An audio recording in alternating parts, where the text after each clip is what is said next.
Right. Rifan and Afika, are you clear? Yeah, ma'am. Yeah, ma'am. Ahmed,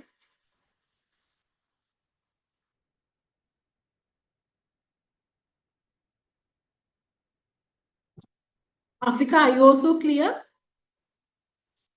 Yeah, ma'am.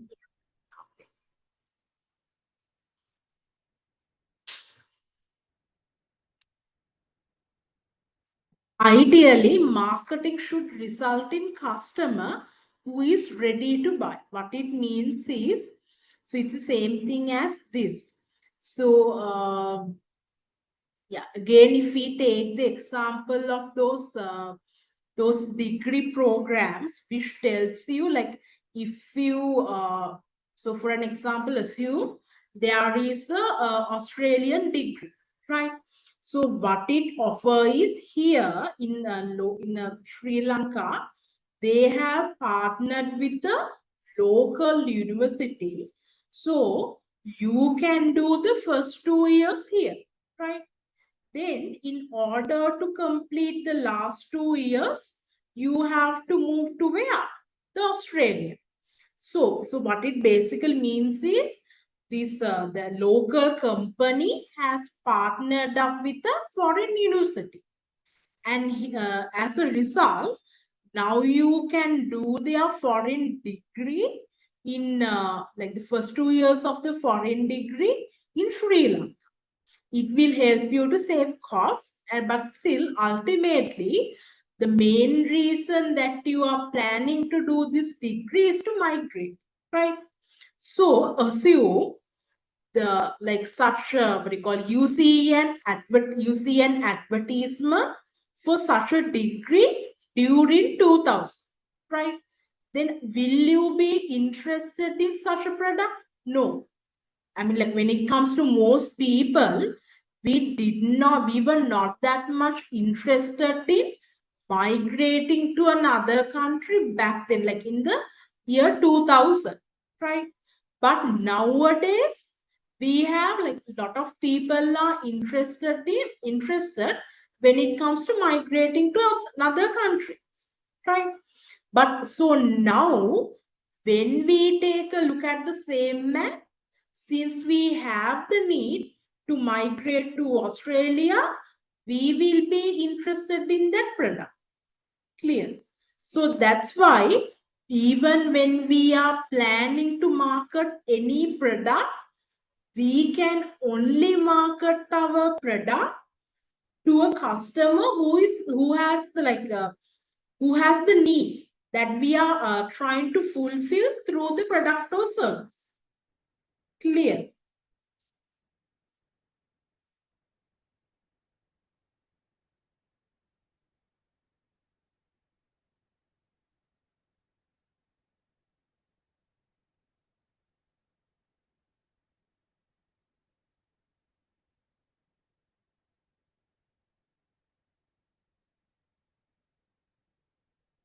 Right. Then what can you market? So you can market goods. Goods are like any physical product. So when we think of this laptop, it's a good. So when we say goods, what it means is tangible product. Tangible product means when we think of this laptop, we can see the laptop, right? So we can touch it. Then services means intangible. So when we say services, we say it's an intangible product. What it means is when I think of this teaching, right? I mean, you can hear, I mean, you can listen to what I'm saying, but when I say, can you see like the teaching concept? Like, but when I say when I teach, it's a service, right? I mean, like you can have the knowledge, right? You can't see the knowledge, right? So those are intangible.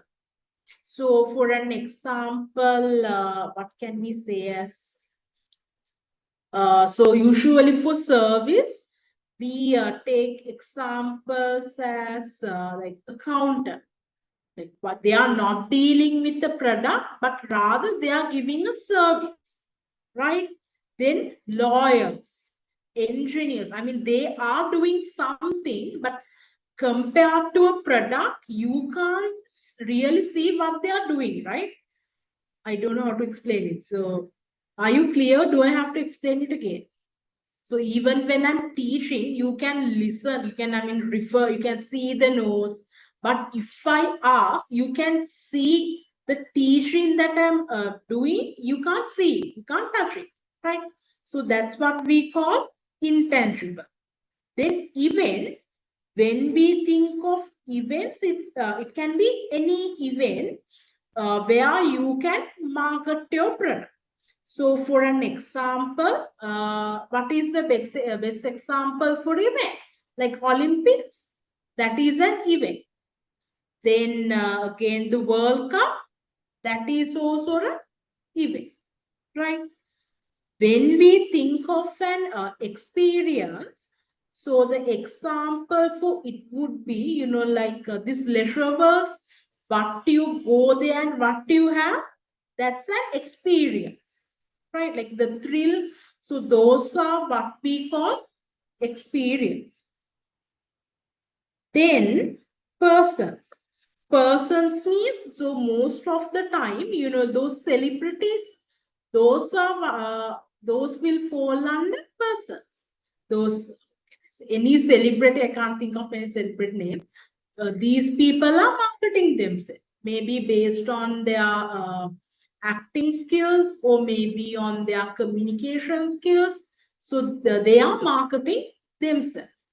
Then for places, the best place would be like Taj Mahal. Like so many, like they are marketing Taj Mahal.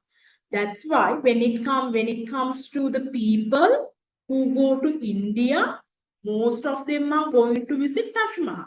So it's like when it comes to places, maybe there is like like maybe there is like any value in that place based on their culture, or maybe people go to that place because it's like it has so many facilities. For an example, like people nowadays in Sri Lanka go to one golf because it has like so many shops, so many like those stores where you can purchase food, so many restaurants, so many clothing shops. So OG, the one golf base is marketing themselves. Then when it comes to property, so for an example is like this. When it comes to Sri Lanka, most of the people, they like to stay near to Colombo, right? Because that's where like most of the companies are like located, and most of the like when people are closer to Colombo, like you can go to anywhere, right? And you can have so much of facilities. So when it comes to Sri Lanka, the Colombo has some sort of a value based on the facilities and being near to the capital of Sri Lanka. So as a result, all the properties that are, like located closer to Colombo, they have a high value, right? And even not only that, when we think of any property, well, we just assume you are trying to sell a land, right? Normally, when those lands are located closer to a, like a road, or at least if they are constructing a road near to that land, usually the prices of those lands are expensive, right? Are you aware, right? So again, you can market properties as well.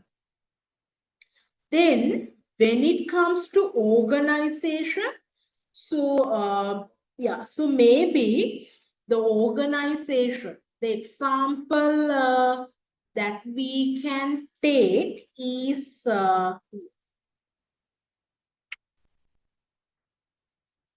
when it comes to, like marketing organization, what it means is like the brand, not the brand, more like the reputation they have. So for an example, let's think of Red Cross. I mean, they are not marketing, right? But based on the reputation the Red Cross have, people are willing to make donations to the Red Cross. Clear? So when we say organization, what it means is when you say that company name, then what is the idea you get? Right? Then based on that, people like help those organizations. Then information. For the information, you can take, can just assume like textbooks, right? So when you refer to those textbooks, these textbooks have information, and you can market those.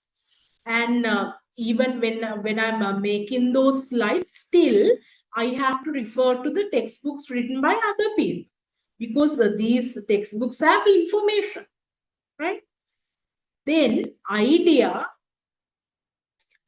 So here for the idea concept, you can use this. So here, this oh I can't, yeah. So it this what do you call this picture is for the eye bank. So what it means is this eye bank is trying to promote, or is asking people, like asking people to donate their eyes. Like when their lives end, please sign the form to donate your eyes. Then another person who will be needing the same organ, they will get to have those and live another life, right? So here, this is here. So here, this is the idea that they are trying to convey. If you love me, donate my eye, right? So here again, this is like a what do you call this promotions they are trying to do. They are saying, tell your family and friends about your decision to be an eye donor. Tell them about how you will become immortal and how your eyes will see the world you have left behind even after you die. So, by giving this idea, they are encouraging more people to donate their eye. And even when you think of these brands, most of them try to promote it with this idea.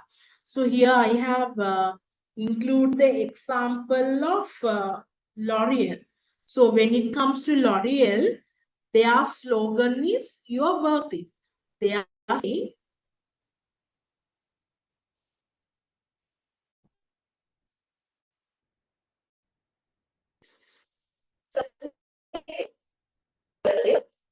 Speak up.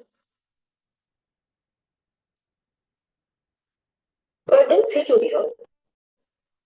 Look, but don't look too skinny. Oh, look at me. You've heard these things so many times. You know? So do I see a response.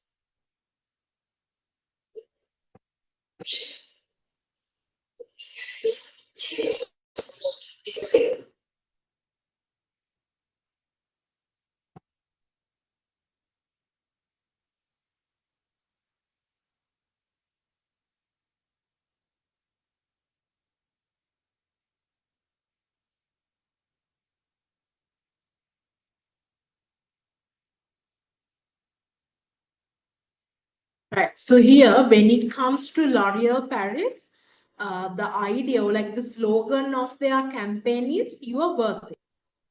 Then, if you take a look at this ad, you can understand like why they are saying, or why they have come up with this idea. Speak up.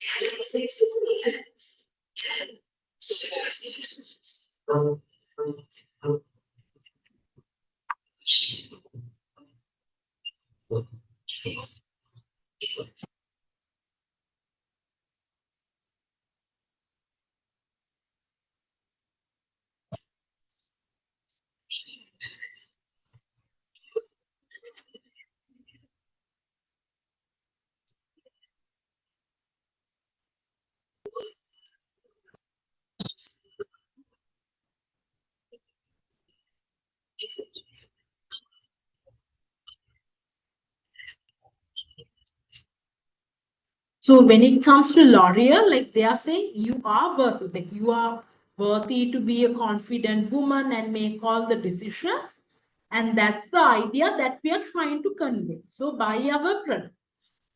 So when it comes to most of the brand, like they are designing their promotional campaign based on such ideas.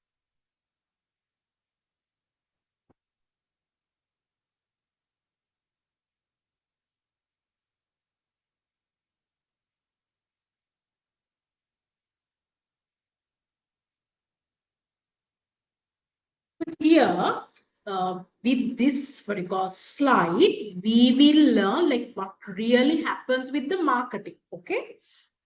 So here, can you see the can you see this phrase called marketer, right? Marketer means he or she is someone who wants attention, like a purchase, donation, or any of that from their prospect, right? So again, when it comes to marketer, what it simply means is they have a product or something that they wish to market for their prospect, right? When it comes to prospect is like the audience they are trying to sell this product or service to. So for an example, if we think of this institution, Eton campus is the market, right? And they are trying to sell their, maybe it's the degree or the diploma to you all. So when it comes to Eton campus, you are their prospect. Clear?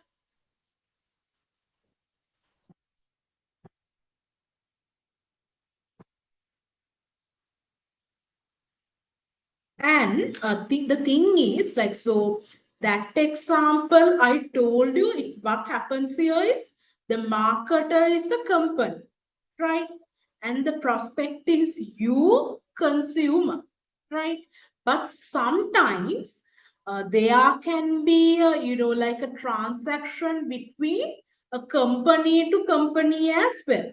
So for an example, if we think of this,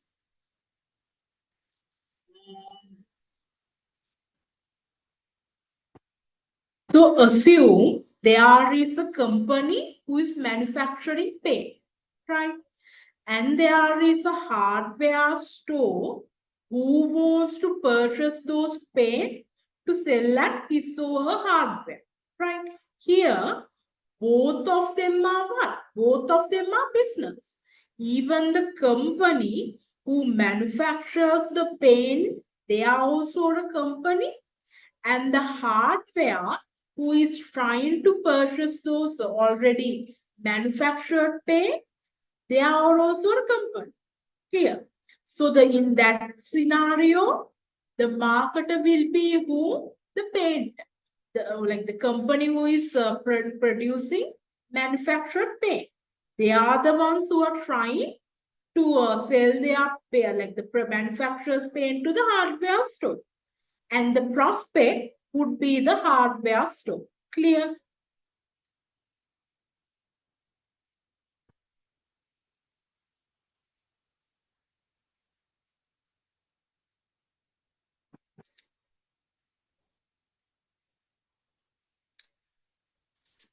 Yeah. And also another thing you have to remember, and that is when we think of this marketing, we are not only, like focusing on like the selling part on, we are not only focusing on the selling part. What it means is when a marketer or when a company tries to sell his or her product or service to the prospect, they are even focused on how much of demand they will have for the product, for your product or service, right? Then at the same time, during what time they will be having the demand. Don't worry, I will explain. And also, they even have to be, like care about what sort of product. For an example, what it means is if you are a Pizza Hut, right? Then out of the pizza, like they have so many flavors. Then out of the pizza, I am trying to like sell for what flavors will there be a demand. Clear. So when you, first of all, when it comes to marketing, the first thing that you have to do is make sure that you have the attention of your prospect. That is the first step, right?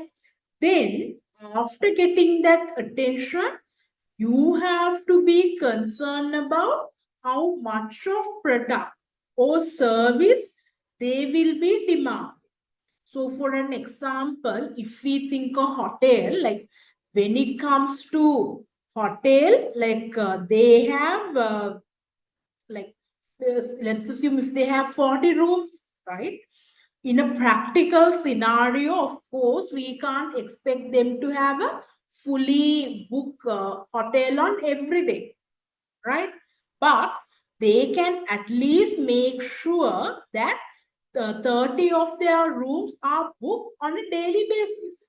Otherwise it won't be profitable to them, right? Then timing of demand means, so again, when it comes to hotel, during, like December or like in the January, there's a high demand for hotel, like people gets vacation. But when it comes to rest of the months, there won't be that much of a demand. So you have to be concerned about those as well. So when it comes to marketing, you first of all, you have to identify your prospect. To whom are you trying to sell? Then you have the first thing you have to do is you have to get their attention, right? Then you have to even be concerned about like how much of demand you can expect from those prospects. Then during what times will they be making those demands, right? Then also to what products they will be requesting for. So even when it comes to hotel, they have different like types of hotel rooms, like this luxury hotel rooms and like the normal, the usual hotel rooms.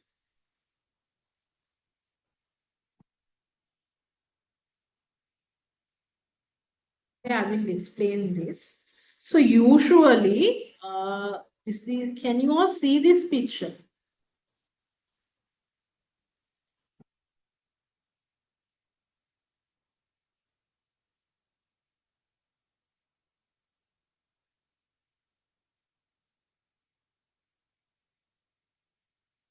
Now, can you see the picture? Yeah. Okay, right. So what this, what do you call this diagram represents is, usually what it means is when it comes to marker, we have these 1, 2, 3, 4. We have these 5 markers. We have resource markets. Resource markets means that's the marker where you can buy any material, right? Or it even includes like labor, right? Or like people. Then when it comes to manufacture market, it consists of people who will be doing what? The manufacturing. Then when it comes to intermediary market, so intermediary person means someone like this.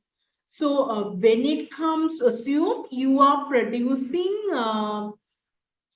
like tomato ketchup, you are Kiss, right? Then, so most of the time, in order for us to purchase any Kiss produced product, we have to go to what? Supermarkets, right? Then these supermarkets are acting as intermediary. So when we say intermediary, we are relating to another party who is in the middle of manufacturer and the consumer.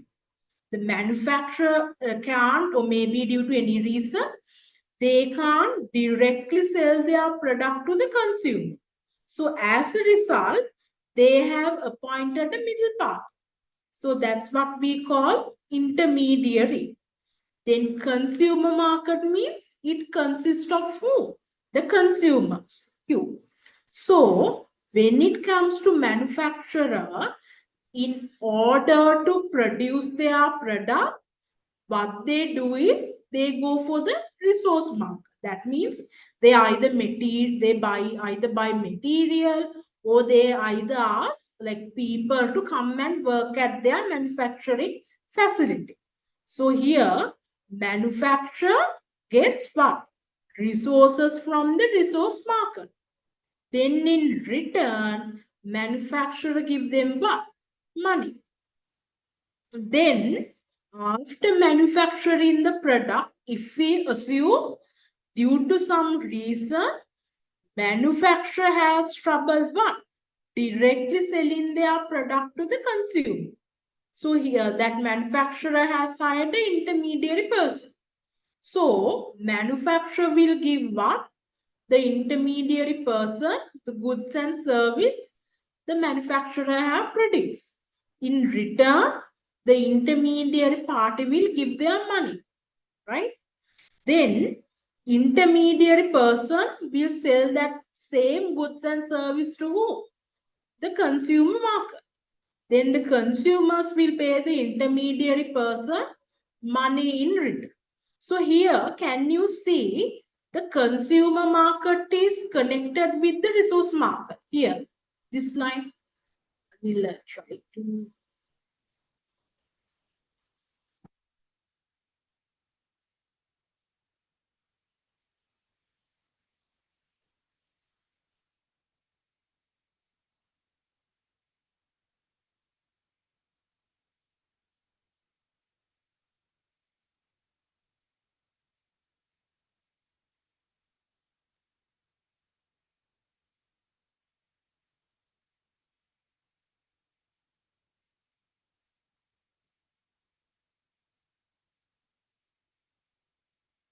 So it's like this. So here, can you see? You can see the cursor, right? When I move the cursor, so here you can see the consumer market is connected with what? The resource market. That's because even if we are consumers, still we have to work with what? The manufacturing companies. So the consumers provide their labor to the resource market. In return, we get money. That will be our salary. Then there is a government market. Government market means the usual government. So the government asks the resource market, the manufacturer market, intermediary market, consumer market, all of them to pay their relevant taxes. In return, by using the tax money, they will be they will be constructing all of those roads or maybe school. They will be so they will be using this tax money to like construct infrastructure and all of that.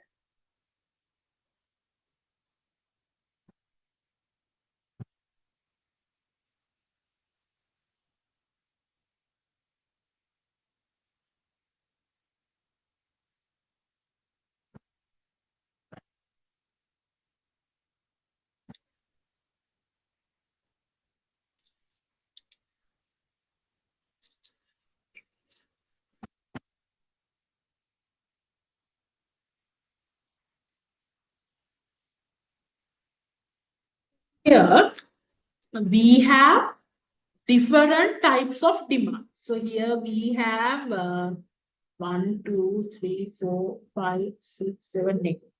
So we have 8 type of demand.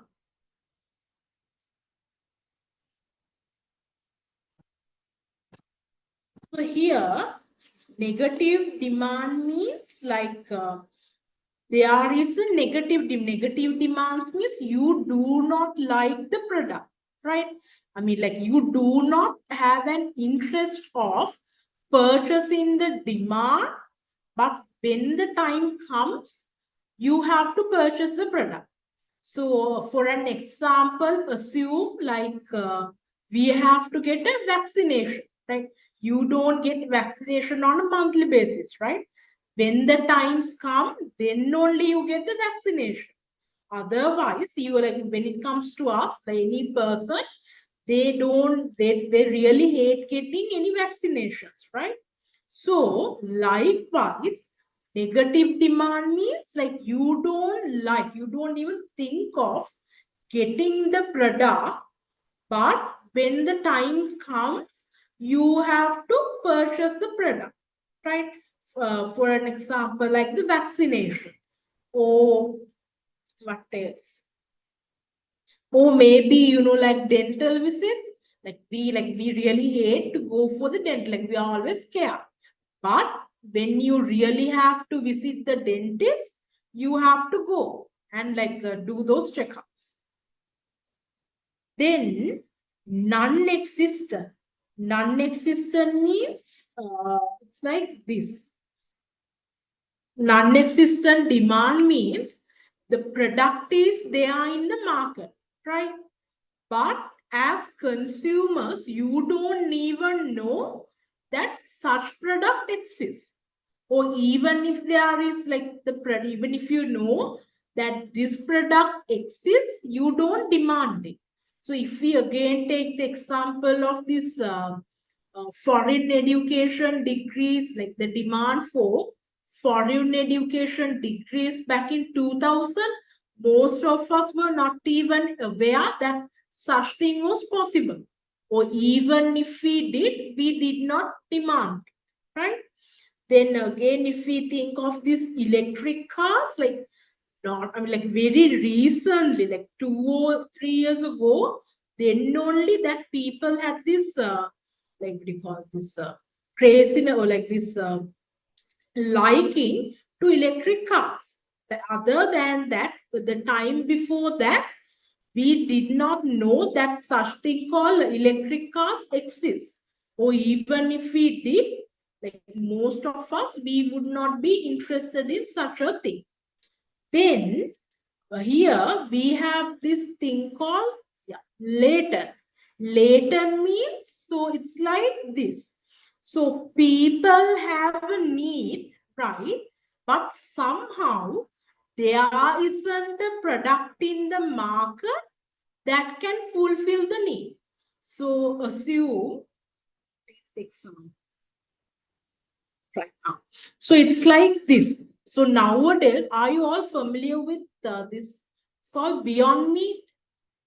Beyond Meat's like it's like a vegetarian meat, right? Assume that it doesn't exist, right?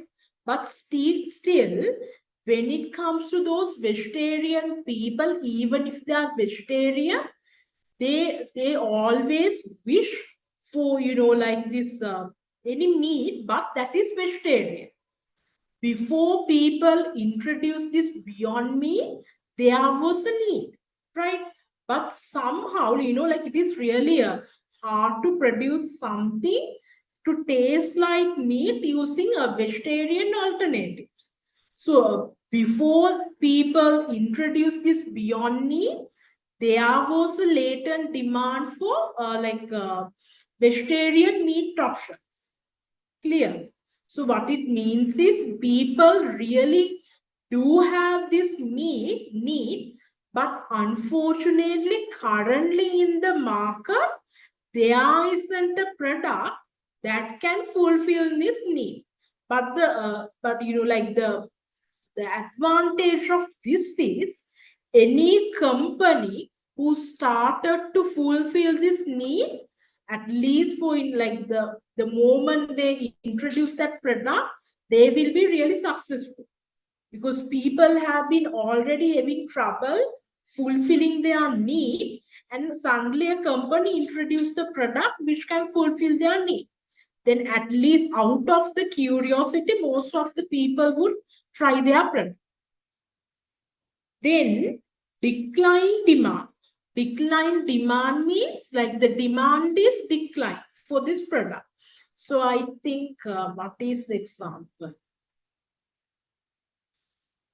Yeah. So for an example, we can take this Dubai chocolate.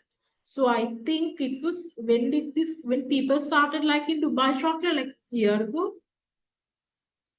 So if we assume that people suddenly had this huge craving for Dubai chocolate back in, at least for the original Dubai chocolate from Dubai, people really like that Dubai chocolate. Let's assume on last year, but nowadays there is not like there is a demand, but not as they used to have. Because I think from what I can remember, I have seen several videos where people line up just to get the Dubai chocolate. But I think I recently saw a video that the influencers say that people haven't lined up that much as they used to did back then, like when all the craze began. Then irregular. Irregular means the best example for this would be the hotels. So for hotels, like people come, like the demand for hotel is increasing when there is a season, right? When on off season there isn't high demand, and you can't even expect how much of people will be coming to stay at hotels, right? And yeah, another example you can take for that is ice cream. Usually, at least like normal people, they mostly consume ice cream during the summer period, right? Do any of you eat ice cream during like when it's raining or cold? No, right? You? So that's not only normal people. So usually, most of the people like they crave ice cream during summer seasons, and apart from that, when it's raining or cold, usually they don't eat ice cream that much. Then yeah, here full demand. Full demand means assume a company is producing 100 units for a product, right? And there is a demand for, sorry, the company is producing 100 units of product, right? And as for people, there is a demand for 100 units as well. So it's basically like the demand and supply are same numbers. That's what we call full demand. What it means is there is enough demand to match with the number of, because this product they are manufacturing, right? Overfull means the opposite of it. What it means is assume the company is manufacturing 100, right? But people are demand, as per people demand, they are demanding 200 units of the same product. So now you have more demand but less number of units. So if we think of this mask during the COVID, like there was not like what do you call it? Like so much of companies had to produce a mask in larger number of larger quantities, but somehow still it was not enough with the the number of masks that hospital needed or the consumers needed.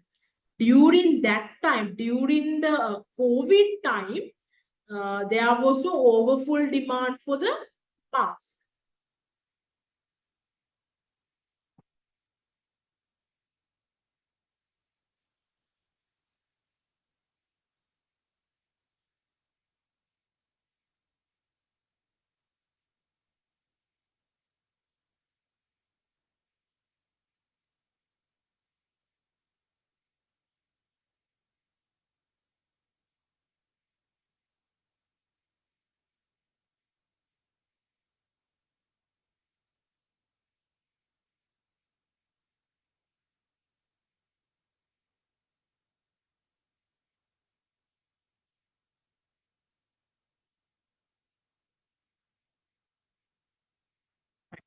We have several concepts. I will try to explain them. First, take a look at this. Need, want, and demand. So what is a need? So when I say needs, it's the example would be like hunger, or the shelter, or the education. And I told you in the very beginning of the lesson, when you can't create those needs, right? Like you can't create someone to feel hungry. They need to feel that by themselves. So those are what we call need. Then what is want? Wants means the way they fulfill their need. For an example, if you are feeling hungry at the moment, you can eat rice or you can eat a burger or what else. So you can eat like a different kind of foods. So the way you fulfill your need, that's what we call want. Then demand. When we say demand,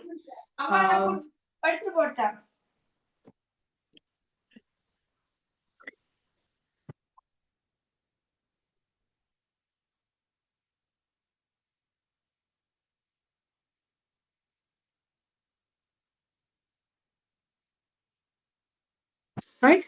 When we say demand, right? So when we say demand, so in theoretically, what it means is demands are want for specific product backed by an ability to pay. What it means is, so here, assume that you are feeling hungry, right?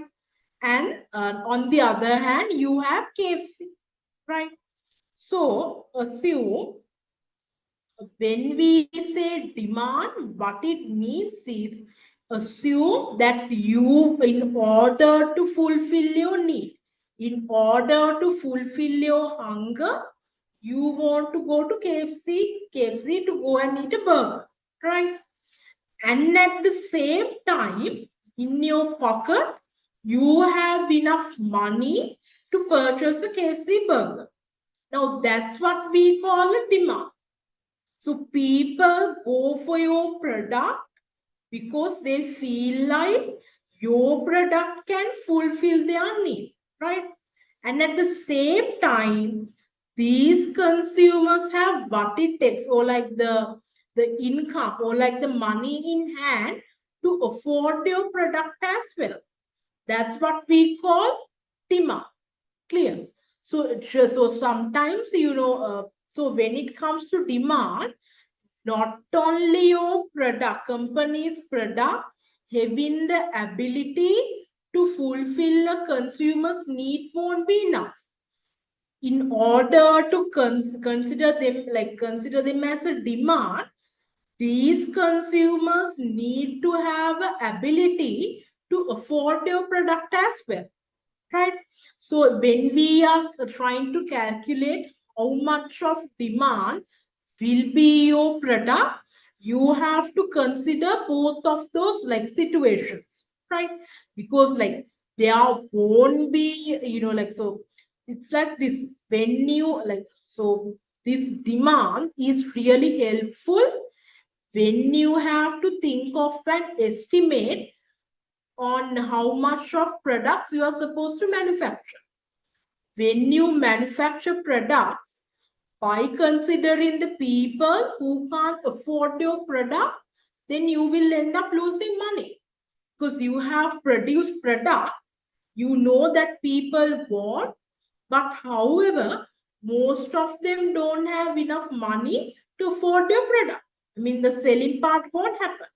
So when you are trying to calculate the demand, first thing, your product should have the ability to fulfill their need. For an example, KFC burger, by eating the KFC burger, you should be able to fulfill your need of being hungry. At the same time, as consumers, you should have enough money to afford the KFC burger as well. Then when you have both of those conditions, I will consider you as a consumer who are demanding my product or the KFC burger. Clear? He's sleeping. I know. Wake him. Then right.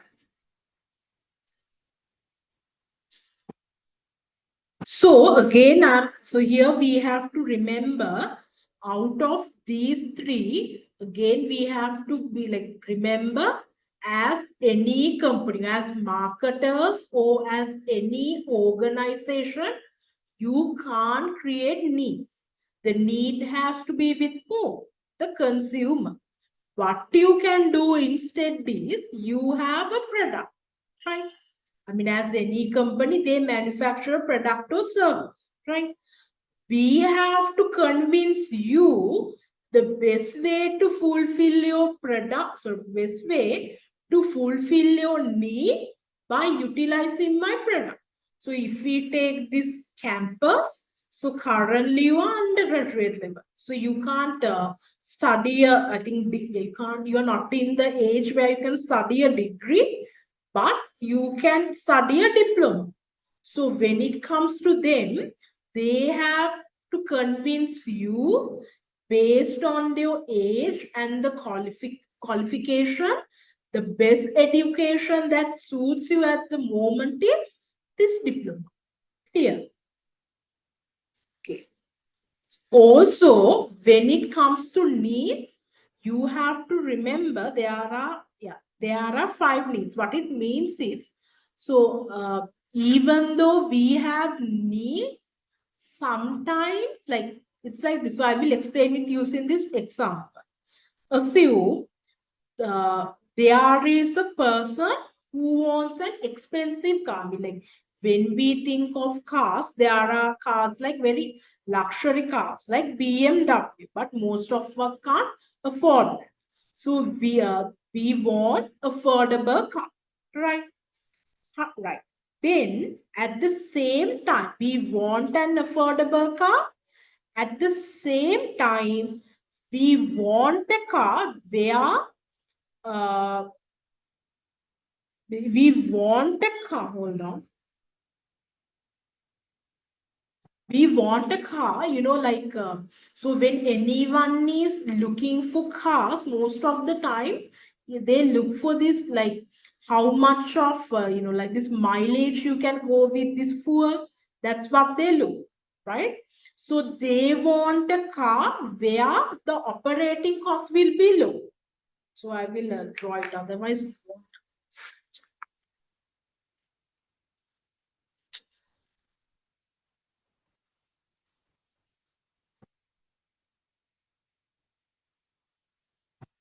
The ones who are joining online, can you see if I write it here?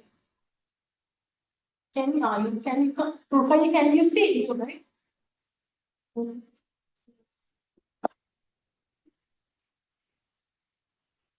Can anyone explain the one who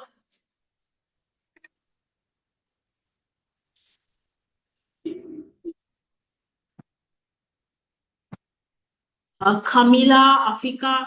Can you all see if I write it here? You can write. Yeah, ma'am.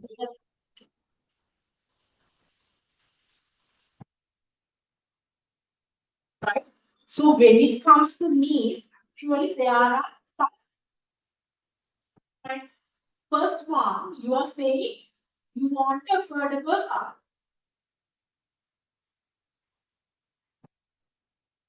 Right. Okay. Then at the same time, you want a car where the operation cost is low. Operation cost is low means with fuel, you want to drive more. I don't know how to explain, right? So here the operation cost is low. The type of car you want, right? So you so expect that you are buying this car from a dealer, right? You expect that dealer to provide you a good service.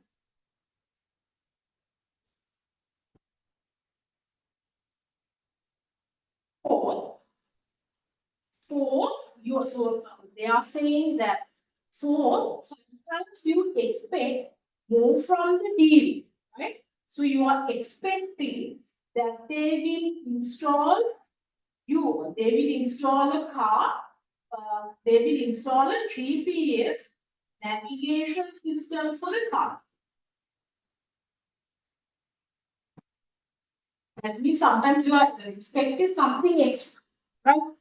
Then, if buy, so you want a car, like that others would consider the best option based on those categories. So for an example, if we think of like a laptop, most of the time we do like so much of research, we ask from other people, right? Then we select the best option, like the best car or the best laptop. Then based on what you have selected, you want other people to assume, okay, you have really good knowledge when it comes to laptop or when it comes to car, that you know everything related to that set, right? This will happen when it comes to choosing a car. So here, this is what we call the stated need.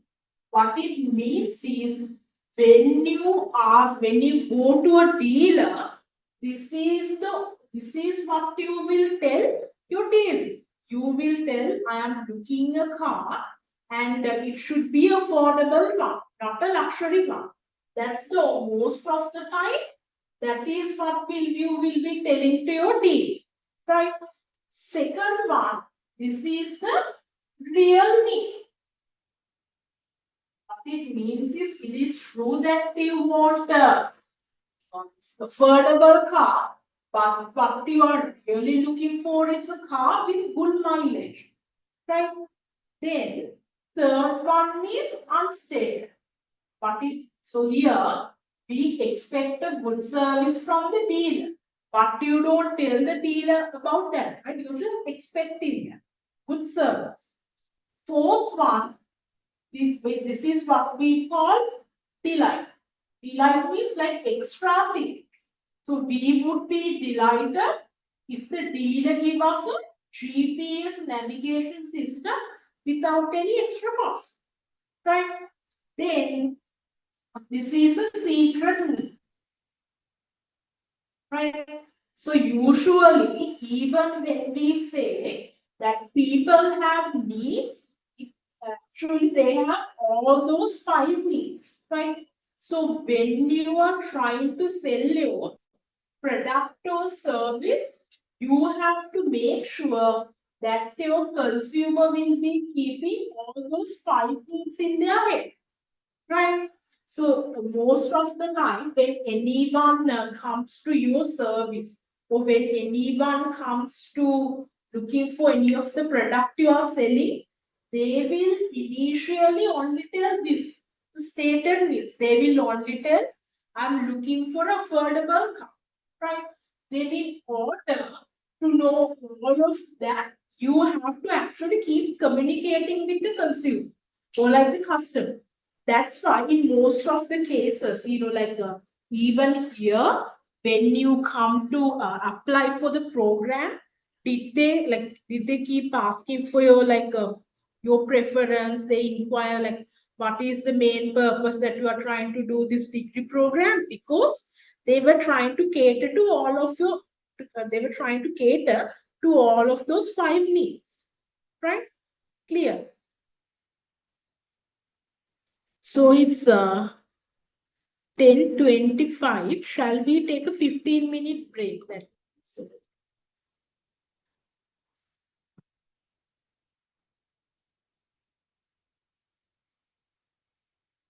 let's come here at 10:40. Everyone, let's take a 15-minute break and come back here by 10:40.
இது மாதிரி கத்தம் மாதிரி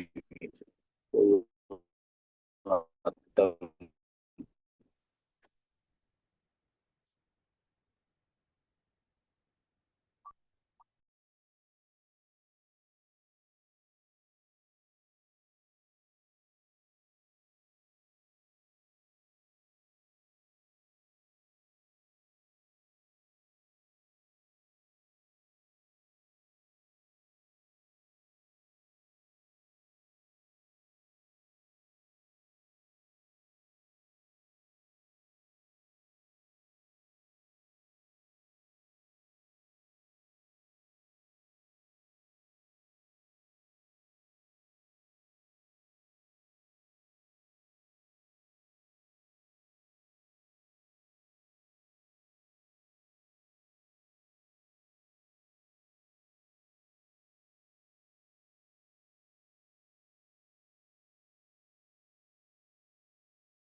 So now we know what is meant by needs, want, and demand. Okay. Then we will be moving to target market positioning and segmentation. Okay. So I will try to explain in like very simple words as possible. So target market means when it comes to people, like they don't have the same preference, right? Even if we think from the income perspective, not everyone have the same income. So some people have a higher income, some people have a moderate income, some people have a lesser income. In the same manner, when it comes to preference, not same people, not everyone like the same product. For an example, not everyone like the same cereal, same restaurant, same college movie. So when you are trying to, like market the product, you have to actually divide. So for an example, divide the market into segment. What it means is you have to assume like it's like this. Either you can select one target market. For an example, when we think of Tesla vehicle, Tesla cars, can everyone afford it? No. And only the people who want to be sustainable, who are really concerned about the environment, the impact they do to the environment using usual fuel, only those people would buy Tesla vehicle, or the people who are concerned about the status, right? So when it comes to marketing Tesla, can you sell it to everyone? No. You can only sell it to who? The people who can afford luxury cars. That means the people who have a greater income, right? And only for the people who are concerned about the environmental impact, or maybe for the people who are concerned about the social status. Like just like with iPhones, like some people like to have a Apple iPhone because of the status they get from having an Apple iPhone, right? So likewise, first of all, what they do is, so they just take a look at the product and think of who can we sell, right? Based on that, they divide the market. For an example, it's like this.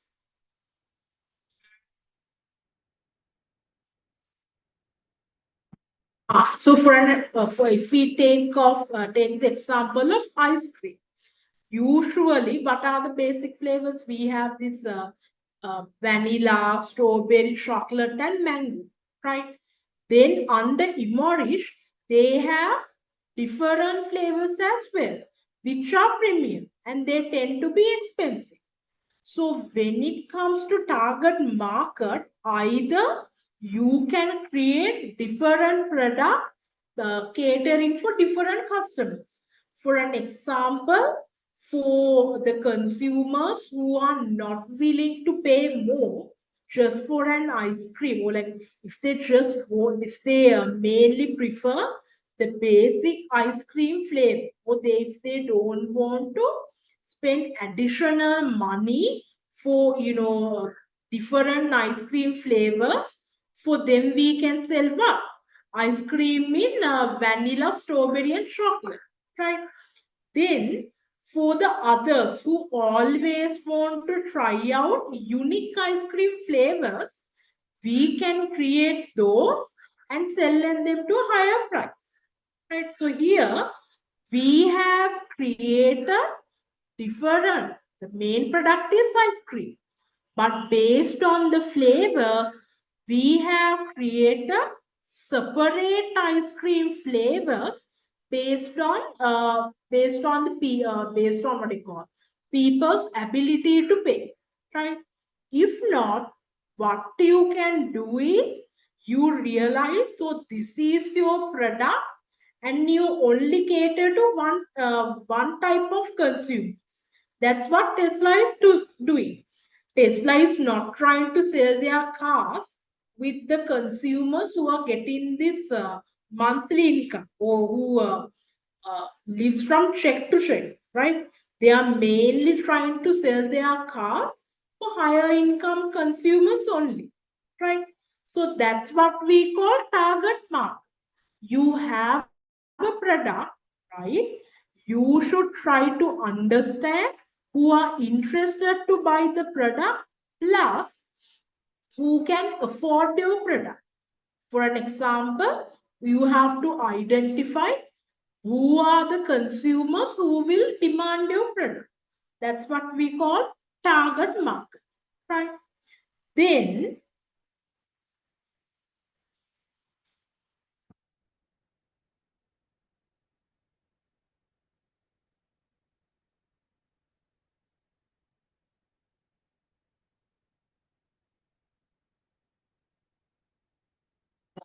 and sometimes we do this, like division based on the demography. Demography means based on the age.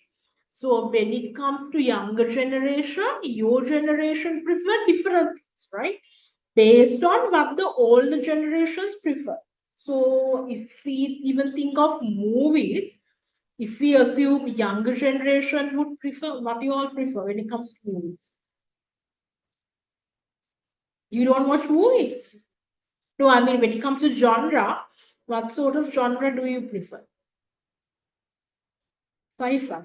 Okay, that's it. You? Sorry?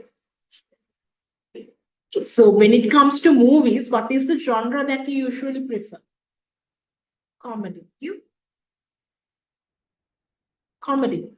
So so you assume that when it comes to younger generation, they mostly prefer like sci-fi, comedy, or like mystery type movies, right?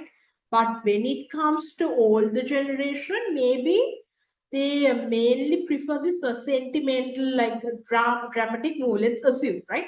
So that's a different, like when it comes to preference based on the generation, they are different, right? Again,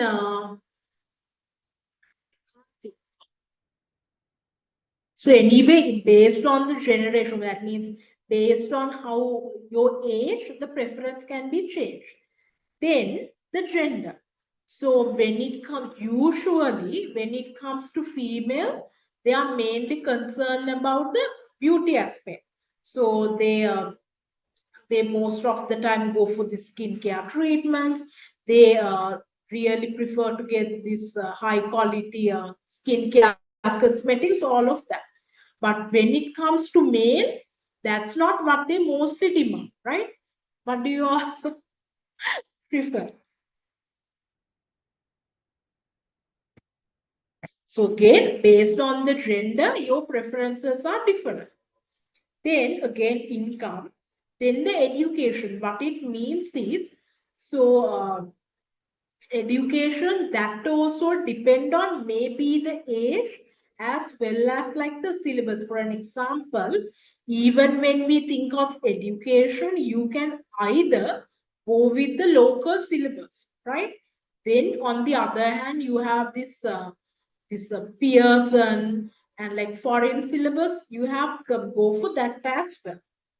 Then psychographic means based on your lifestyle. So it's like, and based on what you value, what it means is, for me, I personally, it depends. So it's like this. Sometimes people are willing to pay a higher price if they think the quality is high, right? And sometimes there are people, they just want a cheap product because they don't want to spend that much money, right? So based on what you value, again, the preference can be different, right? Because even when you think of skincare, right? For skincare, you have so much of like different variations. Just assume that you want to buy a cream. Again, like cream can be bought in different brands, and some can be affordable and some can be luxury. So for me, if assume that you are a person who value a product which you can afford, but at the same time that does what it says, right? Then you go for a middle range brand cream. But there is another person, they feel like the amount you are trying to pay is expensive, but they are willing to pay the higher price because they have this conception that if the what you call the price tag is high, then it will be like it will be more good when it comes to quality ones. So that person will purchase very luxury beauty items. So again, based on what you value, your preference can be different, right? Third one, buying habits. Behavioral. Behavioral means how much of times do you prefer? Again, based on that, products can be different.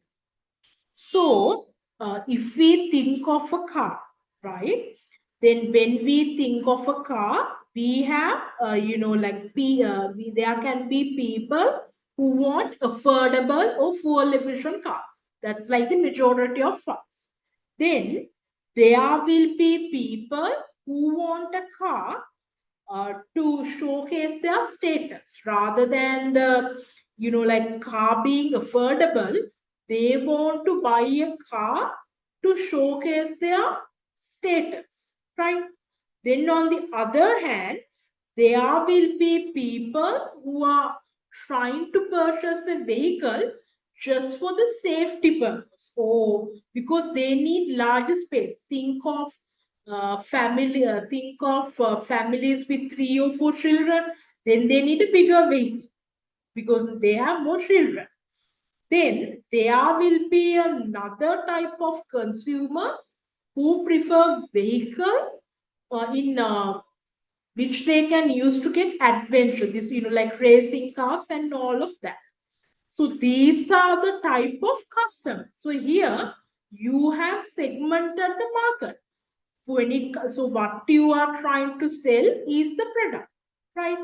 And the market or the consumer, when it comes to the consumers who will be demanding the car, we have divided them here mainly based on what they want, right? So when you are trying to sell your car, now you can try to sell different model based on what your consumer is expecting.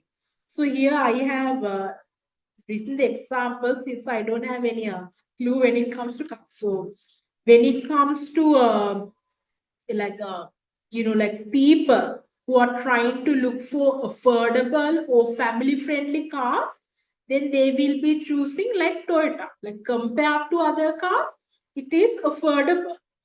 Then for the consumers who are trying to buy a car just to get the status, then they can go for what? BMW, right?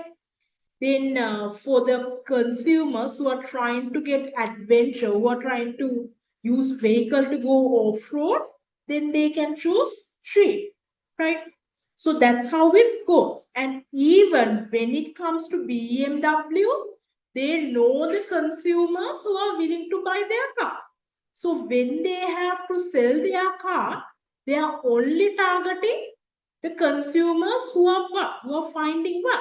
The status aspect. They won't be trying to sell their car, the BMW, to a family or to a consumers who are trying to find a car that is affordable. Clear? When it comes to product, we have different consumers.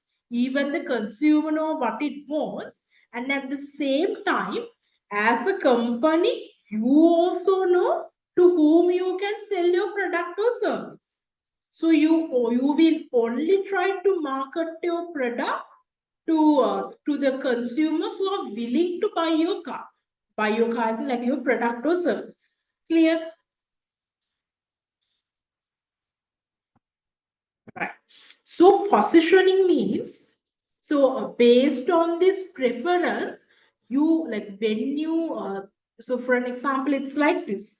What is the first thing that comes to your mind when you hear the word, like when you hear the brand Volvo?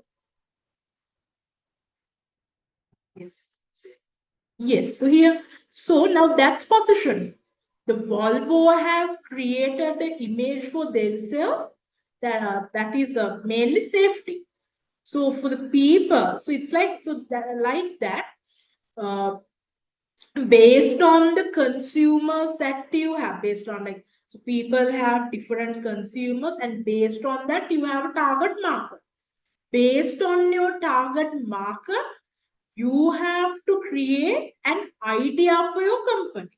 So when I said what's the name Volvo, the first thing that came to your mind is safety. So the people who are trying to find, like safe, affordable, I think it's affordable, they will go for Volvo, right? And it goes in both ways. The consumers who has those aspects, they also will go to Volvo. And when Volvo trying to sell their cars, they will also only look for the consumers who has these two aspects. Clear?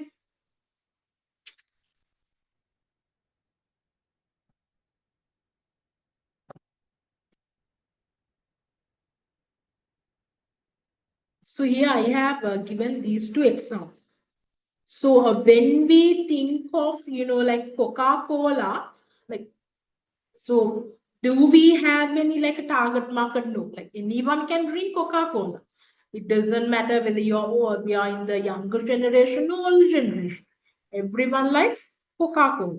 And that's what they, like that's the idea they use when trying to promote Coca-Cola as well.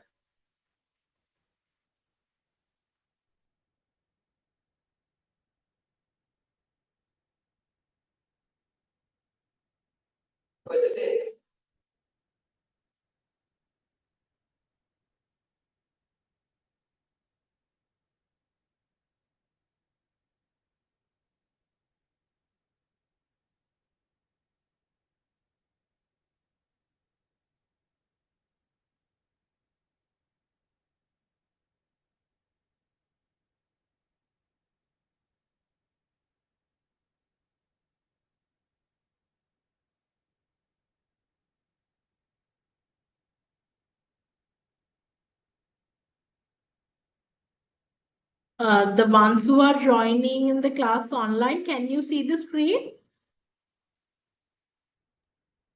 Yeah, ma'am. Afika,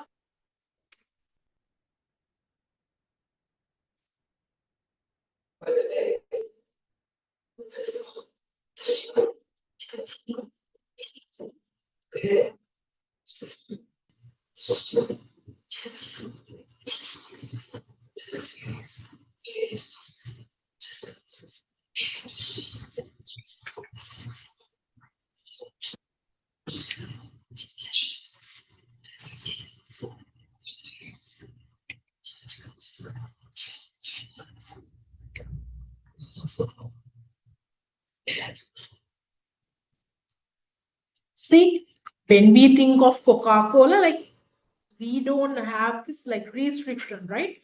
We know that everyone prefer Coca-Cola. And that's the idea we have Coca-Cola.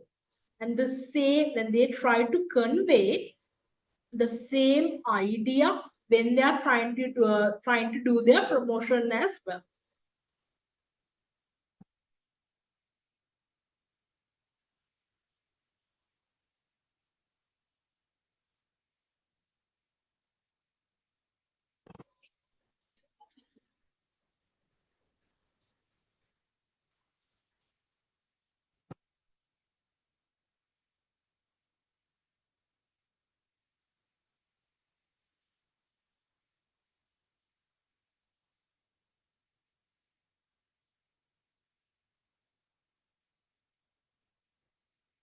Because you can see the screen, right? Yeah, ma'am.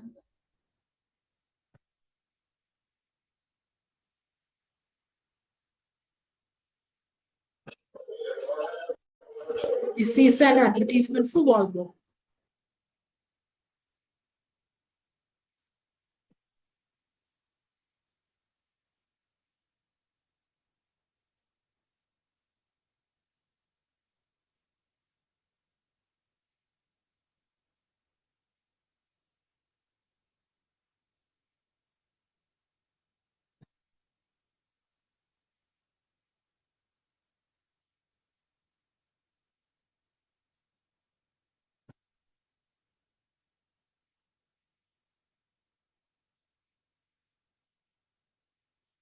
Did you get the idea, right? So in the previous cases, all of them were hit by, like, all of them died due to some reason. But they are saying, but when it comes to Volvo, that won't happen because they always care about the safety.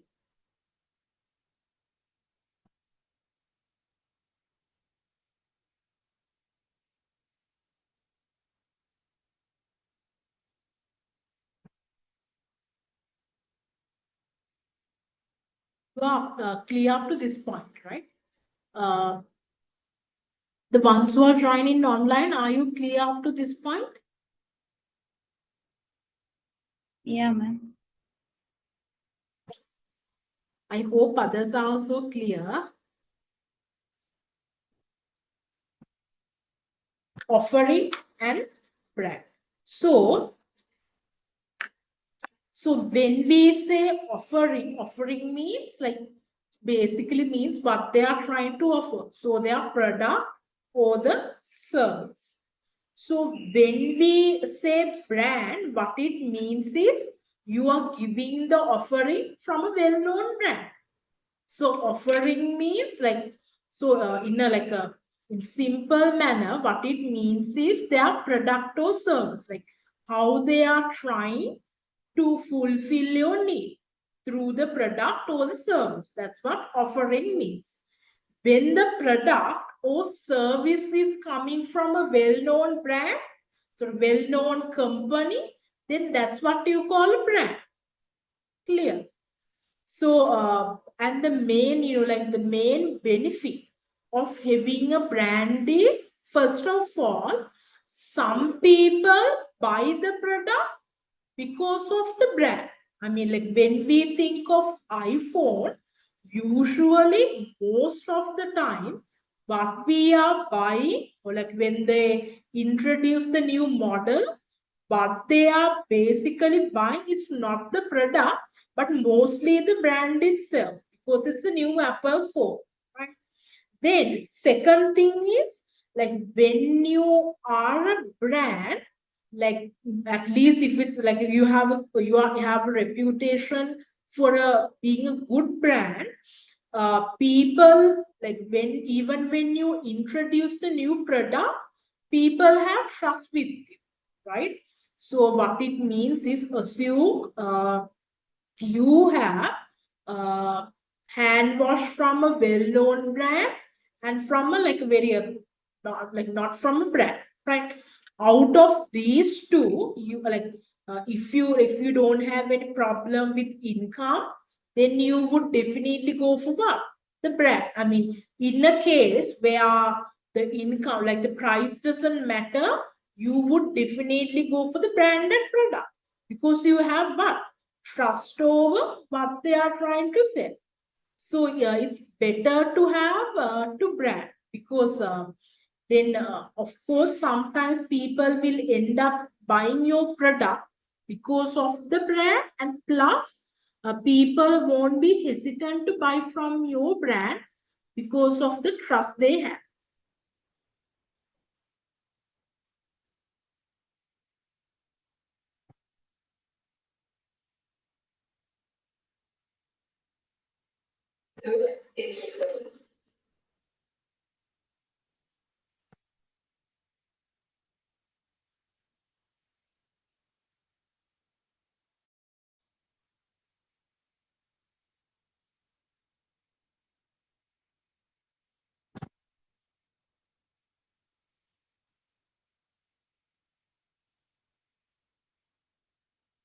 So here, this video is trying to explain, not explain, but it will say like why you are trying, as consumers, why you are always trying to buy this Apple product and Nike product.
So that's why, like when it comes to those influencers and celebrities, most of the time, they tend to do those promotions for the product, and people will end up buying those products Because when it comes to that celebrity, he or she may have a certain quality that the consumers appreciate.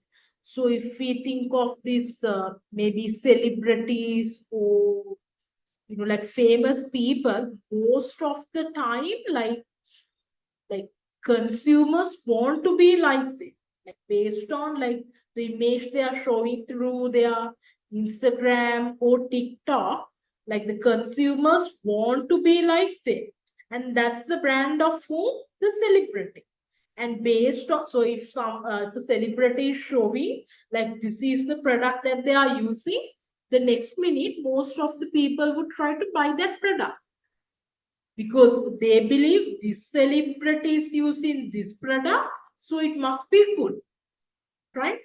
Because even the celebrity has a bag for herself, for himself.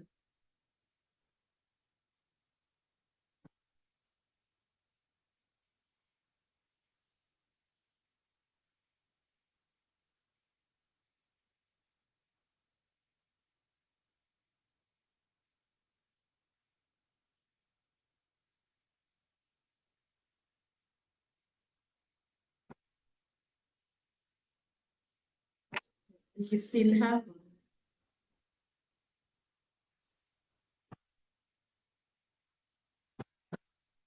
value and satisfaction. I will explain it. It's in the board.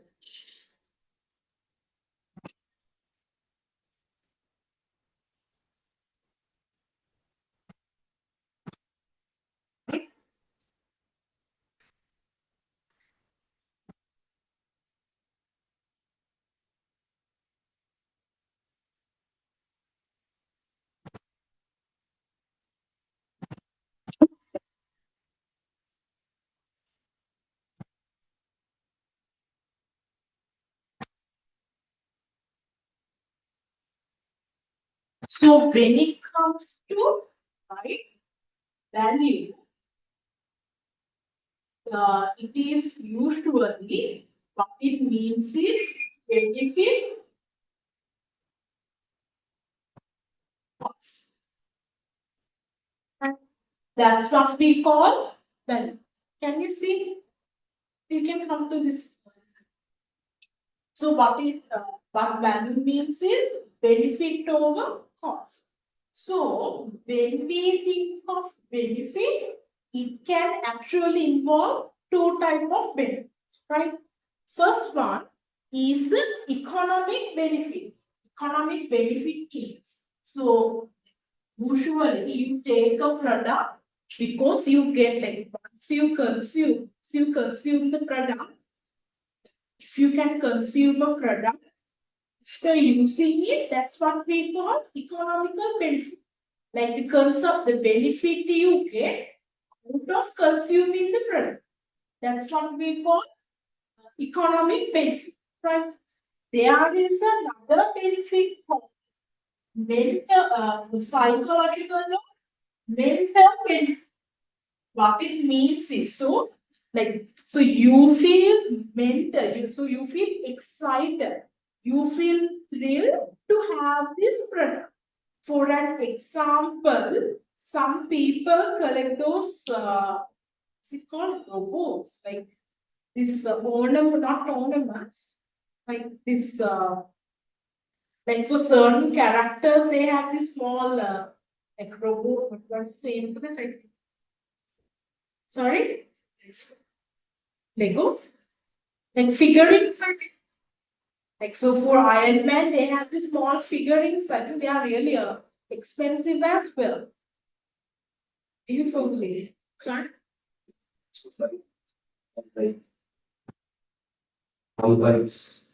Yeah, things like that. So even with Iron Man, so and I think they have like certain like particular brands. So when it comes to those cartoon characters and Iron Man, like these heroes, they have certain figures, right? And they tend to be really expensive. I mean, like, of course, you can't consume that, but you feel like mentally you feel so happy knowing that you have collected this collection. So this what is the latest What's the key tag you have? No, I can't remember the name. Labubu. So with Labubu, you can't consider, like, there is no use. You can use it as key tag, that's it. But other than that, there is no major benefit. But due to the, what do you call this, craze for like the interest that other people have for Labubu doll, when you buy one, despite it being so expensive, some people were excited. Like excited with by knowing that they have bought a Labubu doll. Right? So now that's what we call a mental benefit or like a psychological benefit. Then when it comes to cost, we have three, right? First one is called physical cost. Physical cost means that not everything is free. So if you want to buy anything, you have to pay a price. That's what we call physical cost. Then, then I can't remember the name for it. Sometimes, like there can be a transportation cost.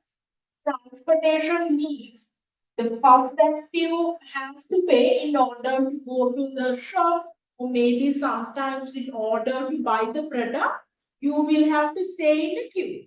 Now that also falls under transportation costs, right? Then there is another one called psychological cost. Psychological cost means like you feel so down, like so what the stress that comes with the absence of the product, right? So if we take the example of Labubu, so maybe if we think of the Labubu, the only benefit that you can have is the mental or psychological benefit, like the excitement that you have knowing that you own a Labubu doll. Then when it comes to cost, there is a physical cost, right? Like you have to pay a price, huge cost. Then the transportation, again, the literal transportation is also there. Sometimes you have to line up, like maybe the Labubu dolls were out of stock, so maybe you have to look for other stores. So that's also there. Then the psychological cost is also there. What it means is if people really wanted to buy a Labubu doll, right, and when they could not find any Labubu doll, they will be feeling stressed. And so most of the time, this psychological cost happens when you have sentimental value for the product. Right? So most we give a value to a product based on the benefit we have, the benefit we get after buying that product or service over the cost you have to spend to incur that product or service. Right? So in the case when the benefits are higher over the price you pay, then we call there is a value. Clear? Clear? Okay. So if again if we take the Labubu for the people who bought it, their benefits must be greater compared to the cost they had to pay. Clear? Clear, right? But the ones who are joining online, are you all clear?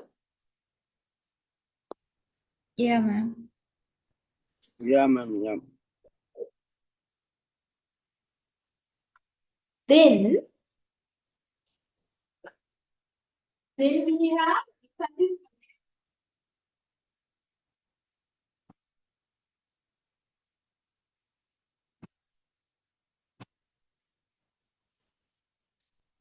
That's the value.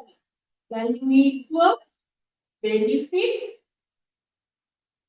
over the cost. Right? Then we have satisfaction. Satisfaction means the expected value.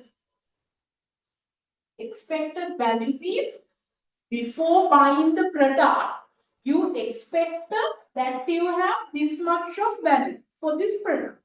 Then minus the real value you got real purchase in the product, right?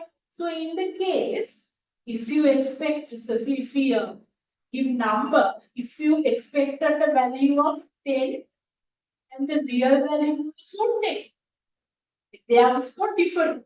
The product or service was as it is as you expect, right? There was no difference.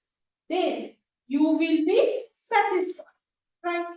In the case, assume you expected a value of 10, right?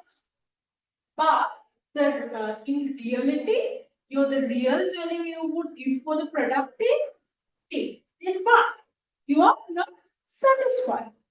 In the case, you expect a value of 10, but in really you are more than skill to have the product.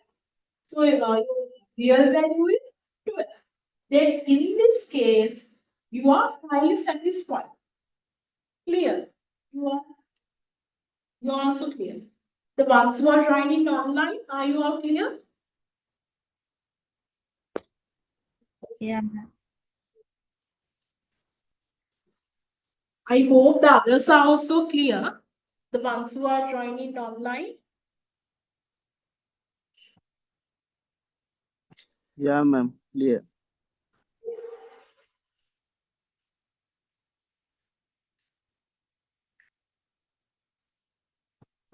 So here we have this, yeah. So assume the example of buying a gym membership, right?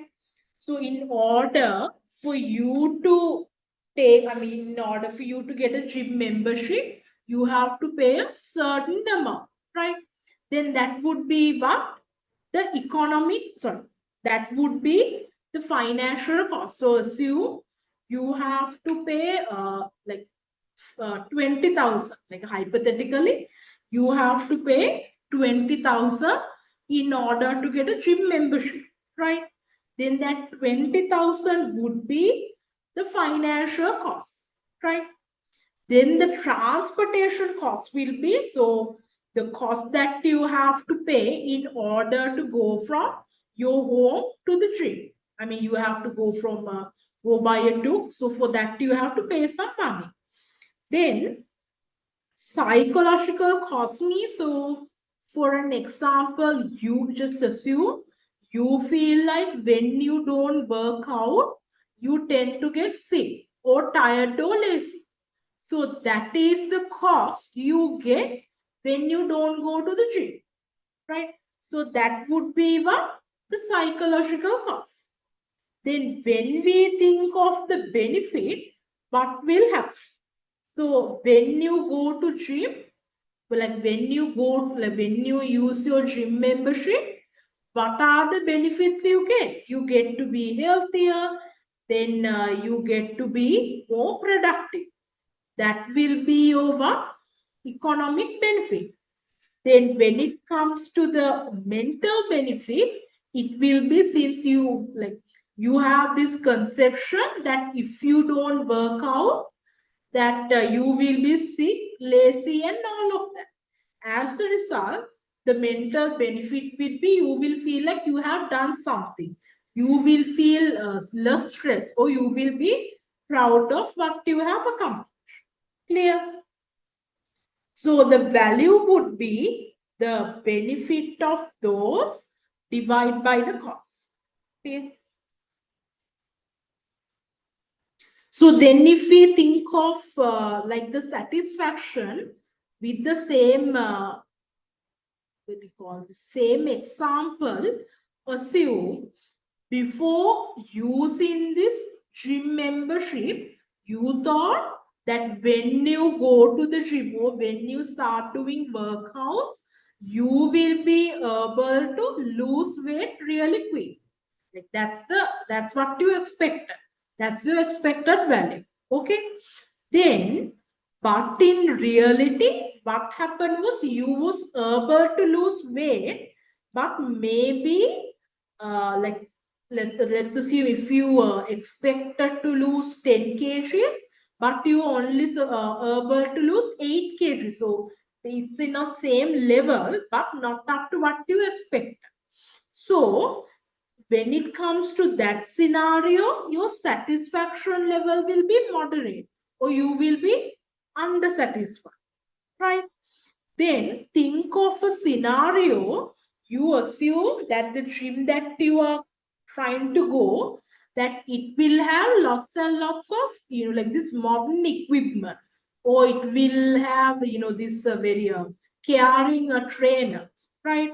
And when it comes to the reality, they really did have modern equipments, and or even the trainers were helpful. Then you will be either completely satisfied or highly satisfied. Clear? The ones who are joining online, are you also clear?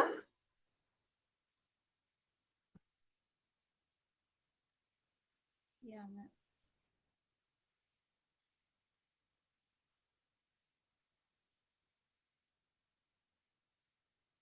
The ones who are joining online, are you also clear? Yeah, ma'am. Yeah. வேறம்மா நான் குடிச்ச அவசரம் என்னைய கூட்டி கொண்டு போக சொல்லணும் இவரோட வாய்க்கால் பொத்திட்டீங்க வந்து ஏப்ப முட்டை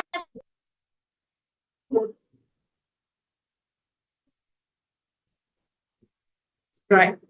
Then, okay, we will move to the other concepts.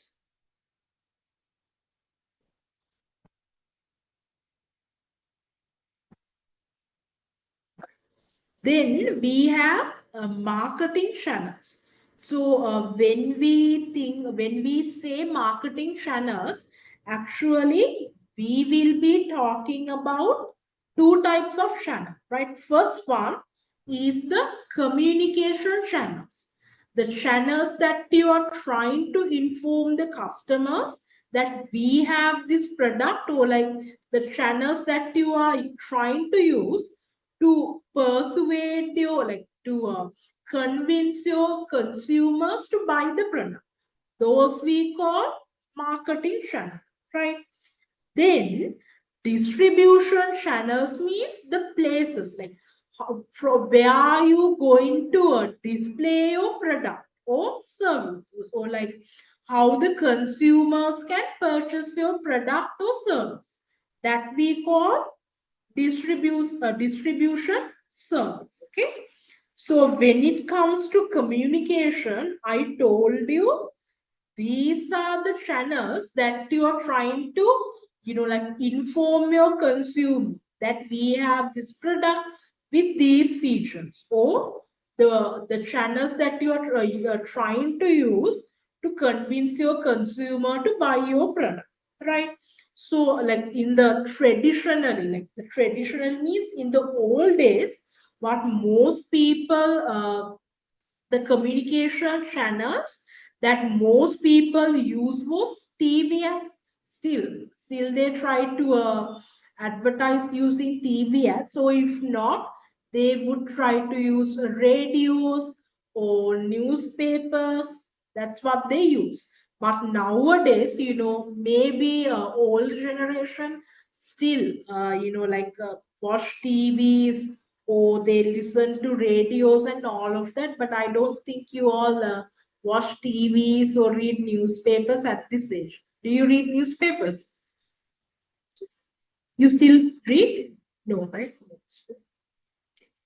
So see, so that's why we call them traditional communication channels. But somehow, like up to a certain, like for an example, we still spend on those communication channels, but not as we used to. Because when it comes to the product, nowadays most of them target this younger generation, or like mid 30s, all of them, and they don't have the time to watch TV or radio. So instead we try to promote them using digital marketing tools. So for an example, we can use websites or social media, email, YouTube, all of that. And if not, and sometimes like people can do the advertising using the blog. So last week I told you what is a blog is. So in those blogs, one person can put a review saying that they have used this like cream, or like they have used this machine and this is their experience. So that is also a way of promoting your product or service. So the example I have taken here is Nike app. So you all know what is Nike. So it's selling sports items. So when it comes to Nike, they actually do advert. They still up to date. They still communicate using TV advertisement, and not only that, they even started to use social media as everyone else. So I think they actually, when it comes to Nike, they have collaborated with influencers. So what it means is they will send their Nike product to those influencers, right? Maybe it will be a paid promotion that we don't do. So they will give those products to influencers, and then influencers will promote those products on the TikTok or Instagram, right?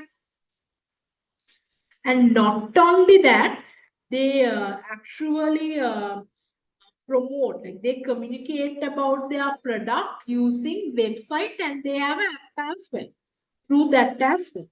And also when it comes to Nike, still like they try to sell those products. I mean, they still have their very own physical stores. So when you come to those physical stores, through the banners or the brochures, still they can communicate about their product.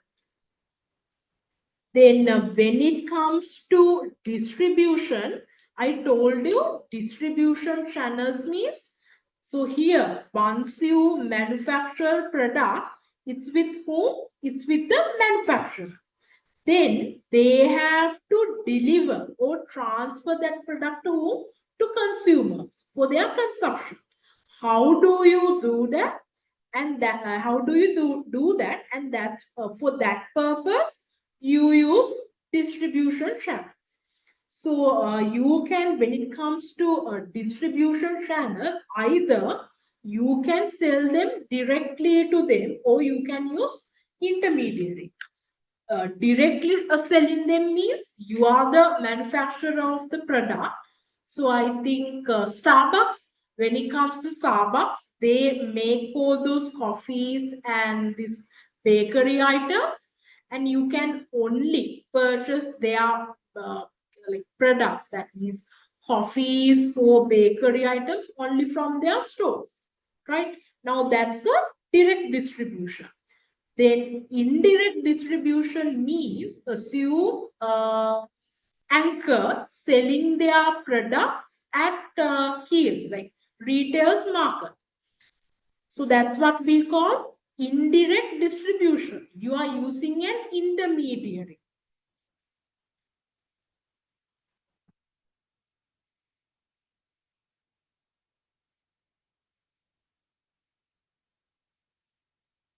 And I think when it comes to Apple, they do both, right? I mean, for Apple, you can either go to their store, like physical store, buy the product. If not, you can order product through their website. And I think sometimes they have these official partners which they have signed up with, and from them you can buy their Apple products as well.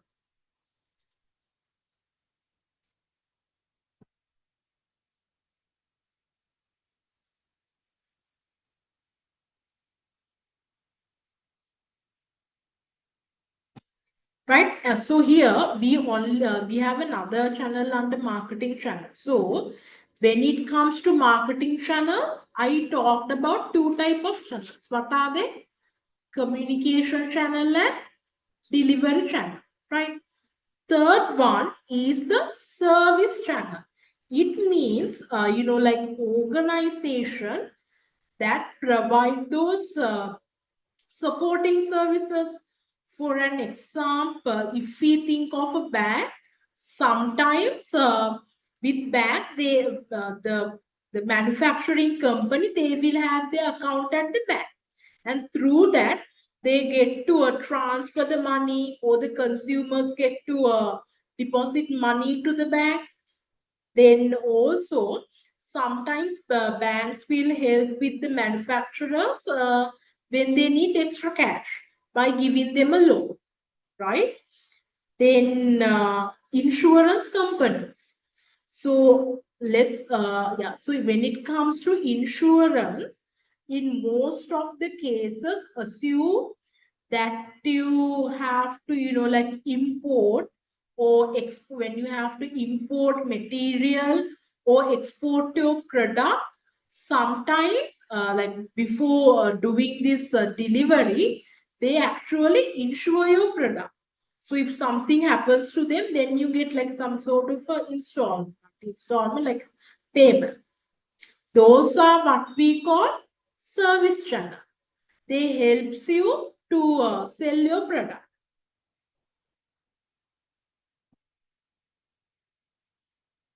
Then supply chain. Supply chain means I will teach this.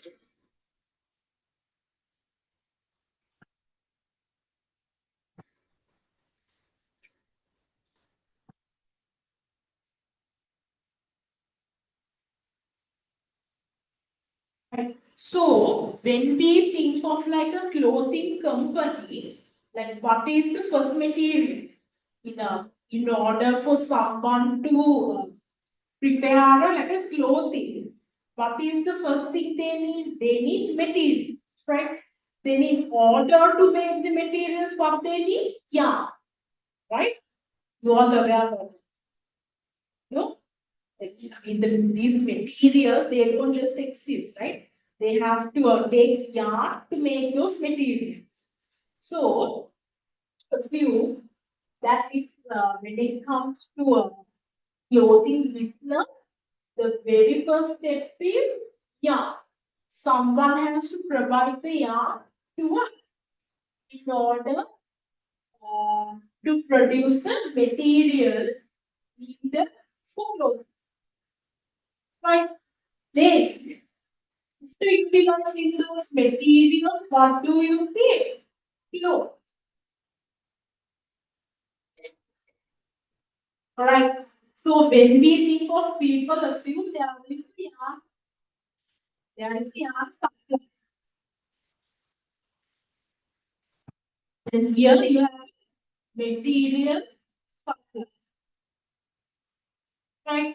Then you have clothes manufacturing.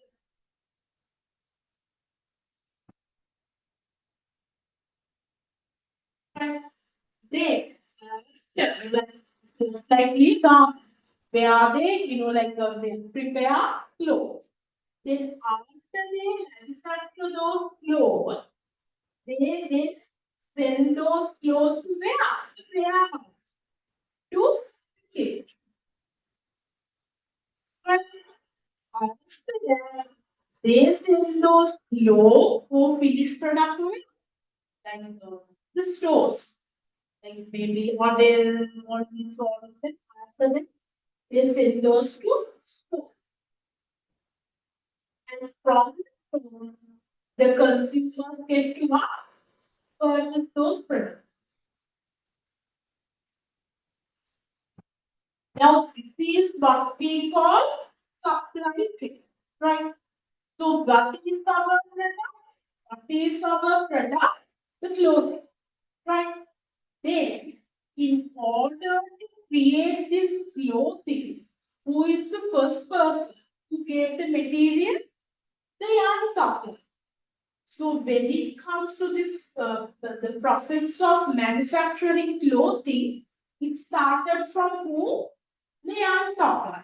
Then it ended with consumer. So this is what we call supply chain. What it means is, so think there is a product, right? So your supply chain starts from the first material that you need to manufacture your product, then it goes until to the point you sell it to your consumer. Clear?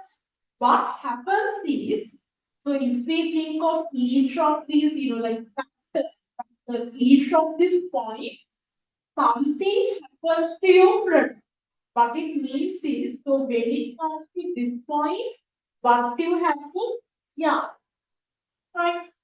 Then when it went to the material supplier, the yarn was converted into what? Material. What happened with the conversion? Now there is no value added. Right? Then once material was provided to the garment or the clothing manufacturer, it turned into a clothing. Again, we have even more. Then once those clothing was given to the warehouse, again what happened was, now we have added packaging to these finished clothing. So again we have added back. The same thing happened here. So when you pass through each of these factors, or like each of the actors in the supply chain, value, like additional value, the value gets added to your product. Right? So in the beginning we had yarn, but when it gets passed through each of the its value gets added, and at the end it was converted into what? Clothing. Clear? That's what we call supply chain. Are you all clear? Can you see like by sitting there? The ones who are joining online, are you all clear about what I drew on the backboard? Sorry, on the whiteboard. Yeah, ma'am. That's about supply chain, and yeah.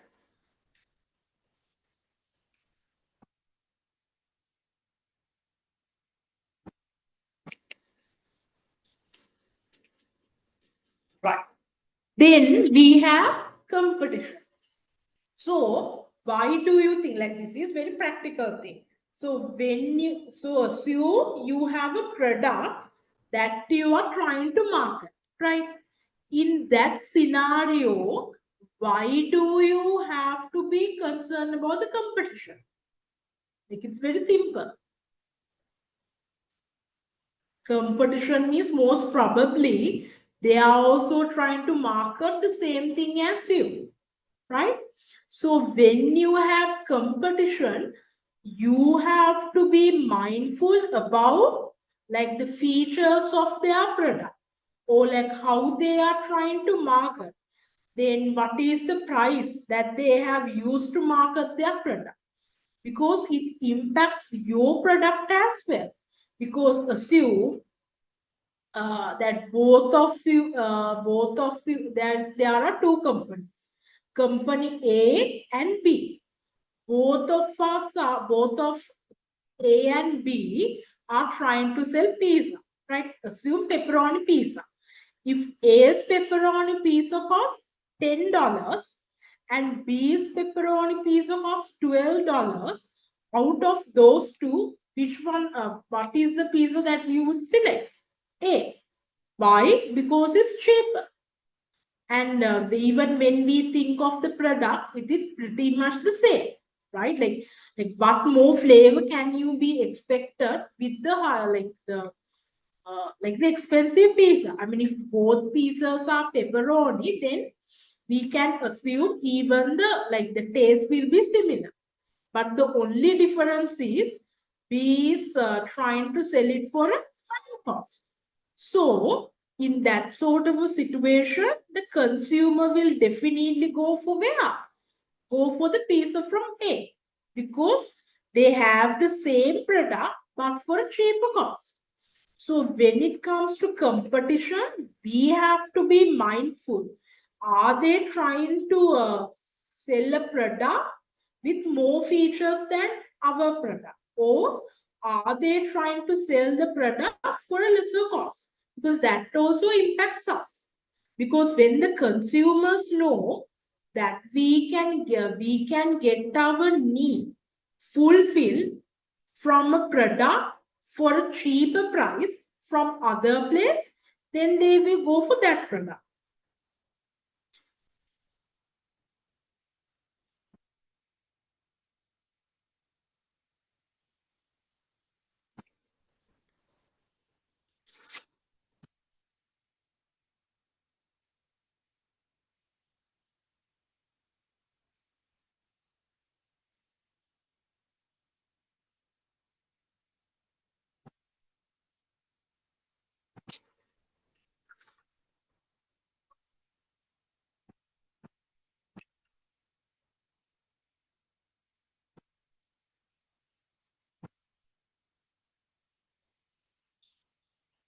Don't worry, we will talk about this marketing environment in the coming slides. I will explain there.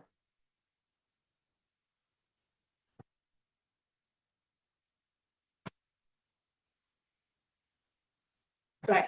So what it means is, so what this slide means is, like, so there are several changes that has happened to the society, right? Based on that, the companies have gained some sort of capabilities, as in like some new abilities based on those changes. So now we think of the society, it has been what? Globalized. Then the information technology has been improved. And also nowadays, people can, like, when it comes to consumers, they have every mean of knowing like how your product is. For an example, due to the information technology, like even when you Google a product, it will tell you reviews, right? Or when you go to their website, again you can read the reviews. So likewise, nowadays the consumers are very well informed, because with the use of technology, now they can identify how your product, like how it is really is, how your product, like whether it is a good product or a bad product, based on the available information. Also, at the same time, now there is high competition as well, right? So these are what has happened to the society. Then, based on those changes that has happened to the society, the companies have gained few abilities, and they are now, with the technology, now they can collect information. They have more ways to communicate with customer. They have the ability to differentiate goods. I will explain, don't worry. So,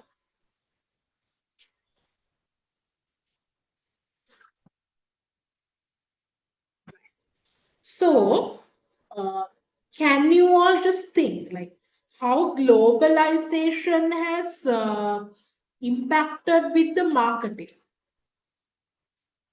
Do you at least know, like, are you familiar with the concept globalization? You know. At least have you heard the word called globalization? But you don't know the meaning. You don't know the meaning of globalization. You know, right?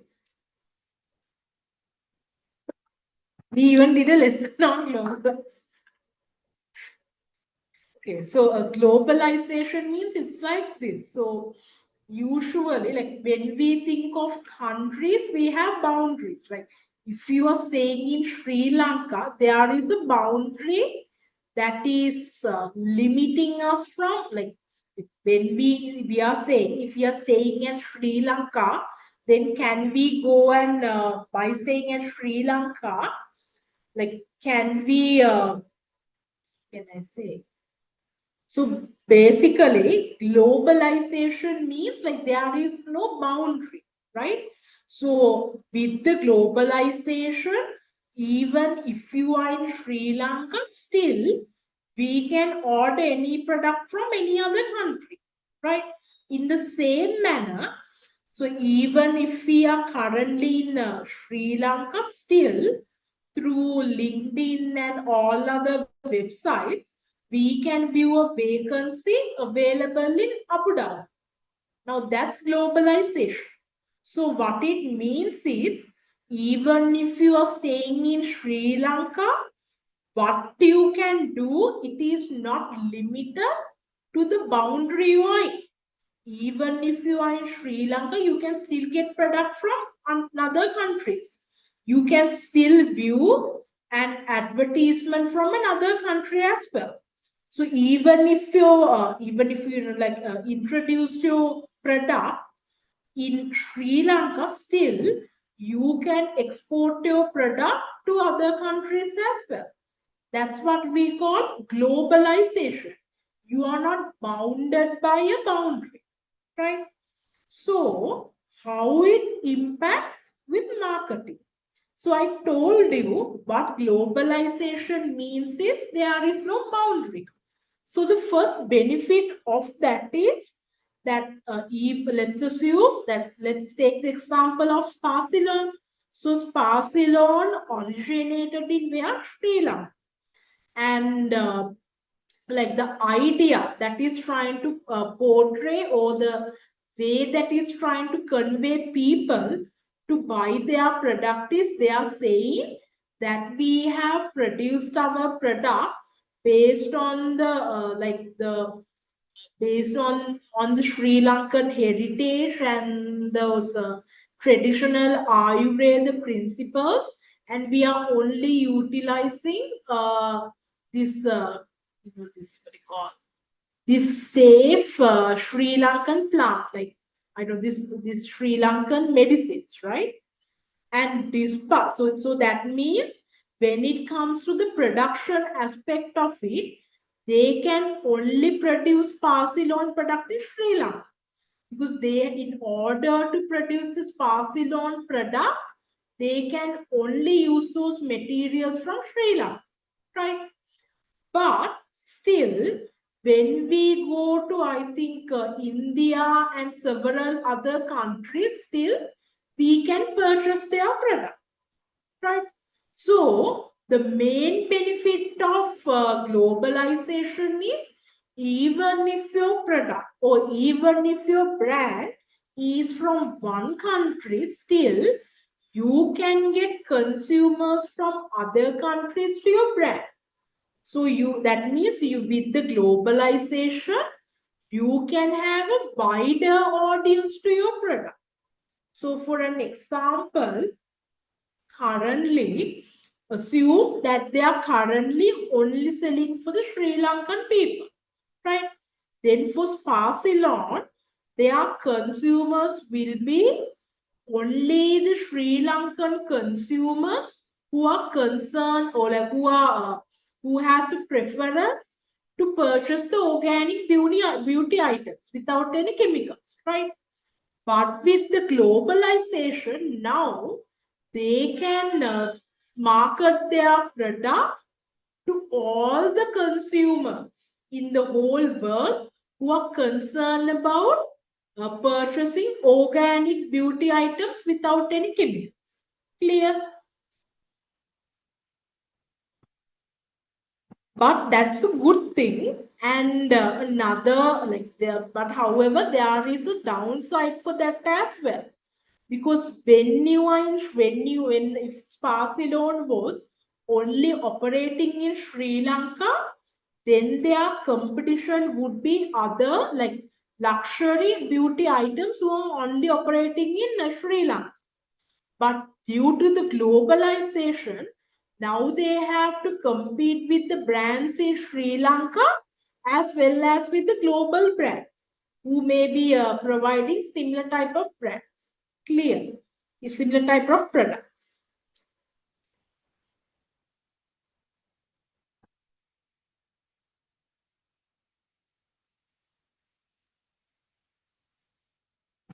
And another thing is, it's like this. So sometimes, like you have it's like this. So you're all familiar with the king coconut, right? When it comes to Sri Lanka, it is like very widely available, and we can purchase for a lesser cost, right? But now there are several companies who, like who export those king coconut in a like a bottle or in a package, because when it comes to other countries, I don't think they have like king coconut like trees there, right? So if they want to buy king coconut, then they have to buy it from supermarkets, right? Clear? Not clear? Clear, right? So likewise, so sometimes you can with the globalization, your product, so sometimes your product won't be marketed, it can't be located, it can't be marketed to the local market, but however, to the global market you can sell it. Clear? So that also happen. And another thing is, even so, with the globalization, what it means simply means is your marketing aspect. It won't be limited to your home country. You can expand. But when you are trying to expand it, you have to be concerned about their culture as well.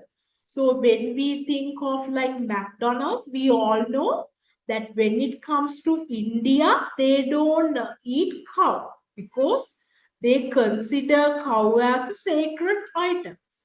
So when McDonald's is trying to sell their burgers, they can't sell burgers which contain the meat beef, right? Instead, they have to sell vegetarian or mainly chicken burgers. So with the globalization, it is true that you get to market your product for a wider audience, but still you have to be mindful about their culture as well. And also like this, not only that, when it comes to those electrical items, like the way the items they design or the sockets, it vary based on the country they are trying to sell. So for an example, in Sri Lanka, we have this like the three sockets thing, right? But when it comes to other countries, I think mostly they have this two pin, right? So when trying to sell machinery in those countries, you have to be concerned about that, right? And again, I think also when it comes to iPhone, uh, I think as far as I know, you as per the law in Abu Dhabi, like people aren't supposed to use like WhatsApp video call. They can't use it as per the law, right? So I think when you try to buy any Apple iPhones from Abu Dhabi, the like the I think they either won't have WhatsApp or like they can take audio calls and like they can text, but they won't have the icon for video call. So it's good, like so that's what happens with globalization. There are like good aspects as well as there are downfalls as well.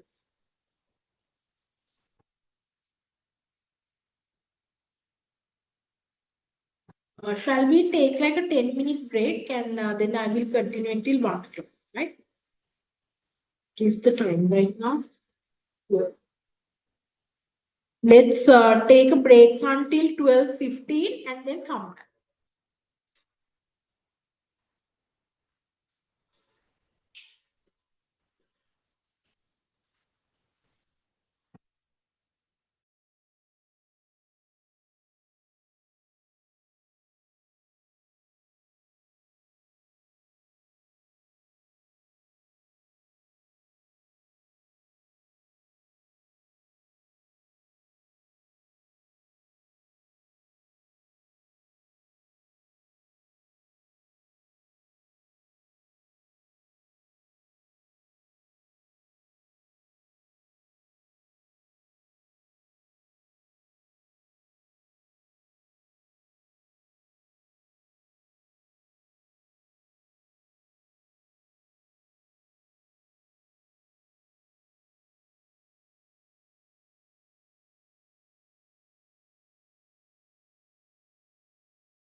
Okay, let's start the class.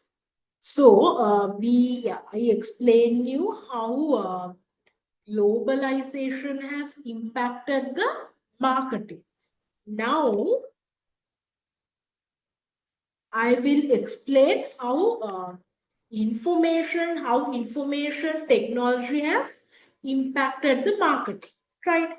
So when it comes to information technology, so it also include all of those social media. Like in the previous days, we did not have this Instagram and TikTok, right? And we did not have AI. Then we also, like when it comes to like the internet, it was not so advanced as it is now, right? And nowadays people have smartphones as well. So due to all of those what do you call this machines, or all of these elements, now the way that companies operate their business, or the way that they promote, or the way that they communicate with customers, it is different, right? So for an example, now assume you want to ask, so you have to make, you want to make some inquiries for a company, right?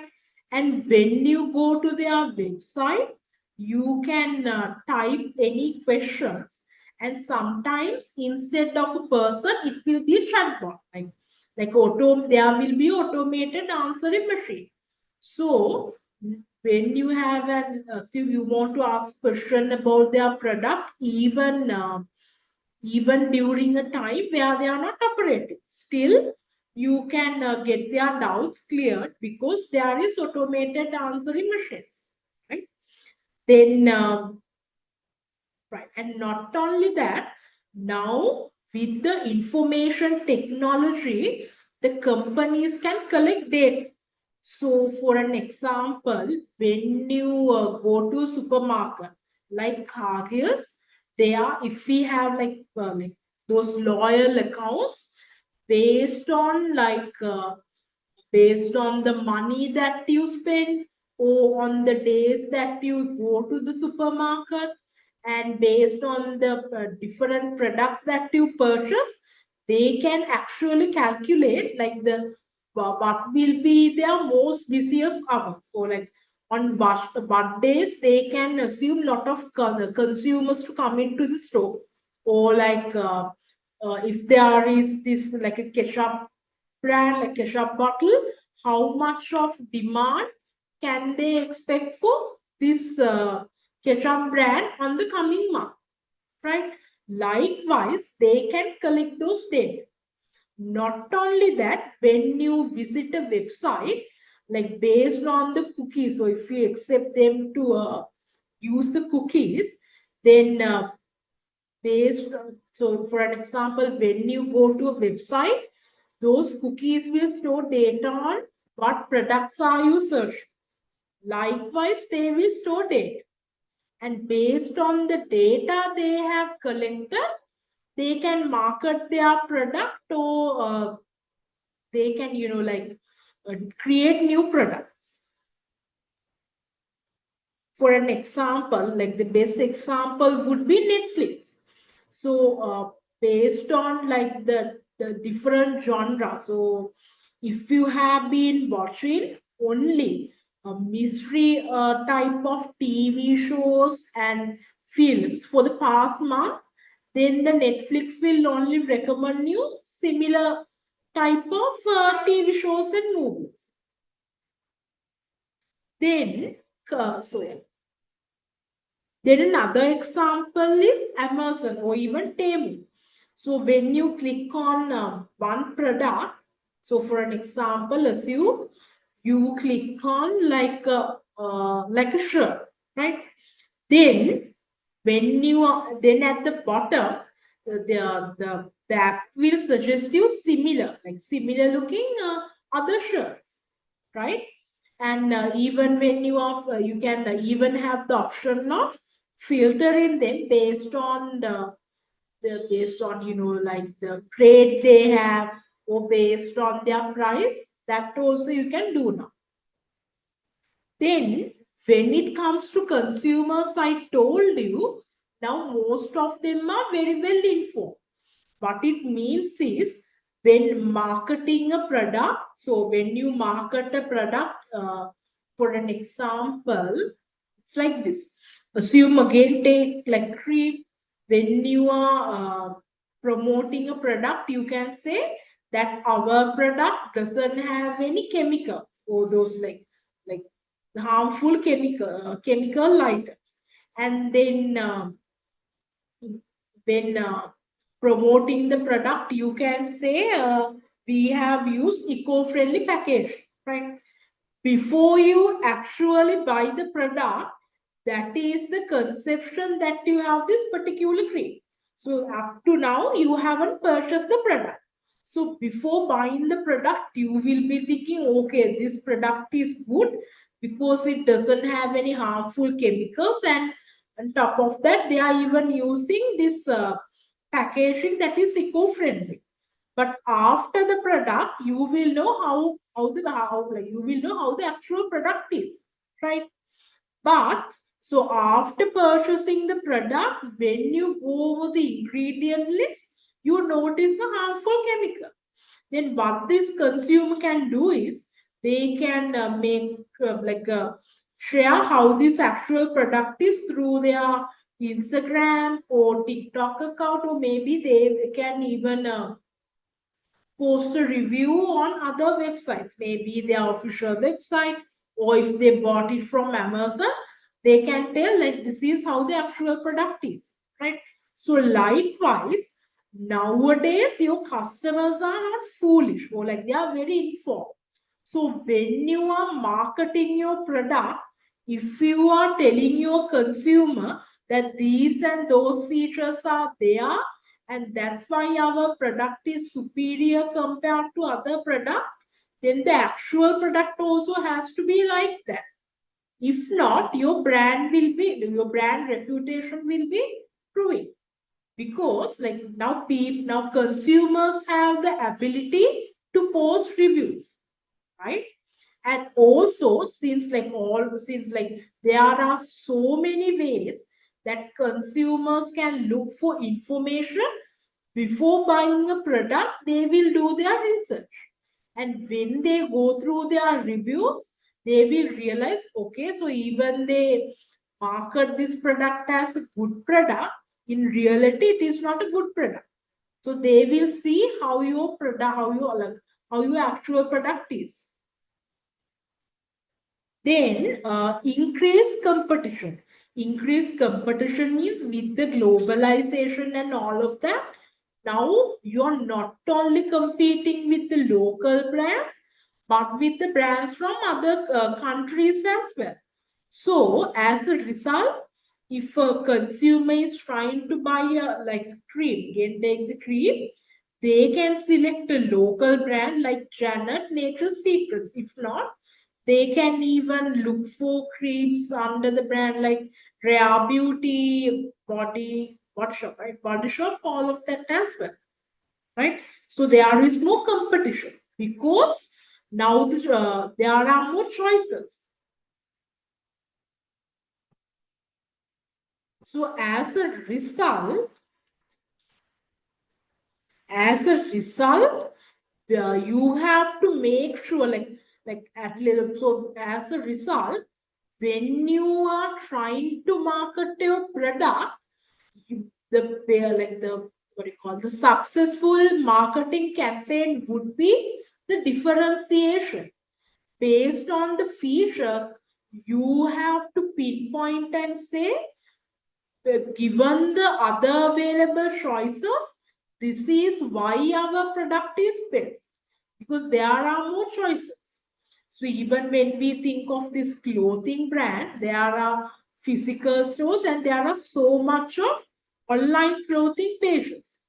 And of course, and we can't buy from every clothing page, right? So we have to market that our products are superior compared to all the other choices. So you can say maybe we are providing same day delivery, or maybe the materials are like our products materials are in good quality. Or maybe that's because we are using this eco-friendly material. Likewise, you have to think of a concept to convey to your consumers why your product is superior from all the other available options. Clear? And the ones who are joining online, are you also clear? Yeah, ma'am. Then, when it comes to capability, so when it comes to communicate with the customers, now there is technology. So maybe you can communicate with this those chat box, or maybe using their social media. They can send you a DM. Likewise, now you have a lot of like options to communicate with your customer. And right. So here I have taken two examples. So when it comes to Nike, I told you that they have their very own app. So they usually communicate with customers through their app, or the consumers can put a DM on the Instagram. Right. Then when it comes to Starbucks, they actually they also have an app. If not, they have this. You can give a customer feedback on the social media. And I think so. I can't remember what was the service. Ah, have you all been to the Key supermarket recently? So when you go to the cashier, after they like build your after the cashier build your products, at the end they ask you to give the rating on the screen. Like they ask you to give a rating from 1 to 5 based on the service they have given. So again, that's a way of communicating with the customers.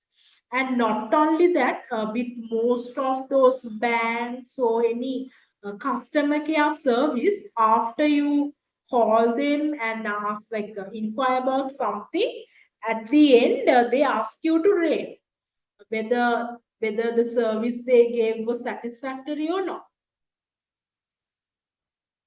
Then we have collect information. The main reason that companies need to collect information is to identify what are the preference of your customer. What are they really looking for, right? So for an example, I told you when it comes to Cargills, they actually like when you have an account with the Cargills, like the loyalty account, they collect data to identify on what sort of day, on what days you will be visiting the Cargills, on what days they can expect a lot of people at the Cargills. Then what do you have to do? So for an example, you have identified on the Wednesdays, or the more consumers will be coming to the supermarket store. Then you have to then you have to quickly restock your product most of the time. And I think, yeah, have you seen on the supermarkets, they mostly offer those promotions on Tuesday or Thursday, right? So maybe that's they have realized those are the days that consumers tend to visit the supermarket more, and that's why they give those promotions. Likewise, you can collect information in order to predict what to call the consumer behavior.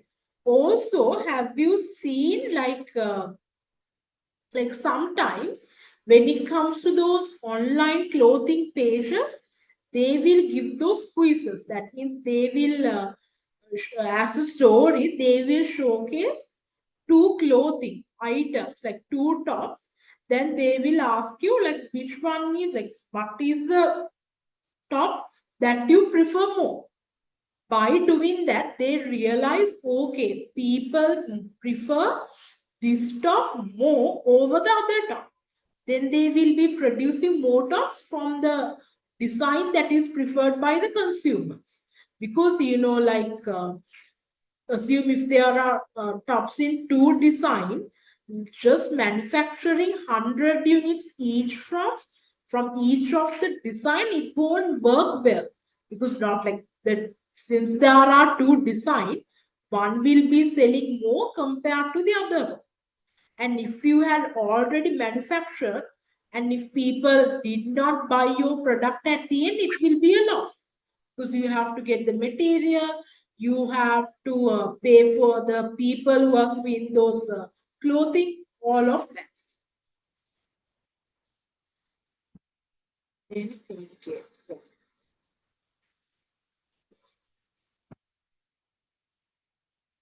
So the another example you can use for that is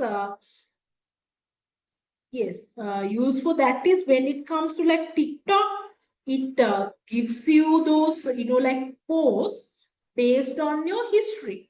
So for an example, if you have been viewing more posts about those babies or cats, then when you try to scroll more, it will generate more posts relating to cats or babies. Then again, another app that uses this option is Spotify. So based on so Spotify has so many people are using Spotify.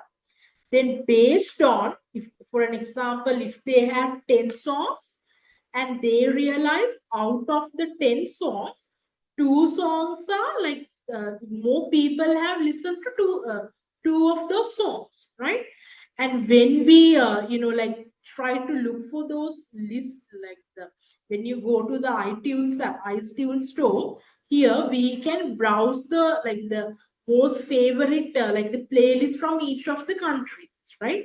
So if a song has been playing for if so many people have been playing the same song, it will be included in the playlist. No, that's why this some people say it has been selected in the top 30 list, top 50 list, likewise.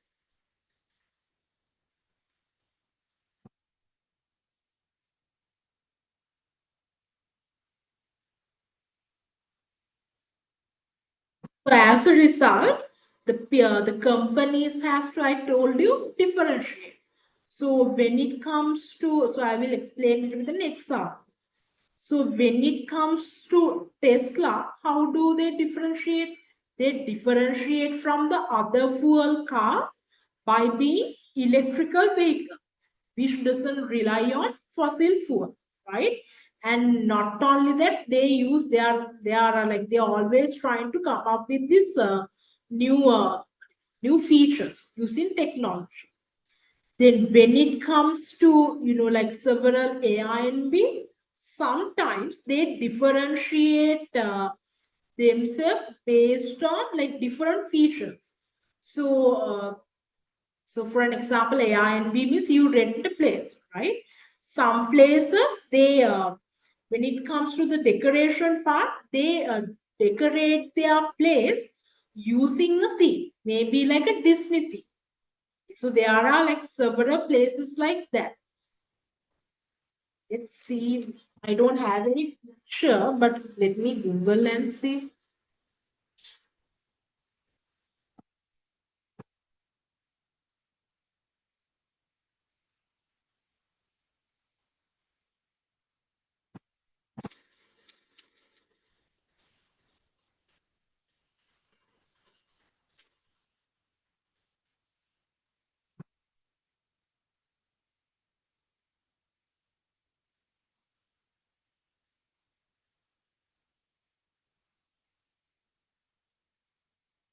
See,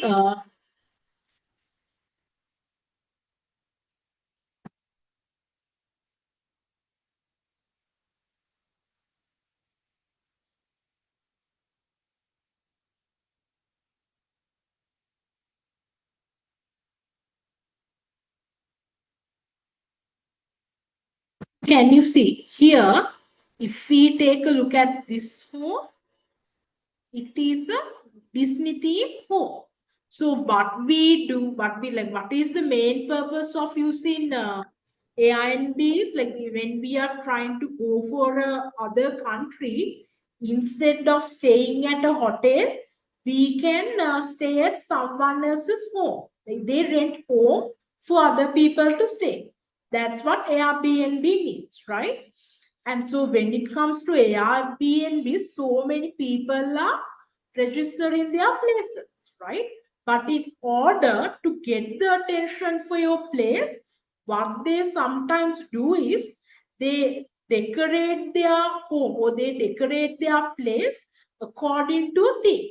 So here, this they are saying this home is for sale, and it is Disney theme. Again, see, this room is also a Disney theme based room.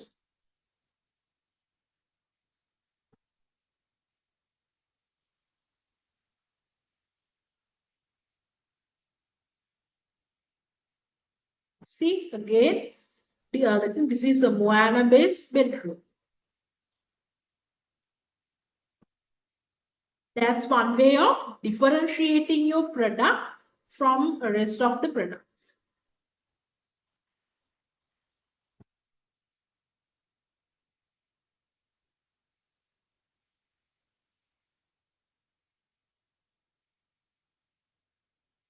So these are done.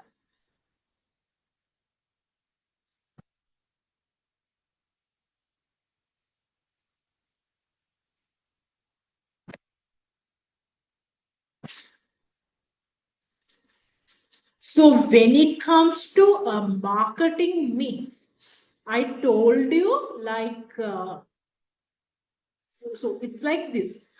Marketing mix is the base in the marketing management. Okay. So these are the 4 elements in the marketing mix. They are product, price, place, promotion, right? So what basically marketing mix means, they are the tactics or they are the ways that companies can use to promote their product. For an example, when marketing a product, the product matters, the price matters, so do the place and the promotion, right? Here, so the product means like the product features, the price, the place, like from where the consumers can buy the product. Then the promotion, how are you trying to communicate the existence of your product to others? Clear?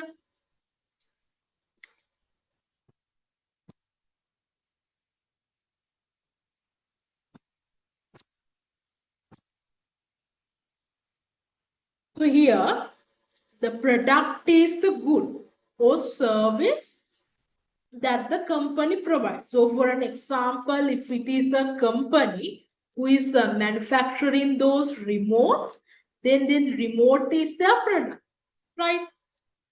The price is what the consumers pay in exchange for the product. So if this remote costs, assume like hypothetically like 2000 rupees, then the consumers have to pay 2000 rupees to the company in order to get access to this remote. And that's the price they have to pay. The place is where the product is purchased. So in order to purchase this remote, you have to go to their physical store. Then for the remote, the physical store is the place. Promotion comprises of advertising, sales, and other communication efforts the company utilizes to attract the customer. That means any way, any things, or like any means that you use to communicate to your customer that these products exist, or like these are the features of your product, that is what we call what? Promotion. So here, first of all, we will talk about product. So I told you the product is what the company has to offer. That's a product, right? Remember, when it comes to a product, we are mainly referring to the product itself, or like the features of the product. And the features of the product depend on your target market. So for an example, just assume a bag. Like your product is bag, right? And if you're trying to sell your product to kindergarten students, then that the design of that bag plus the laptop bag is completely different, right?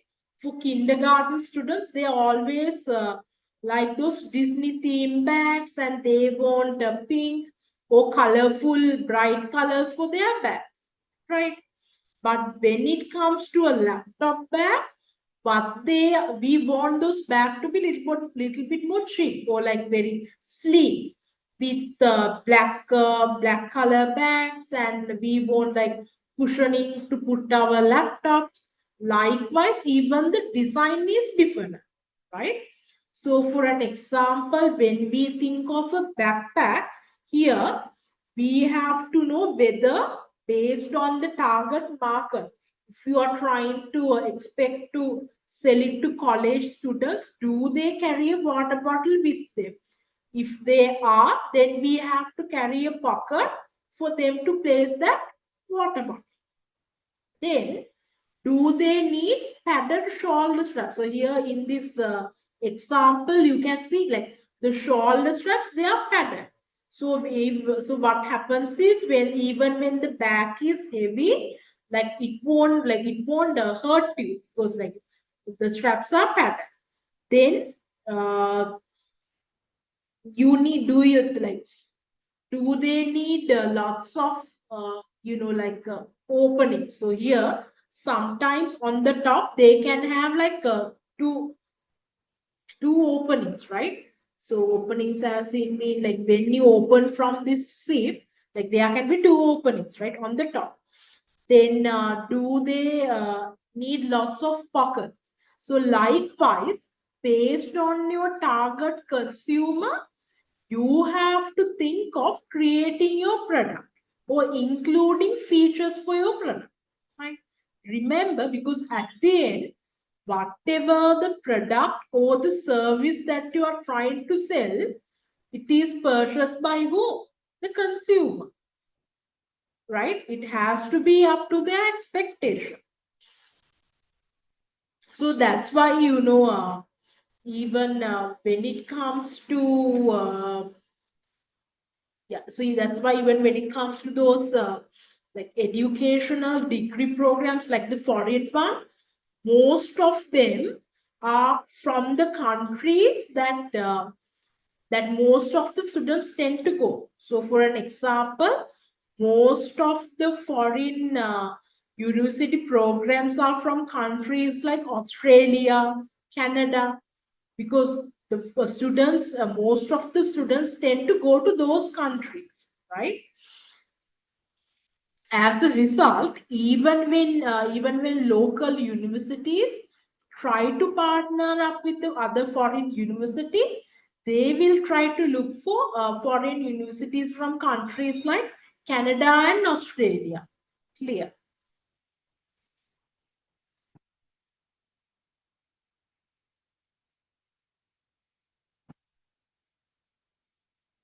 And again, another thing is like not only the target market, sometimes we have to think of the purpose, like the reason they are trying to buy this product. So for an example, it's like this. So assume there is a student that he or she wants to migrate, right? And and they realize that they, if they had to come directly, like contact the foreign university, then it will be more costly, and they have to create so much of documents, right?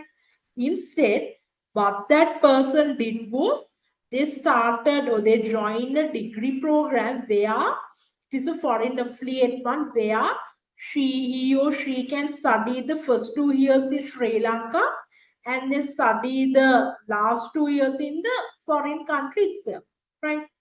And why did she do that? Because like when it comes to like the affordability and the convenience, rather than directly applying for the foreign university, for that students it's much more convenient and feasible to do the first 2 years in here, right? And based on that, what we can expect is that maybe she will need more money, or like maybe like she don't have that much of money, like money as in like she will need some assistance when it comes to paying her like tuition fees in the overseas country, right? So, if that's the case, then you can partner up with a foreign university where they allow like the foreign students to work particular hours. What it means is when they go to the foreign country like Australia to complete the last 2 years, some companies allow students to work for like 20 hours because then they can work and get the money to pay their tuitions, right? But at the same time, there are other foreign universities who do not allow that option. They say for the third year you can't work at another company. You have to strictly focus on studying part, right? For a student who is who decided to do the local degree first, the reason that he or she shows that option is maybe because it's more convenient and they have trouble collecting the fund, right? And for such students, it's better for them if they could work, right? Because when you are marketing your program, you can tell those like your consumers, here, don't worry, even when you go overseas, you can work and collect, like you can earn funds, right? So as a result, when you are creating your degree, that whole option also has to be there, right? So here under the product,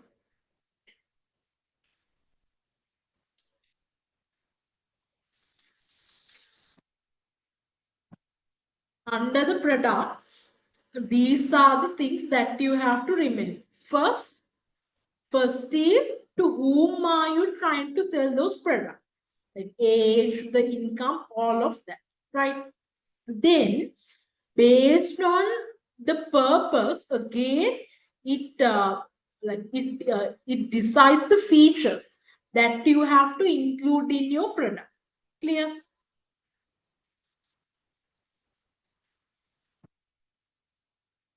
Then price. Price is simply the amount consumers have to pay if they want to get access for your product, right? So again, even based on the target market, your price can differ. For an example, if you are trying to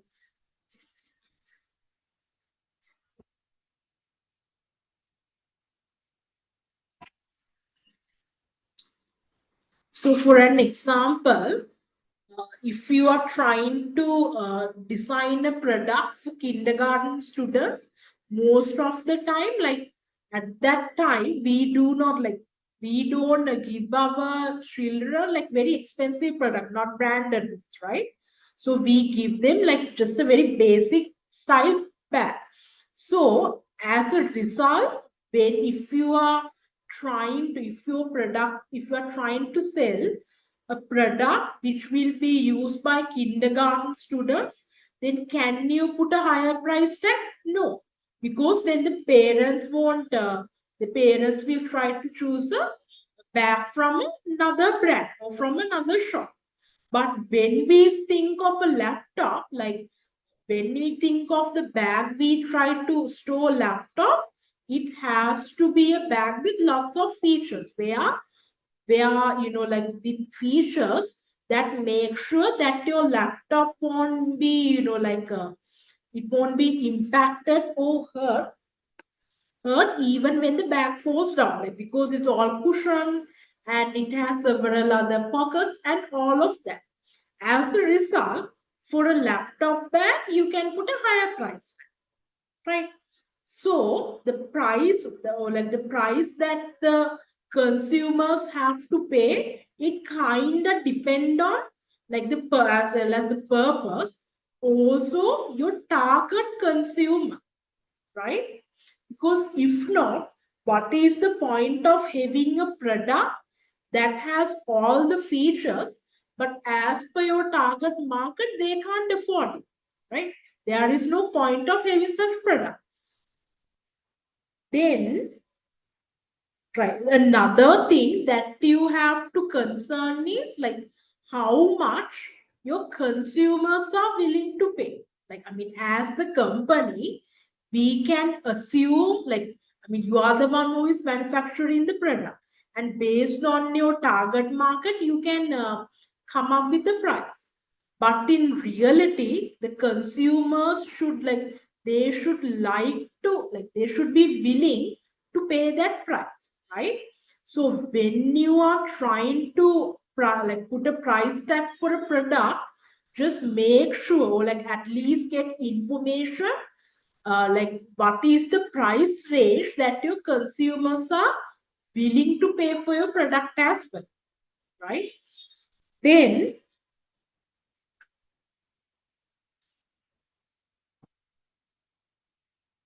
right, so when making putting the price tag, this is the basis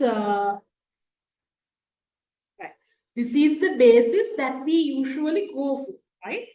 So we try to look for the price, the minimum price that we can put for our product, and at the same time, we should be able to get a profit. I mean, like, what is the minimum price that we can put on our product just to cover all of our expenses, right?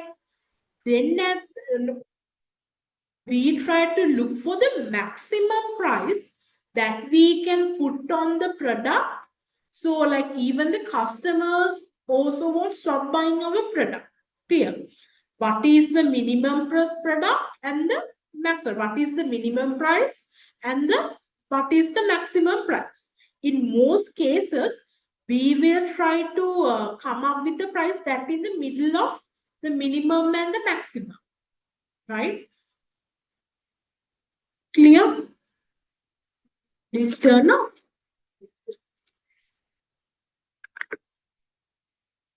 Are you all clear? Clear? The ones who are joining online, are you all clear? Do I need to explain it again?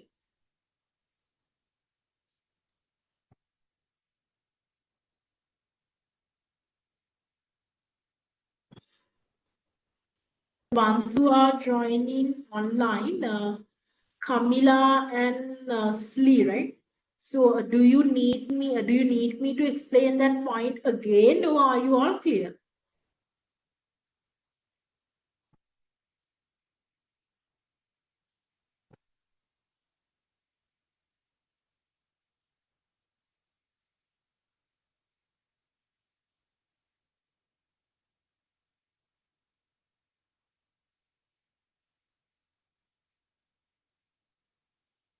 Can you at least put a message on the chat box so I can go ahead and talk about the next.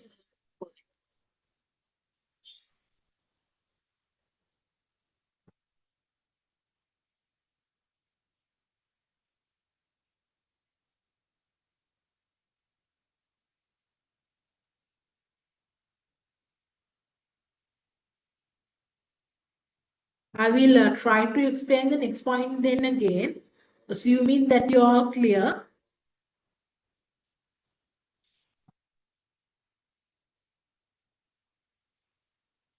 Then we have promotion. So I told you promotion is the way that you communicate your product to the consumers to make them aware of the product or to make them at least interested to buy the product, right? So for that, what we like, the main thing we can do is advertise. Advertising is maybe through TV advertisement, or with all of those cutout like banners, or from digital advertising that we can do. If not, like sometimes what we can do is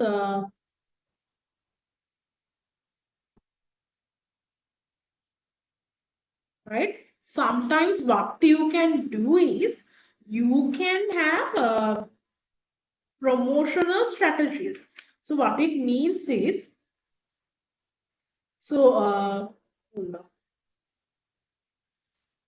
so there is this brand called Transport, right?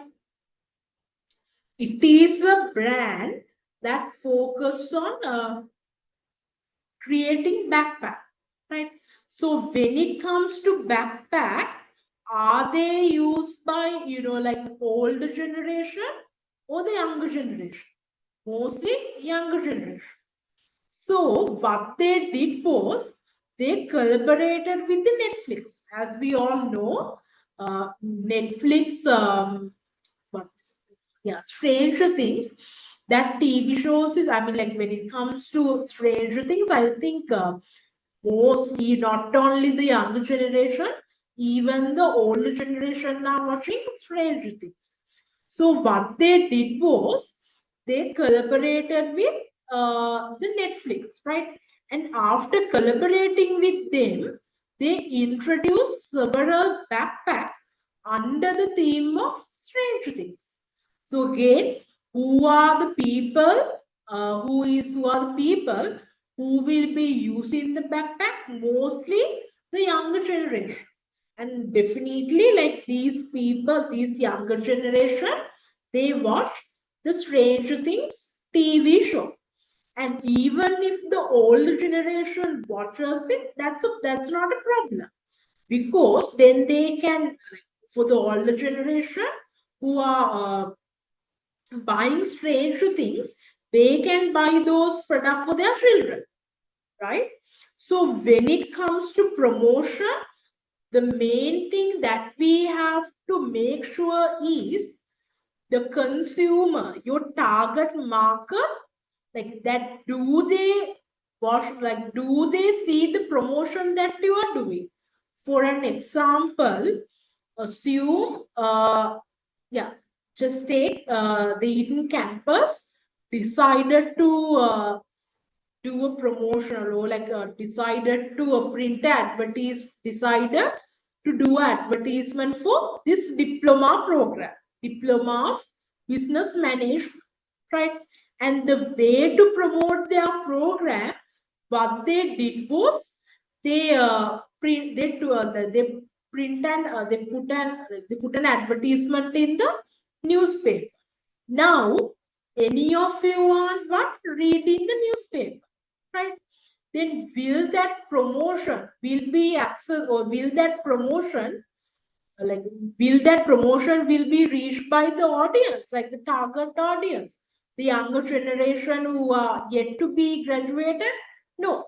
So that's not a successful way to promote that program, right? So if their target market was you guys who are undergraduate, who have just completed O level and A level, then they should promote in a communication channel that you all guys like watch, right? Then that would be through advertising using those digital media campaigns. Likewise, when you have to select social media, like a campaign or like a channel, as companies, we have to make sure that the promotion channel, like the communication channel that you use, it is the right way to reach your target audience, because otherwise there is no point. Clear? Rukai, are you also clear? And sometimes it's like this as well. Even if in some cases these what do you call this programs are done by you guys. Some cases, the payment for these diplomas are done by who? Your parents, right? So in that cases, what we can do is we can promote our program in the social media, targeting you all, and based on the communication channels that your parents will be using, we can promote on those as well. Right? Clear.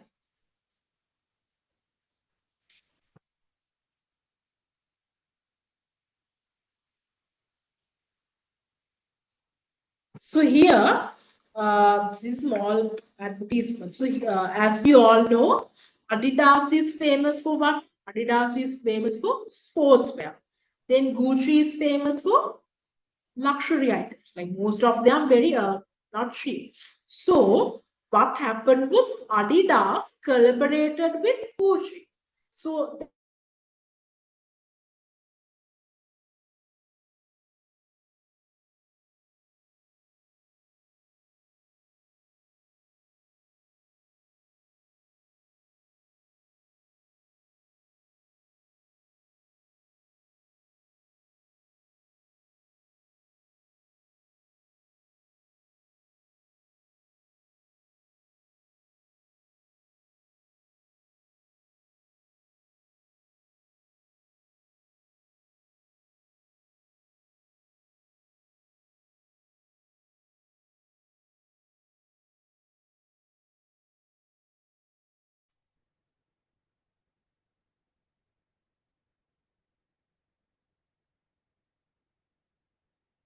when you think of like sports item, most of those brands are on the same level as Adidas and Nike.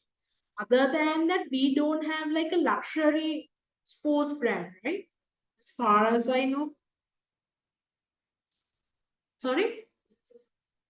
I can't believe it. I haven't heard. What's the name of it? Can you say it loud? Orensuka. N-I O-N-I-T-U S I.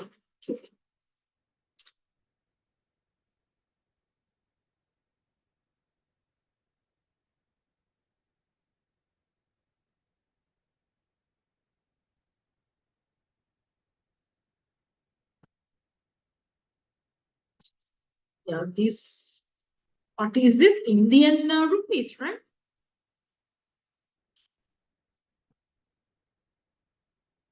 So yeah, then still, but somehow it's limited, right? When it comes to luxury sportswear item, because the thing was this promotional campaign was like a really you see here it did really well. It performed really well, and we still call it as a good collaboration.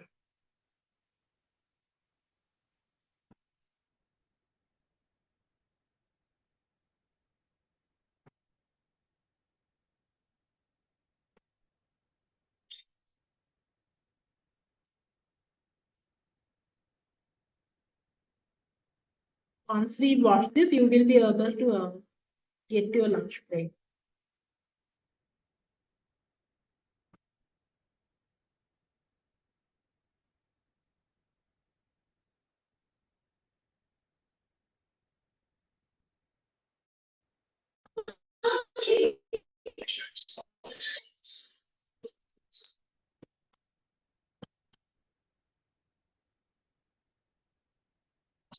See this green and red, it's like the symbol of Gucci, and they have collaborated with Adidas.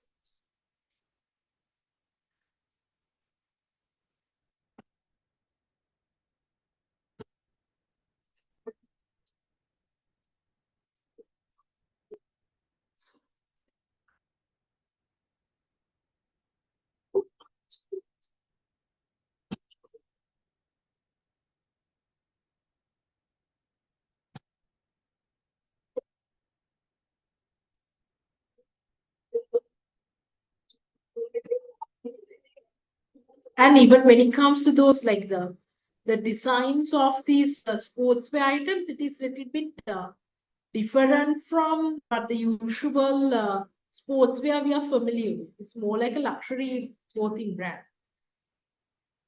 Sorry, it's like a luxury clothing items. Right. So it's 1-4. You can take your lunch break.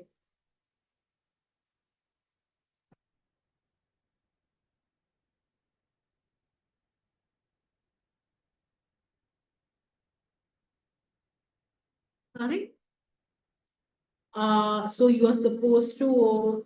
It should go like at 1 o'clock. You're supposed to get the lunch break. Since 1-5, you can come back at 1:35. You get a 30-minute break.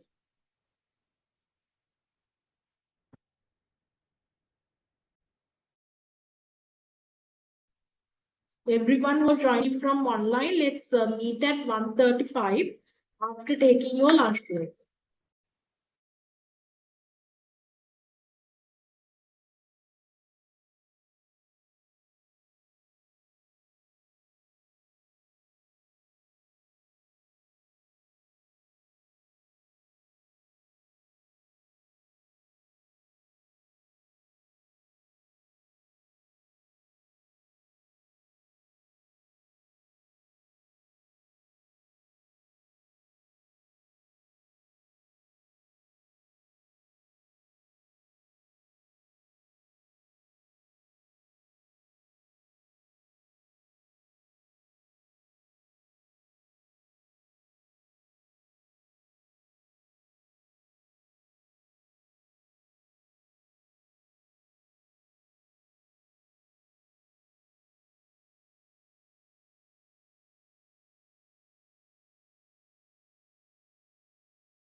Afika, you can see the screen, right?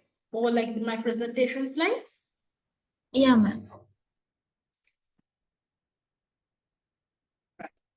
So out of the promotion meets, we discuss about the product, we discuss about product, price, and the promotion. Now we are only left with the place.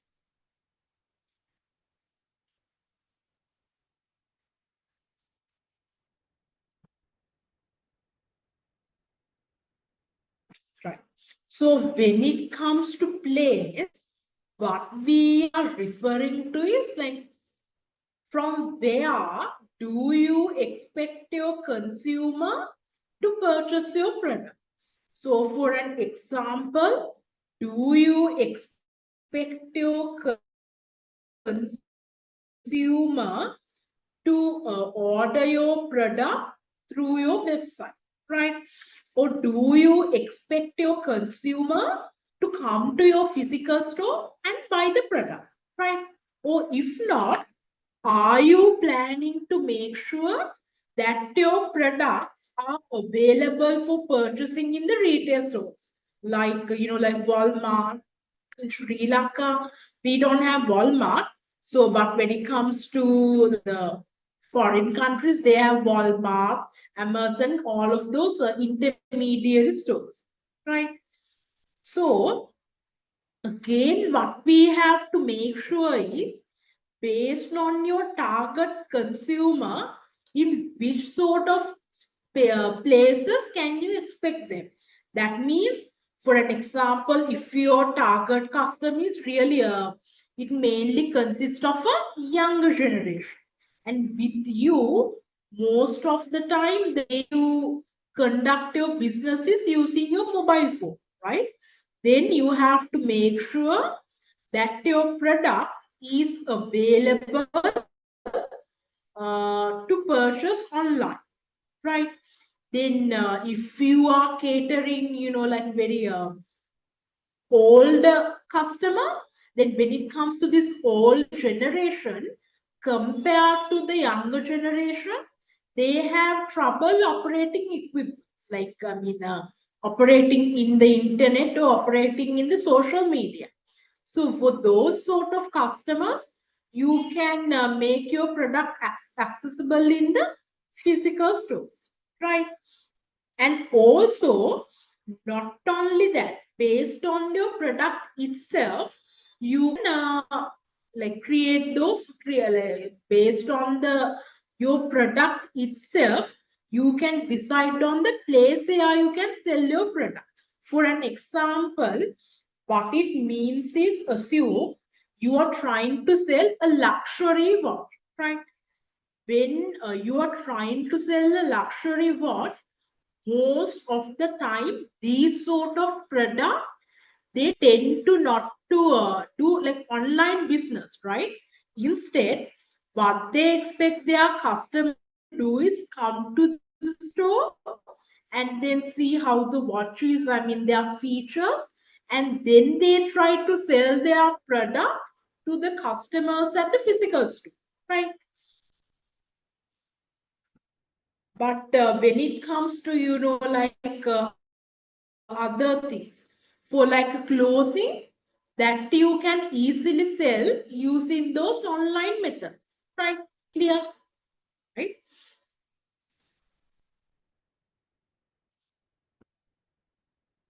So now I have given you 1, 2, 3, 4, 5.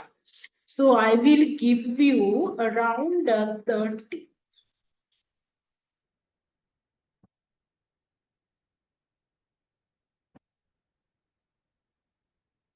So you have time till 2:10, right?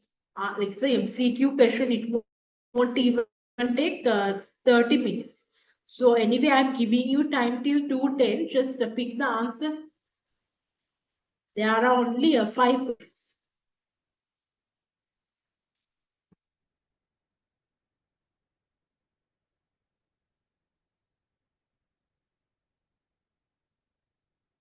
The other students who came with you did not.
So, do you have the tube with you?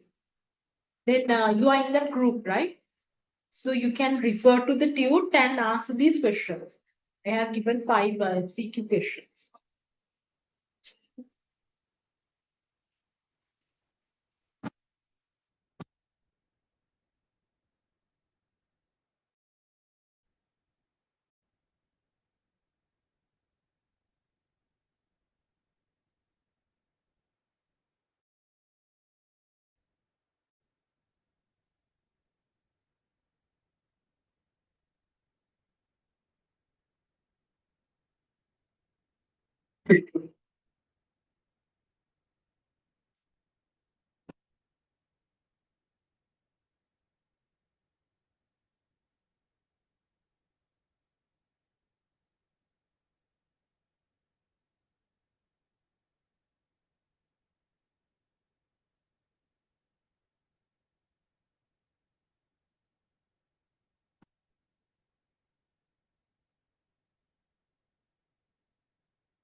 Done or still green?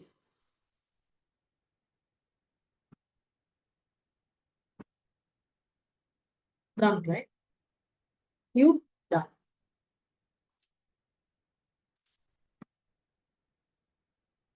Afika, what about you? Do you still need some time? Done, ma'am. Done.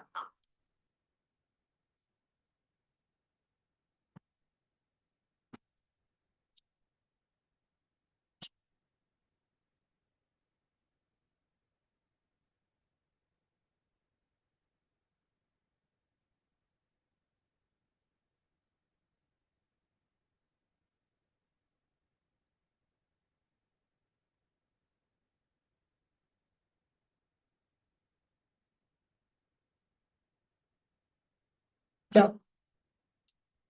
You? Do you still need some more time?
Afika, you also done, right?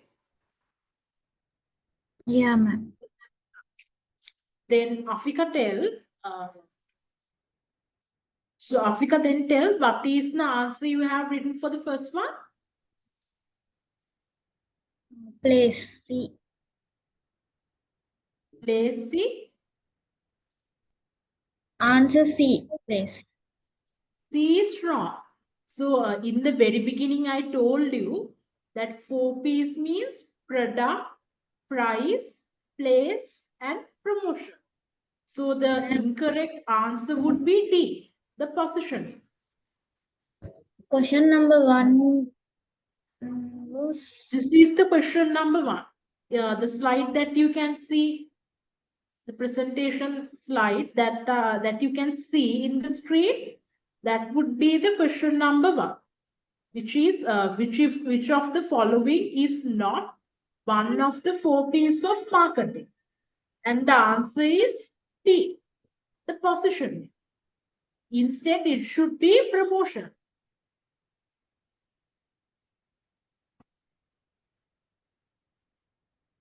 Afika, are you clear now?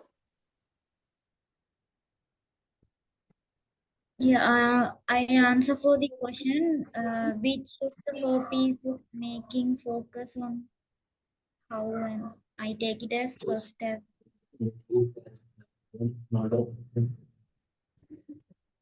Institute?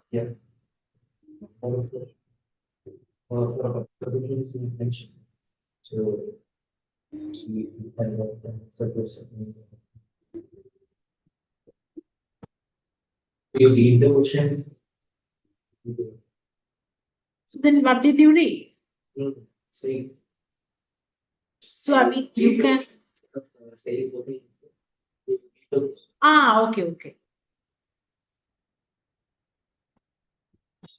Okay. Okay. But can't you say this number 1 in the tune?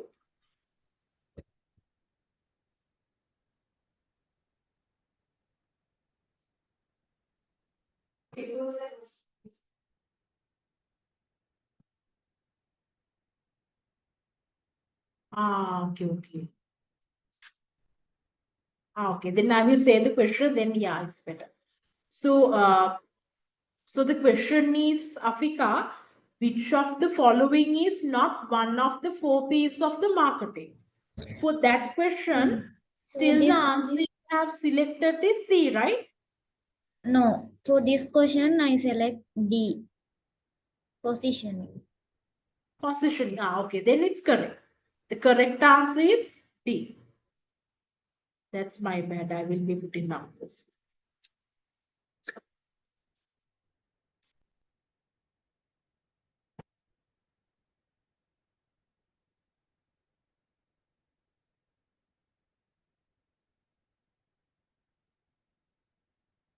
Then the next question is, which of the four P's focus on determining how much consumers would be willing to pay for a product or service? Rukaya, what is the answer? Yes. You, Afika, price is the answer. What is the answer you have selected? Price, ma'am. D. Good. Then I can't remember your name. Then what's it? Ah, Muha. Then you, what's your name? Arham. Then, okay. The third question would be, which of the four P's of marketing focus on how and where to deliver the product to consumer most likely to buy? What is the answer? Yes, good. The place is the answer. Fourth one, Dilpuan, a marketer for soft drink company, ensure that his products are available in numerous locations.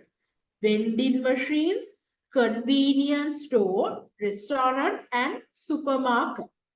Which elements of the four pieces Diwan addressing? Aryan, what is the answer? Out of A, B, C, D, what is the answer? Yes, good. The place is the answer.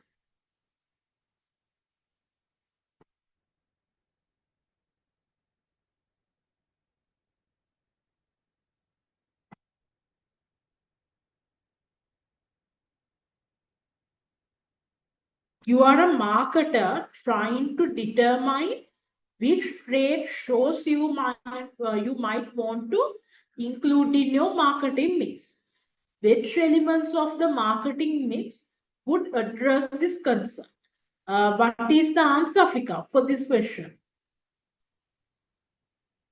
I put promotion. Sorry? Promotion, ma'am. Yes, D. good. Promotion is the answer. All of you are correct. You got all of them correct, right?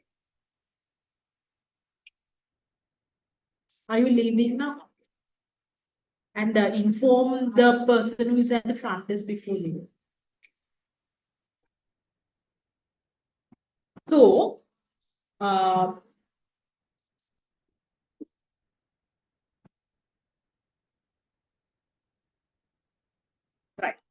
So here, we will, with this, we will be able to know the difference between the product and a service, right? So I told you, when it comes to a product, what it means is we can see that, and as a result, we can touch it, right? If we take this mobile phone, me and you all, everyone can see this mobile phone. As a result, we can touch it, right? Then another thing is, when it comes to like a product, like even though this phone belongs to me, like even you can keep it. Like even I am the owner of the product, still like this, you can differentiate the product from the owner. Are you clear with the point that I'm getting? Right? So those type of things we call PO product, right? And another thing is, when it comes to pure product, you can store those products. What it means is I can take my phone and put it in the drawer, right? So I can store it, right? Then when it comes to service, so here the example I have taken here is food purchased from a store. You can see those food, right? Service service is something intangible. Intangible means, so when I am teaching to you, can you see the teaching service I'm giving to you? No, you can't see that. But instead you can get is the knowledge. Even if I ask you, like, can you see the knowledge you're getting? No, you can't see that. But once I share my knowledge with you, you may end up sharing the knowledge. But you can't see it. As a result, you can't touch your knowledge. Right? And at the same time, so I am the one who is sharing my knowledge with you at the moment. Right? But when I leave the class, will that knowledge will be in this class? No. The knowledge that I'm sharing with you, it is owned by me and it is unique to me, right? So when it comes to like the separation, you can't separate the owner or like the person who is providing the service from its service. I mean, I have to be there in the class with the you two students in order to share my knowledge, right? And again, of course, there is like what do you call this, recordings are there, but still the knowledge that you get by attending this physical class, it is not equivalent to sometimes what you get from recording. Like the service is different, right? So that's what we call a pure service. So the example I have given here is a cooking lesson. Assume you are going for a cooking class and there that the instructor is sharing with you how to make a particular dish, right? But the problem is nowadays, when it comes to anything, they are in the middle point of a product and a service. What it means is, assume you are going to a restaurant for dining, right? There, you get product. When you take a look at their menu and you order something. The product you get, or like what you ordered, it's the product, right? But everything else, like clean glasses, then a clean tablecloth, and the time they took to serve you, or the time they took to take your order, all of them are part of the service, right?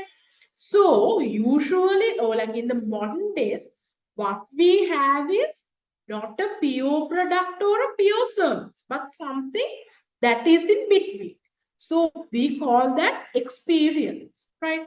So even when I introduced this experience concept for you under the things that you can market, right? So, and the example I took there was you going to a leisure world or you going to a water park. There, what are the tangible products? Those like this, because those rights that you can use, right?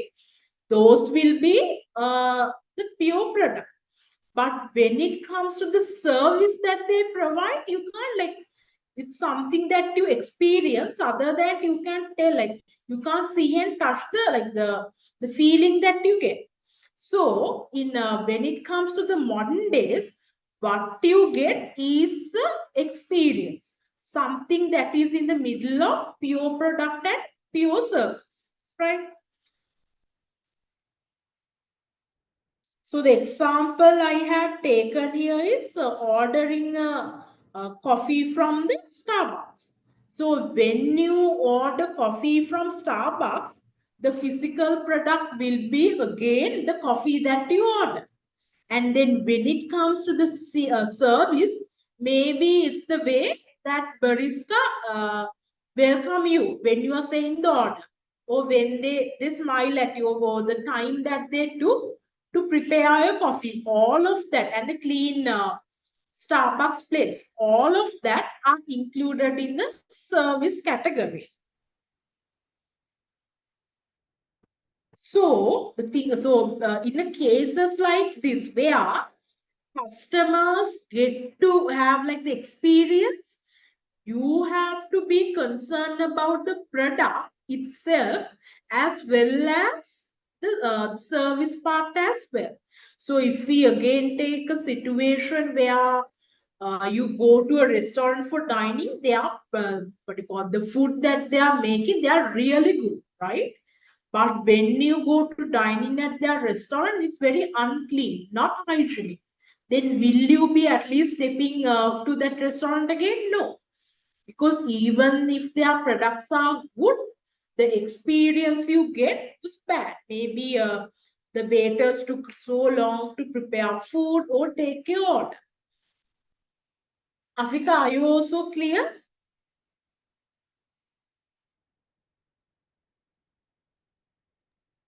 Yeah, ma'am.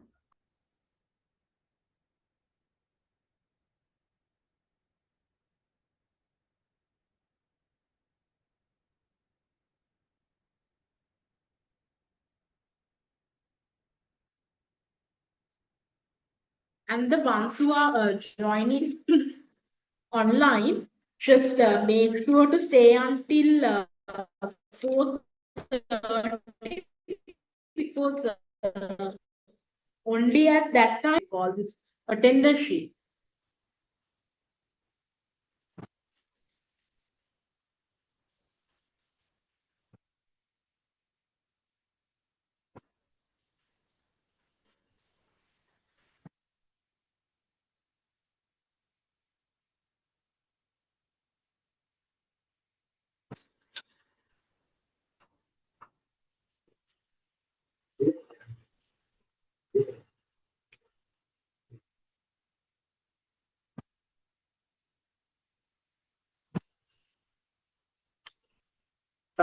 So what we can do is, so here they are saying customer experience is the overarching impression that customers have of a brand, right? And this it's like this.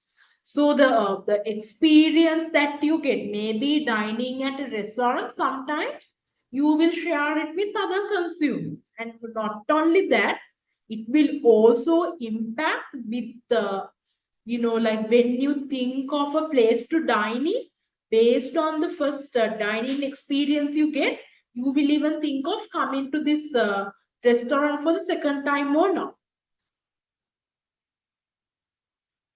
So the ways that you can, or like the things that you can use to give a good customer experience is technology. You can use technology. Then you can, that means you can promote your place. I mean, like that means what you are trying to do is, so by doing that, you are trying to improve, or like you are trying to improve your expected value. That means like when you are trying to when you are thinking of going to any place, you will be excited to go to that place, right? I mean, that's good as well as bad, because you're already hyping up your consumers to visit to the store, right? And the actual value that they will be getting at the store, it also need to match with their expected value, otherwise they will be disappointed. And customer service, that includes like greeting customers and providing their with the food they order, things like that. For example, if you have ever visited an Apple store, have any of you visited? Even I haven't visited. So you probably have experienced one of the most loaded customer experience there is. From the moment you walk in, you are surrounded by product and transported into a world of technology. So we can assume not only with the like the salespersons interact with you, but with the way they have stored the product, or with the overall outer environment you see when you go to a store. From that moment onwards, your perception of the experience you are getting, it is being created. Each touch point, from the check-in on an iPad to the latest product that are available for use, reinforce the brand through customer experience. Brands with strong customer experience tend to have more loyal customers who became brand advocate. Brand advocate means they will try to think the brand as their family. So also, like when it comes to like the customer experience, I told you more like calling it like a product or service. It's mainly about like how you feel when you go to that store, right? So it's like a very it can be subjective as well.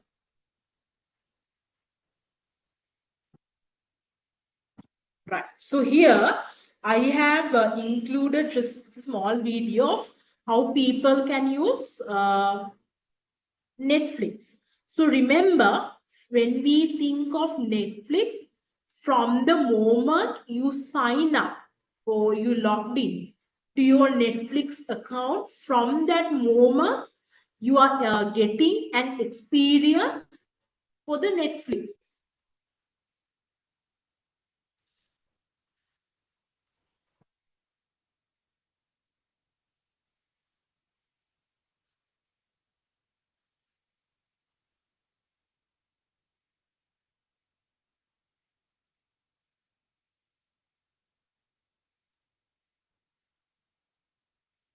Afika, you can see the screen, right?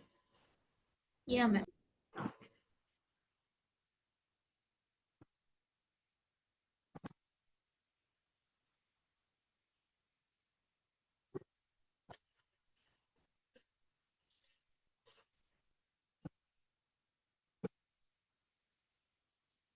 Can you increase the volume again?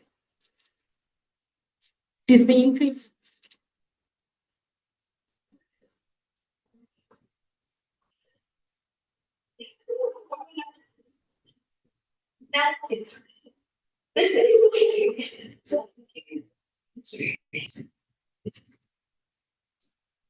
See again, based on the device that you selected to use the like a screen, again, that also building your experience.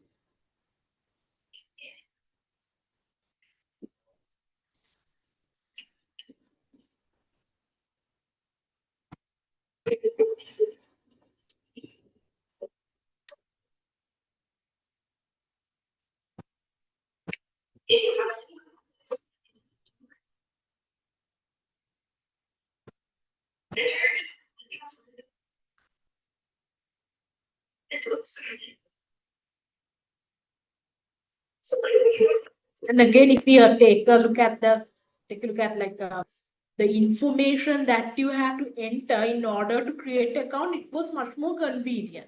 Imagine that they would ask what is your age and all of that, and then it would be time consuming.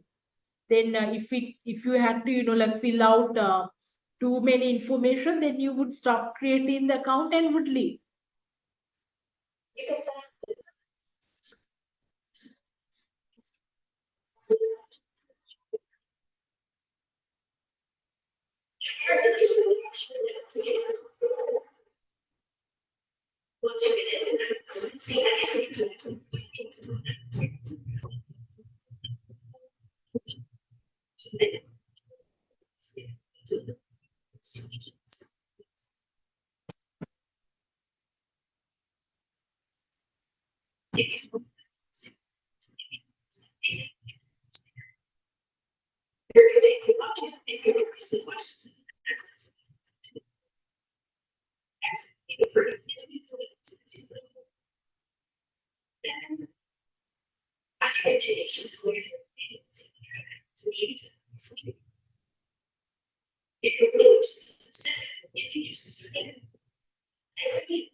You're not saying anything.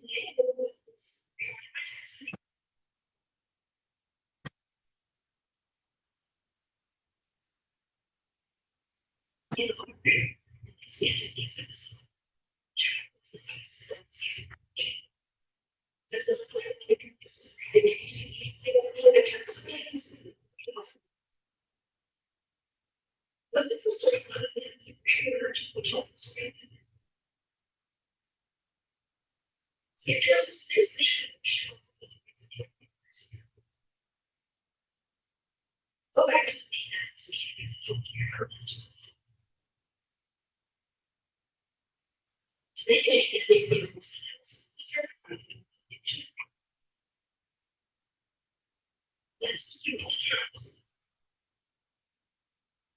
you're going to manage your condition, change your plan, or how interviews.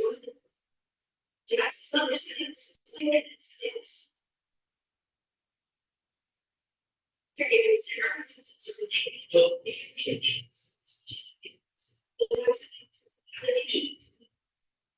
and you're not making any changes. You're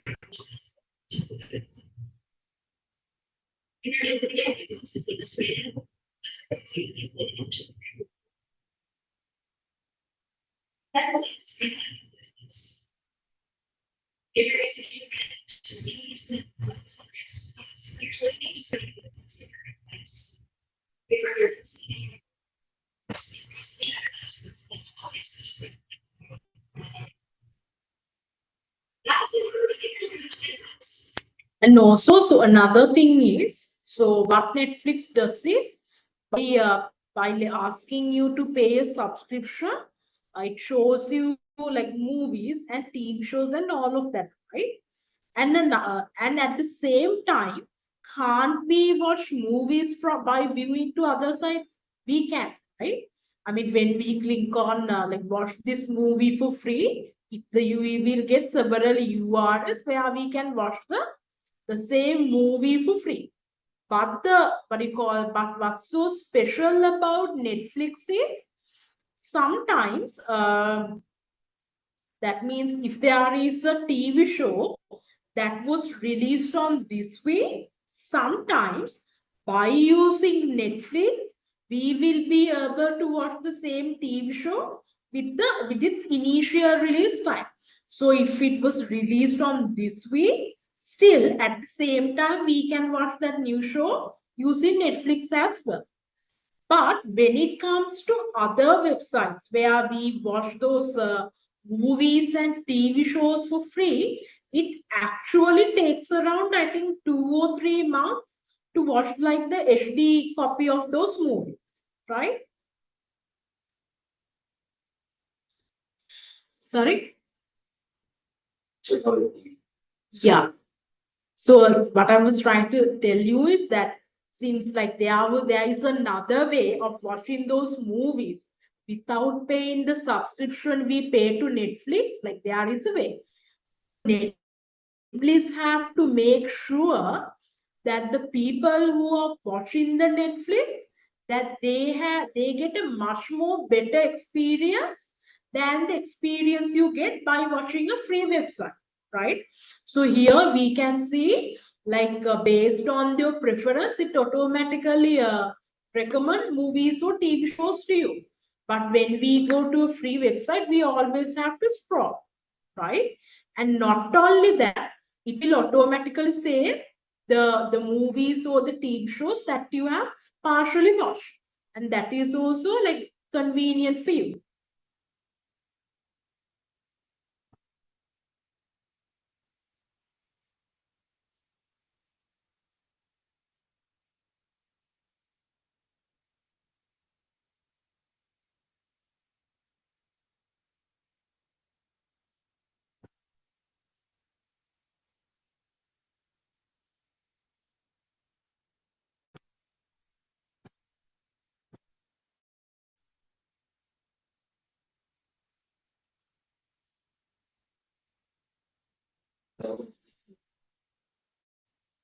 Yeah, that was no. So they have several other diplomas. And since, like when it comes to academic writing, like everyone can join the class. So for those days,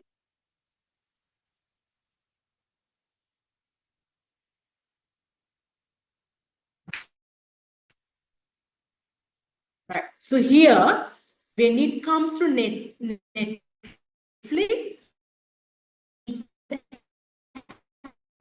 has mentioned the elements that they use to create a better viewing history, the genre.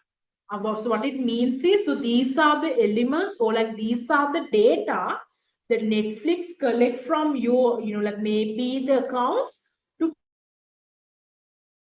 create a better experience for you. So they take a look at your viewing history, and based on that,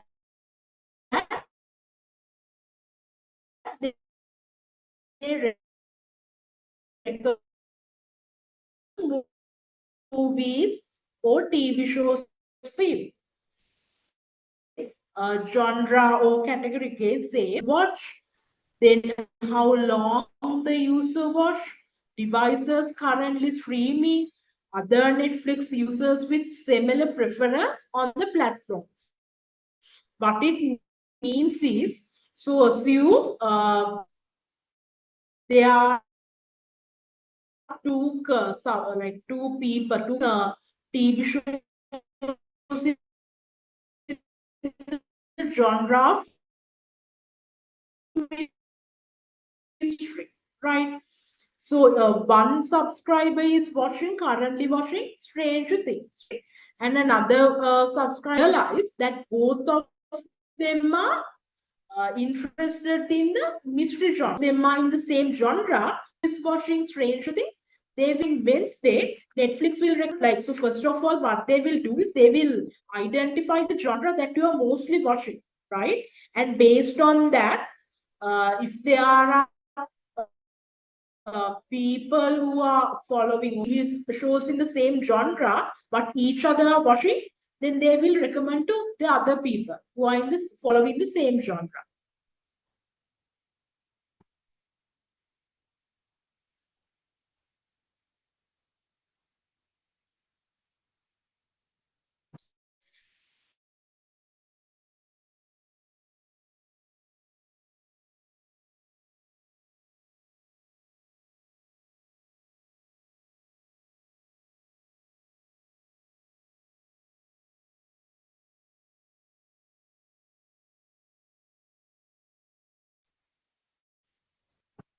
When it comes to product, first one, consumer product, industrial product. So the reason or the basis that we use to make this classification is the purpose.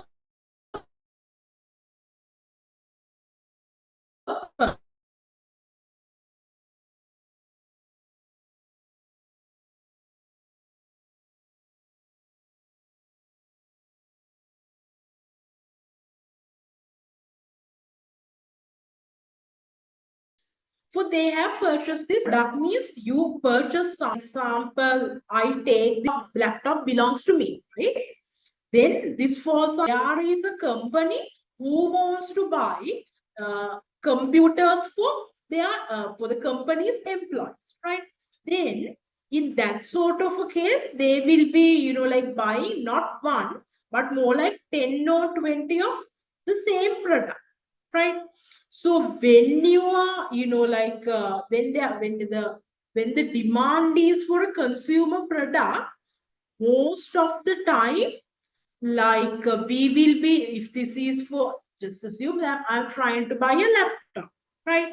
Then most of the time I will be buying this laptop based on my requirements on, right? And based on my preference. That means if I feel like Dell is much more, like good when it comes to quality over HP, then when I have to buy a laptop, I will be only buying Dell, right? But when it comes to like industrial product, here you cannot think of each other's preference, right? But instead, what you are thinking is what is the product that you can buy for a cheaper cost, and at the same time we'll just get the work done, right? So here you are focusing on what? The efficiency, getting the most benefit by spending less, right? So that's the difference between consumer and business product.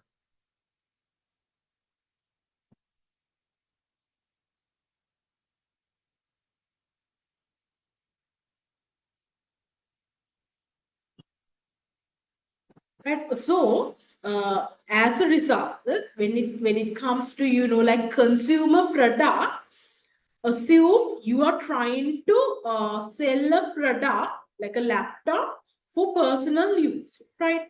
And when you have to promote that, what you will do is like you will do like a mass promotion. What it means is like you will be doing like a regular promotion on your social media page or TikTok. But when it comes to those business products, what it means is when you are trying to sell 100 or 20 of laptop, most of the time there won't be a promotion, but rather this dealing will happen based on the relationships. What it means is if there is a buyer from whom you have been buying electronics for a longer period, then you will try to buy the same 10 or 20 laptops from the same buyer, because you know this buyer, you have been buying laptops from him for quite a long time, and since you already know him, you are expecting that you will be able to get a discount from him. So again, when we classify product based on uh, so when we classify product like consumer and business, the base we are taking is the purpose. Are we buying this product for our own use, right? Or are we buying those like hundreds or 20 of laptop for the office use, right? And when we market consumer product, what we will do is we will do one promotional campaign, and we will display it on the TikTok, Instagram, or YouTube, right? But when it comes to doing, like promoting your business product, what mainly it's done on the basis of the relationships. Clear? You too clear? The ones who are joining online, are you also clear? Yeah, ma'am.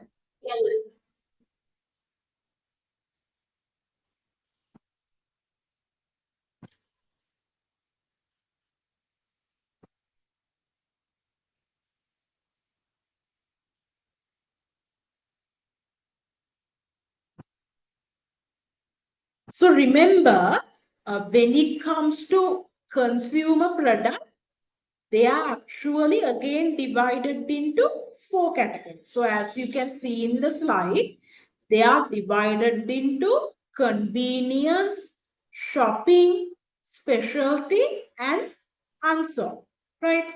So when we say convenience, what it means is like you don't even think about it. So you want to buy this product, so you just go to the store. You don't have any preference, you just buy it. So for an example, assume like a chewing gum, you want to buy a box of chewing gum, right? Unless you don't have a preference, what you would do is you would go to a shop and just buy a box of chewing gum from what they have, right? That's what we call convenience, right? So for these sort of product, how will you distribute them? You will be distribute them like a wide, you will be doing a widespread distribution. That is what it means is, since like there is nothing special to look at a chewing gum box, so what you would do is you would try to sell or distribute the same thing in every outlet, like, because there's nothing much to think. right? Then when it comes to shopping, what it means is here, you will try to think little bit more than the time you than the time you spend on buying a convenience product. What it means is here, you will take some time to shop, and then you will try to find the product that is best for the price, right? So for an example, the examples I have taken here is the technology, like laptops. With things like laptops, like you just don't go to a shop and buy. Like even when you go to a shop, they will tell you like this is the trendy laptop. But still, before going to a shop, most of the time, we tend to ask from someone. But see, I want to buy a laptop. What is the laptop with good features and the one that's affordable? So that's what you call the shopping type of product, right?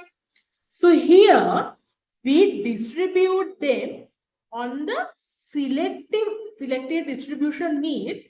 So we assume that only these type of consumers will buy our product. So we make sure our products are only available in the outlets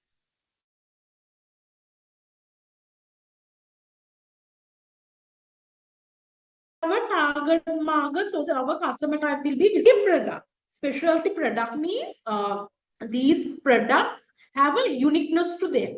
For like luxury watches, right? People buy luxury watches maybe due to their preference and maybe due to their high quality. So when it comes to just assume luxury watches, you can't just buy them anywhere, right? If you want to buy a luxury watch, you have to go to this particular watch shops. If not, you can't buy them. And the same goes with this gold jewelry. I mean, like you can't order gold jewelry online, as far as I know, right? You have to go to that particular gold jewelry shop to buy them.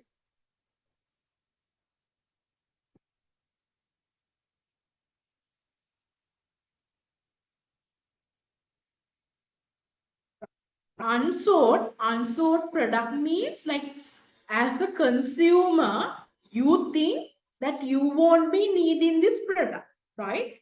So you only buy it when you have to. That's what you saw unsold. That means you won't go to a shop and will try to look for this product, right? So for an example, there was assume there was a tornado, right? And due to this storm or the tornado, one of your roof of your house, it got damaged, right? As a result, what you have to do is, in order to amend your roof, you have to go to the hardware and find and implement another roof, right? And if this tornado did not happen, then will you try to amend your roof again? No, right? If this tornado did not happen, then you would not think of amending your roof because it is perfectly fine as it is. But because of the tornado, you had to amend your roof. That's what you call unsold. You won't keep looking those products.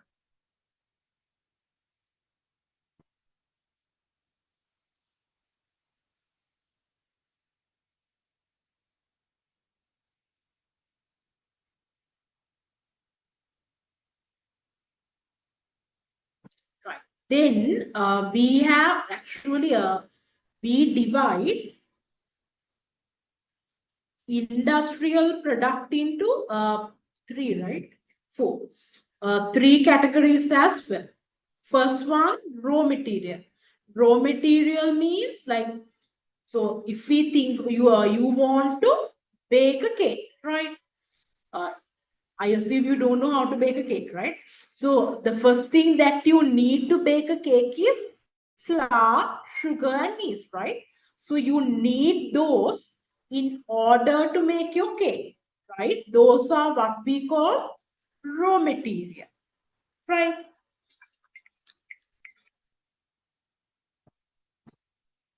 Just give me a second. Hello?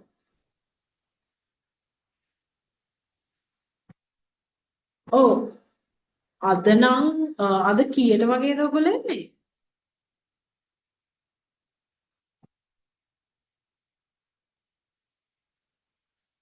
ඒ වෙලාවේ නම් නෑ. සවුන්ඩක් නෑ.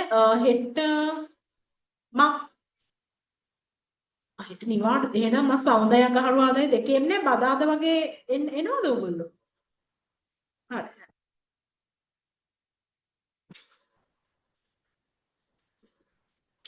Right.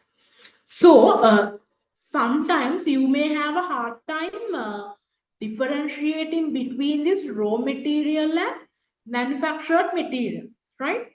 So, I will tell you tricks. So, when we think of, flour, sugar, and yeast, right?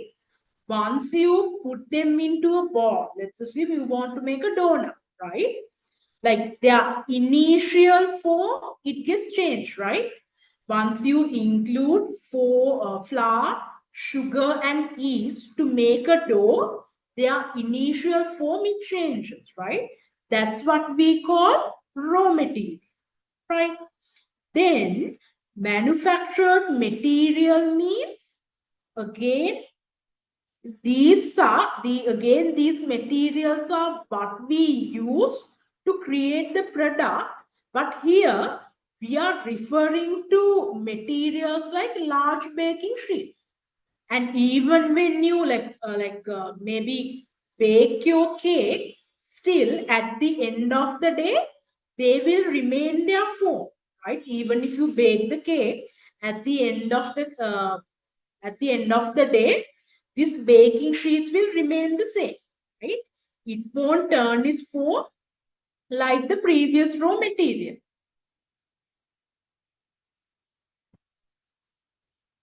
Then we have capital item. Capital items means like machinery that you use to do your business. Then supplies and service means mainly the things that you use, but at some point you dispose them because they don't have any value. So the example they have taken here is the bakery boxes. So assume that you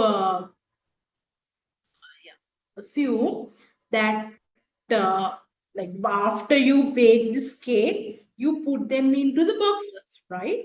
But when you are trying to eat the cake or the donut, after consuming, you will be throwing away the box. There is no use. So when those sort of products or goods, we call them supplies and service. Clear? Once you are joining online, are you all clear? Yeah, ma'am.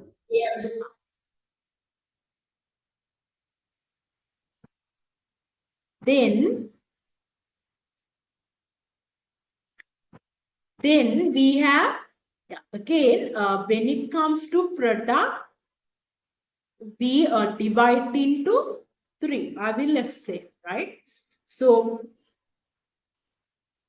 here, when it comes to a product, we actually divide into 3. How was this live? Right? So first one, co-product. Second one, actual product. Third one, augmented product. Right? So when we say co-product, it is like the main, that's the main reason we bought this product.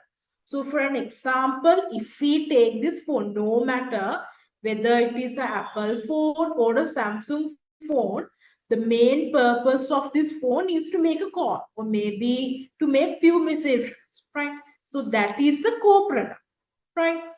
Then when we think of the actual product, what it means is other than your co-product, the features it has. So for an example, maybe it has a good storage facility, or maybe it has a good camera. Now these are what we call actual product, right? Then if we move on to the augmented means extra benefit, additional benefits. So for an example, maybe you get warranty for this phone, you get 2 years of warranty, right? And warranty, and sometimes maybe you will get free apps. That's what we call augmented product, right? So here I have given you an activity. Let's take around 10 minutes.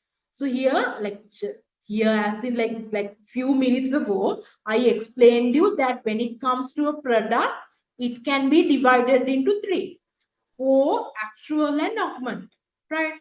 So keeping that in mind, just define the three levels of product when we say clothing business, just for a clothing, right? So define the three levels of product for a clothing business. I will give you 10 minutes to it.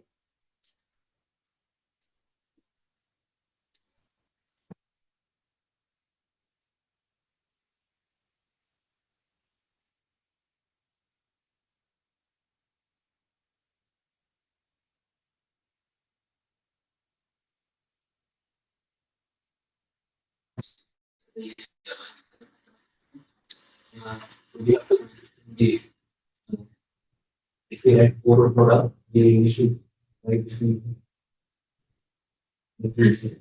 Yeah, not material as like what is the main purpose of clothing, that you have to write. Then what sort of features what are the other features that a clothing should have? That would be what your actual product. Yes.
Are you all done? Are you all done? No.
Are you done? Yes, done. Done. What's your name? I can't remember. Mohan. The ones who are joining online, are you done with the activity or do you still need some more time? Done, ma'am. Done. Then Afika, what is the answer you have written? For co-product, For customer, yes. actual product, quality of the product. Sorry, I could not hear you. Could you repeat the answer again? Yeah, actual product, quality of the cloth, and unique design. Okay. Then augmented product. Discounts, exchange or replace the cloth. Yes. Good. Yeah, you. So Mohan.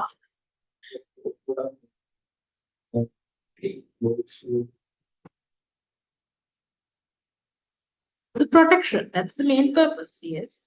Then Akshua.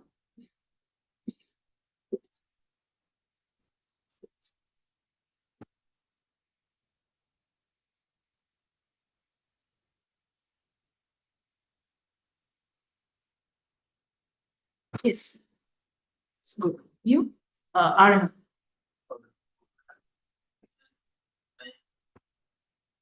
No, the core is like what is the basic purpose? It's for covering and protection. Then the features of the product, it goes with the actual product. The brand of the clothing, yeah, it goes with the actual. Written, yeah. Actual, you're still saying the actual, right?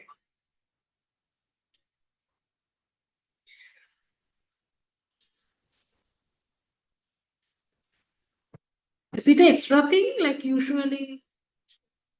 No, he's saying free returns for the augmented product. Is it like an extra thing or like usually, like can you expect the same? Not, not exclusive. Okay. Written. Then it's augmented. So what I was expecting was all your answers are correct. So for core benefit, it's definitely for covering and protection.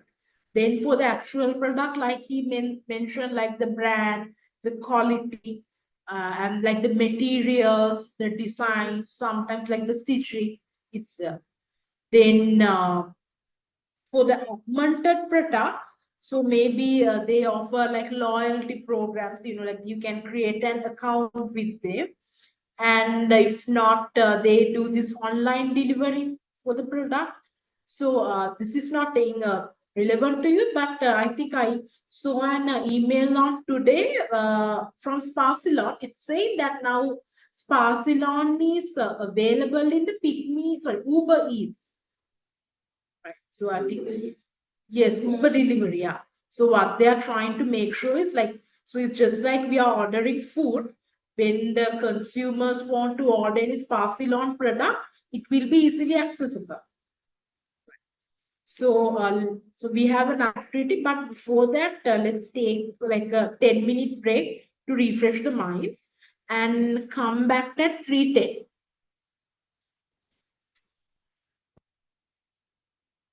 Let's meet at 3:10 again, and we'll be taking a short break. Okay.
Afika, are you there?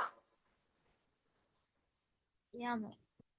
Okay. Then again, in the tute, I have given you 5 more questions. So I will be giving you around 20 minutes. So that means you have to complete those questions by 3:35. They are really easy.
Are you still writing?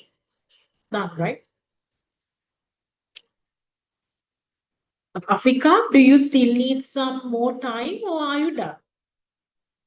Done, ma'am. Then, yeah. So the first question is,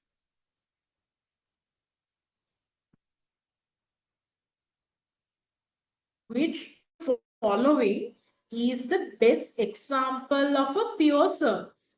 So Afika, what is the answer you have selected? A. Haircut. Yes, good. That's correct. What about you two? Same, right? Right.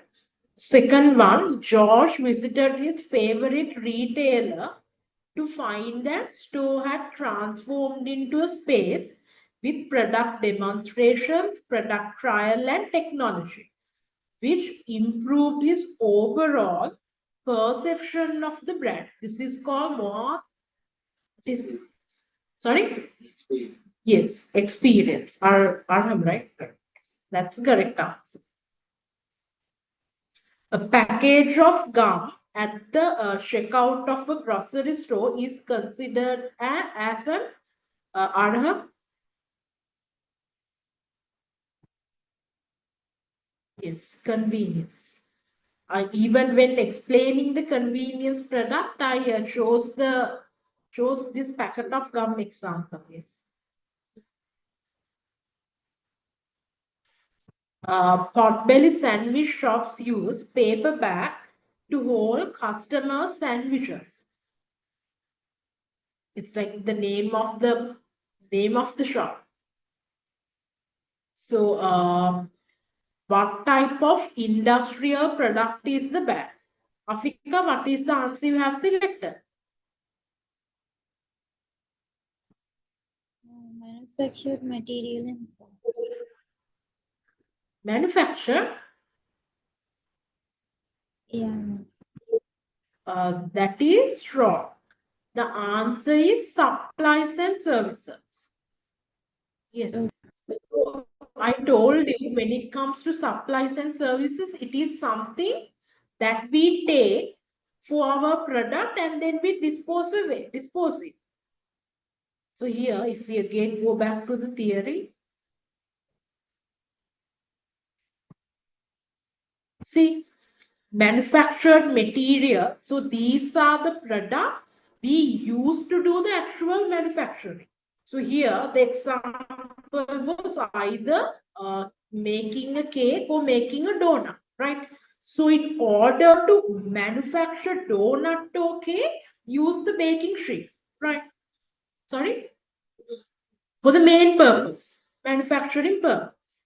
Then when it comes to the supplies and service, these are the product or service that you use more mainly to sell your product and then you dispose it. So here, when even while I was explaining you the theory, the example I took was bakery boxes. Yes, you do, you use the bakery boxes to sell your product. But after that, even the consumers throw it away. There is no use. So likewise, I think we have the same example.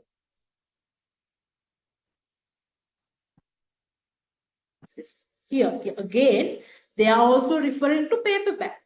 So the answer would be D, supplies and service. When it comes to manufacturer material and parts, like you need to use them for the purpose of manufacturing. At the beginning of chapter, I took them from a textbook. So when it comes to Petlan, they users use not only physical bike, also online classes with an instructor to stay within their own homes. What it means is when they sell those bikes, they can even have a not automatic, like online instructor, right? So in the screen there will be an online instruct. So this need represents what? Mohat, right? Yes, augment. Good. This the correct answer is the augment.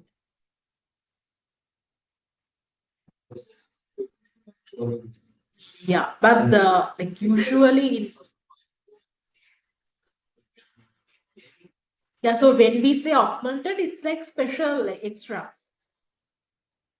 Afika, so you also clear up to this part, right? Yeah. So here I will explain it in the whiteboard.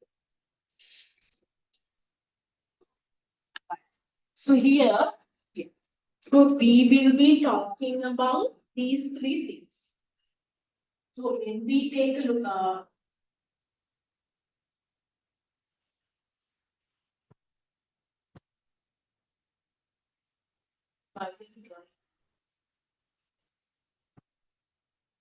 right? So if we take the look at this slide, it talks about product, right? Then it talks about product, then product.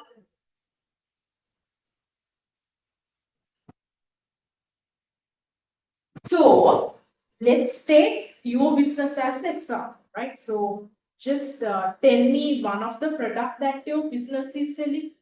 Do this burgers? Only barbecue. Do they have burgers?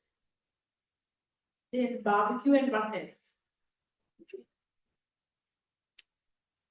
So when it comes to naan, like do they have different like so naan is like a roti, right? Do they have different type of rotis as well? Then for the product item, I will be choosing like roti. I will be using roti, right? The product line. So this is the product line. Okay. The product line would be considering this as the base. What are the similar items you have? So for an example with roti, what are the different types of roti you have? So you said like naan. You have naan. What else?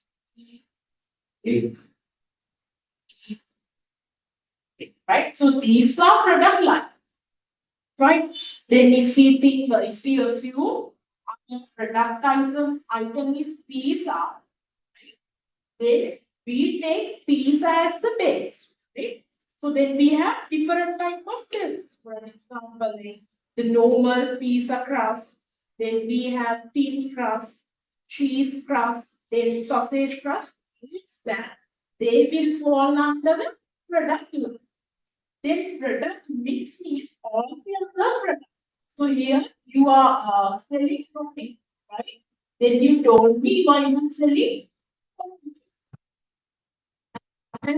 different products.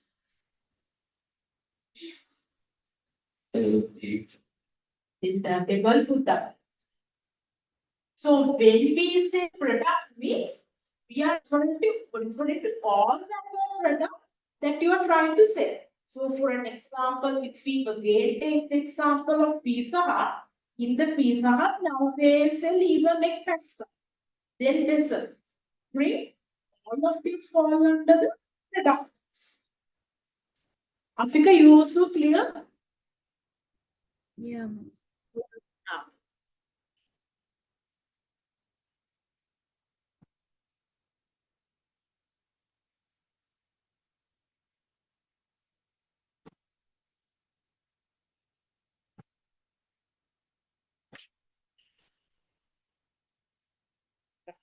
So, like having these product line and product mix, it actually helps business. So, for an example, the first reason is like when you have different varieties, people tend to buy more. What it means is when you go to a Pizza Hut, you can buy a Pizza Hut dessert and a drink as well, right? Then when you have different product lines, like like one base different varieties, you can cater to different preference. What it means is like when we go to Pizza Hut, some people will prefer the usual pan crust pizza, right? So others will prefer the thin crust pizza. Some will prefer the cheese crust or the sausage crust. So you can cater to different preference.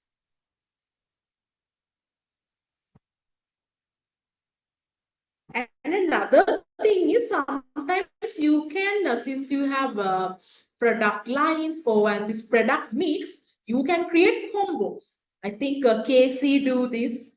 Then and also it helps you to reduce the risk. What it means is if, of course, in the pizza are selling, but if we think in your restaurant, like what is the most selling product? So in a case, your like business, like for example, like if we take the example of like a KFC, if their burgers are not selling that well, then they either price will be selling more, right? So it's reduce the risk. But at the same time, we, like suggest that it is best not to have this, like so many product lines. What it means is, so for an example, there will be a thin crust pizza, maybe that is, there will be a thin crust pizza which is made using different flour. Like that will be a little bit confusing for your consumers. And that problem happens when sometimes, like when you go to Pastamania, when they ask you, so when you put an order for pasta, they ask you like, what is the shape of the pasta you want? Like like most of the time, we are not familiar with like the different types of pasta. So and that can make your consumer confused.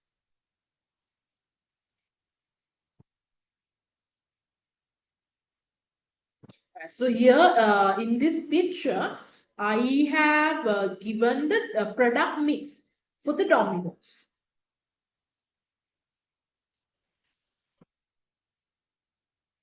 Right. So you all are aware of what product line means, right? So here, if we think of this example, we have 3 product line, right? So the product line depth would be 3. Then for products mixed with, it would be like according to this example, again it would be 3.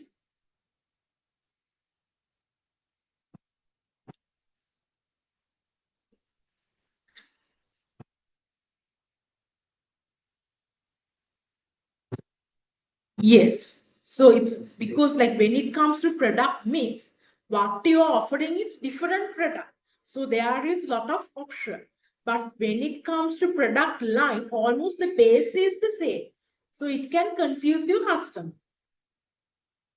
And another thing is like assume that even with Pizza Hut, you have like, so even with Pizza Hut, I think I mentioned like around 5 bases, right? So even though you have 5 bases, still what we mostly demand from them is either the pan crust pizza or the thin crust pizza. Those are the like the 2 selling items, right?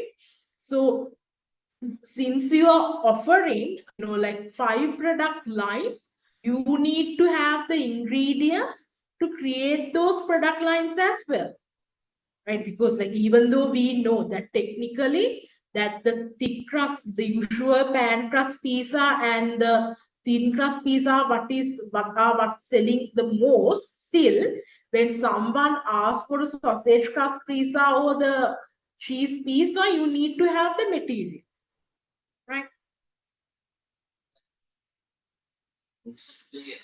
Still gives was the basis surgical. Yes. If we for every product they use this Yes. product Yes. line. Yeah. And both Yeah, but for them, it's much more convenient and cost effective. Yeah, for them, it is cost effective. And I think that's the reason that they get to do all of these promotions, like all the excess, like they sell with the promotions. Yeah. So it's like it depends. Like you can offer variety, it is true, but at the same time, when you are running your shop, it is costly for you.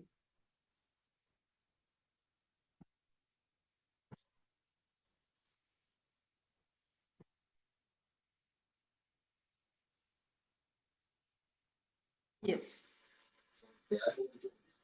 Yes, from the consumer's perspective, it's, I mean, even for them, sometimes it can be confusing as well when you have like more than like 2 or 3 options. Then,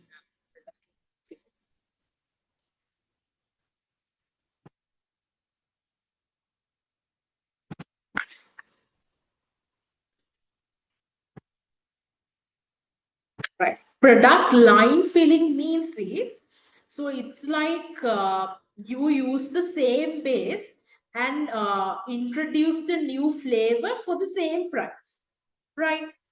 Then product line stretching means you introduce a new model or a new product under a different price. So maybe previously your product was uh, for the consumers who were looking for the affordable pricing, right? Then for the second time you introduce another model, but now it's more premium. So the cost is high. That's what we call product line stretching, right? So here, when we say product line filling, the same base, we are adding one more product line because it's the same cost, right? But when we say product line stretching, it's a new, we are adding a new, like another new product, but for a different price category. So again, we have 5 more questions. Take 20 minutes, then it would be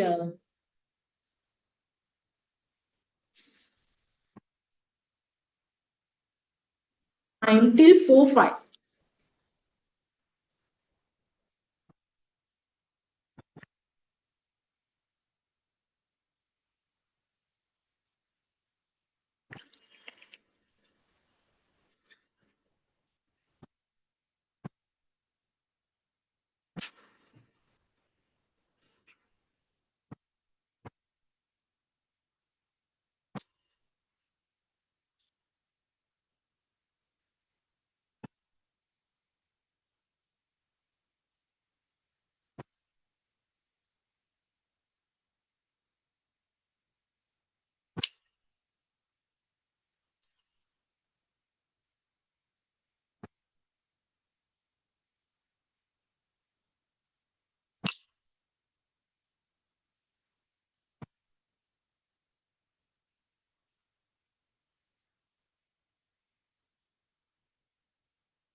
Done?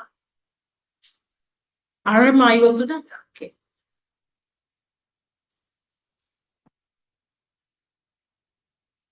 Afika, are you also done or do you need some more time?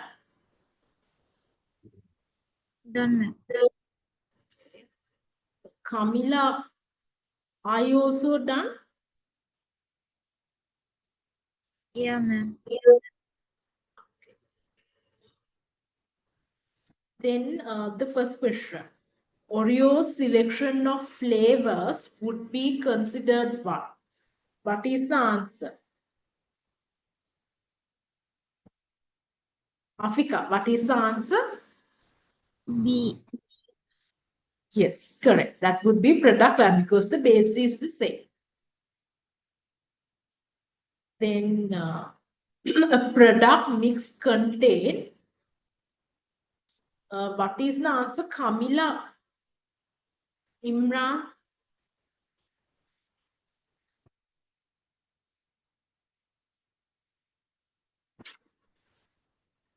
Kamila, are you there?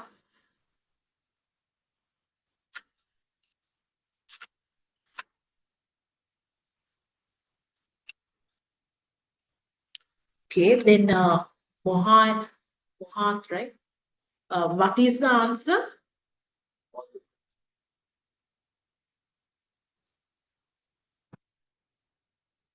No, out of these A, B, C, D, what is the answer you selected?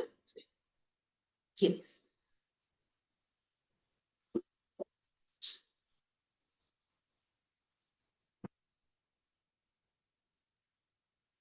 If Domino's were to add a Chicago style stuffed pizza to its menu, this would represent an expansion of what is the answer?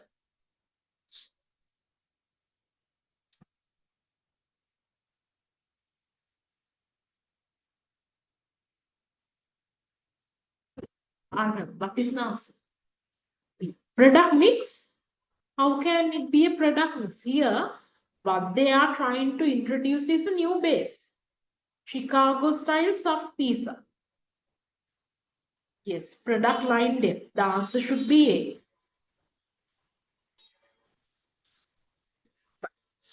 Then fourth one, Afika, what is the answer? Product line depth referred to?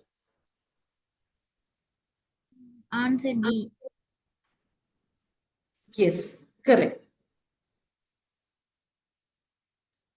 Then which of the following is the benefit of a product line filling? Mohayat, you.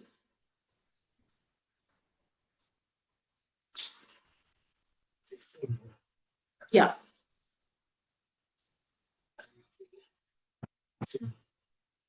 B. Yes, that's correct. The answer would be B.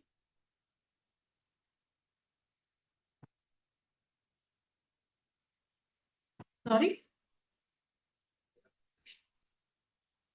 Filling.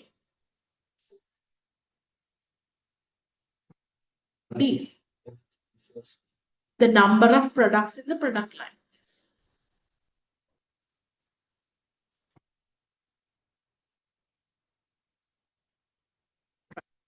So now we will move to the next part. So when it comes to a product, it actually has a life cycle, right?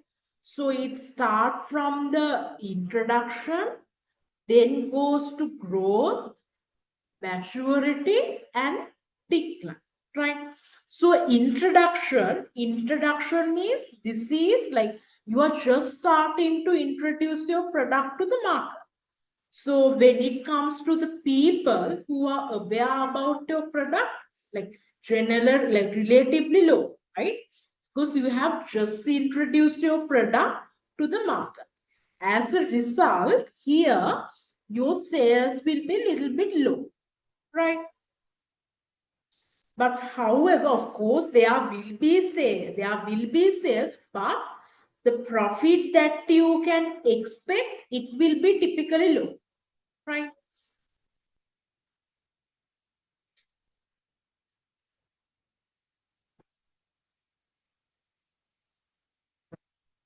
Then we go to the growth stage, right? Growth stage means now most of the people are aware about the existence of your product.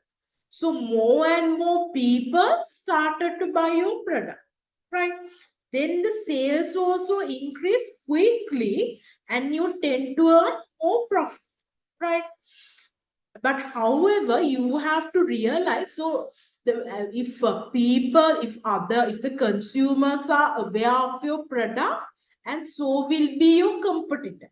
So if your product was a hit or if it was popular among the consumers, now there are like even there will be other people who will try to imitate your product, right? So that can happen. So what you can do is maybe you can so when you introduce the product, like when you release the product for the first time, then you will be getting customer reviews, right? So in order to like face your competitors, what you can do is when you initially introduce your product, you must have received like reviews. So as per the reviews, you have to modify your product. So when it comes to the product that you are trying to sell, the best version will be with your company, right? Then we go to the maturity. When we say maturity, what it means is, for an example, assume we are trying to sell electric cars, right? And based on the target market that we we selected, we have already sold our product to most of the target market, right? So we cannot expect, based on the target market we have selected, we cannot expect any more customers buying our product, right? So in this stage, what you can do is, or what you have to do is, you have to make sure that at least like the number of people who are already buying your product, you have to keep them stable, right? And make sure that they don't reduce, right? So what you can do is, again, you can do few modifications for your product, or you can come up with a completely new product, right?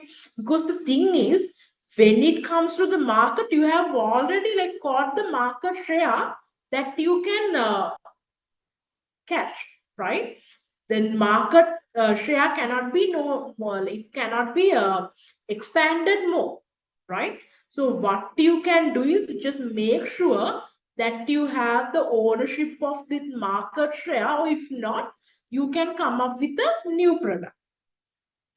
So fourth one is decline. So this happens maybe when people have other option, or when their preference gets changed, they will move to other product, right?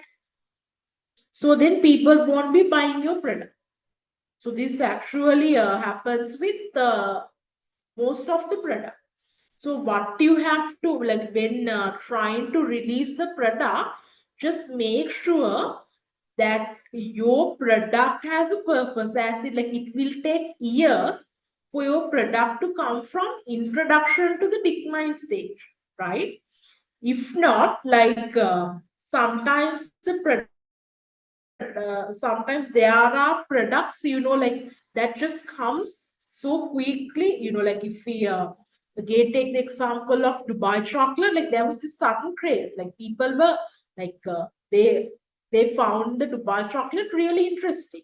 Then after a while, there was no growth and maturity, it suddenly declined, right? Those things we call like fat, like they are just things they come and go. Yes.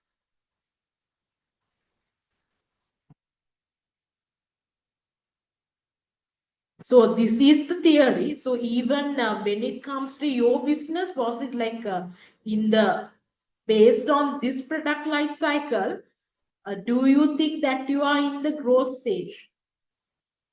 – 18 years. So then, yeah, I think I'm assuming it's in growth, right? And when you were about to start your business, it was in the introduction.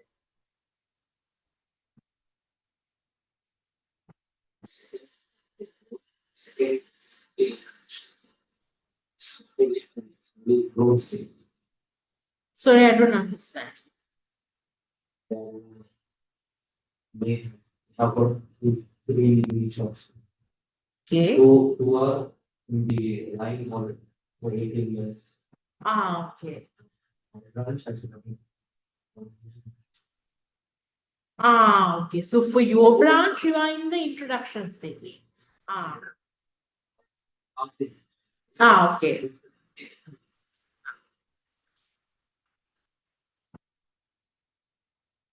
So again, we have this, yeah. I will, yeah, give you 20 minutes and you can do this.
Can one of you come? So here,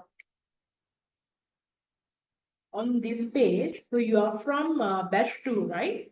So write your name, the time in, put the signature, do the same for the timeout signature as well. This you have to leave this column, it's for me.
What does it mean?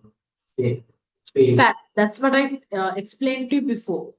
They just come and get the more sales they can have, then they just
Done? Done. No.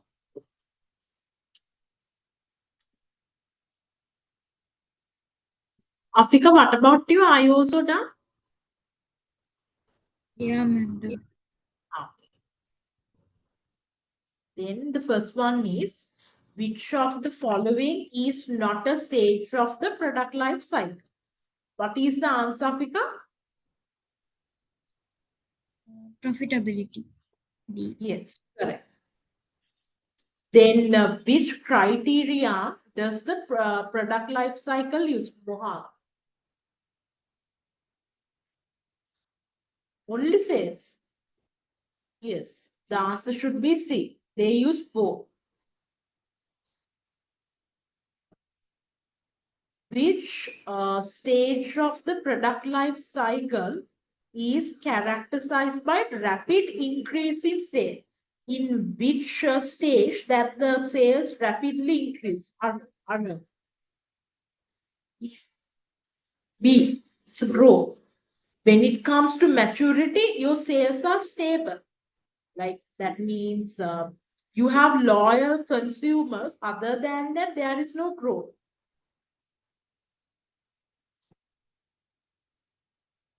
Which stage of the product life cycle is characterized by stable sales and profitability? Afika, what is the answer? Maturity. Sorry? Answer C, ma'am. Maturity. Yes, correct.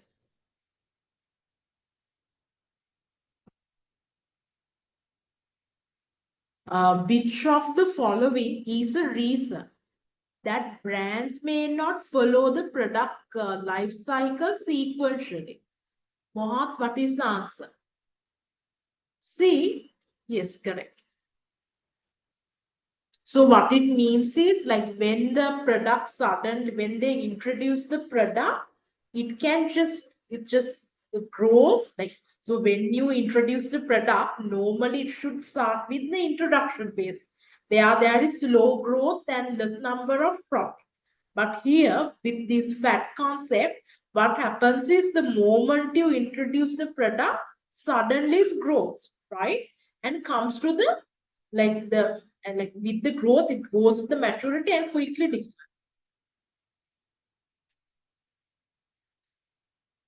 There is no introduction phase there with fat. It's suddenly growth. Right. So yeah. So let's stop our class at this point, and we will meet tomorrow at 9 a.m. Okay. So that's for today, Afika. Let's meet on tomorrow. Okay, thank you, ma'am.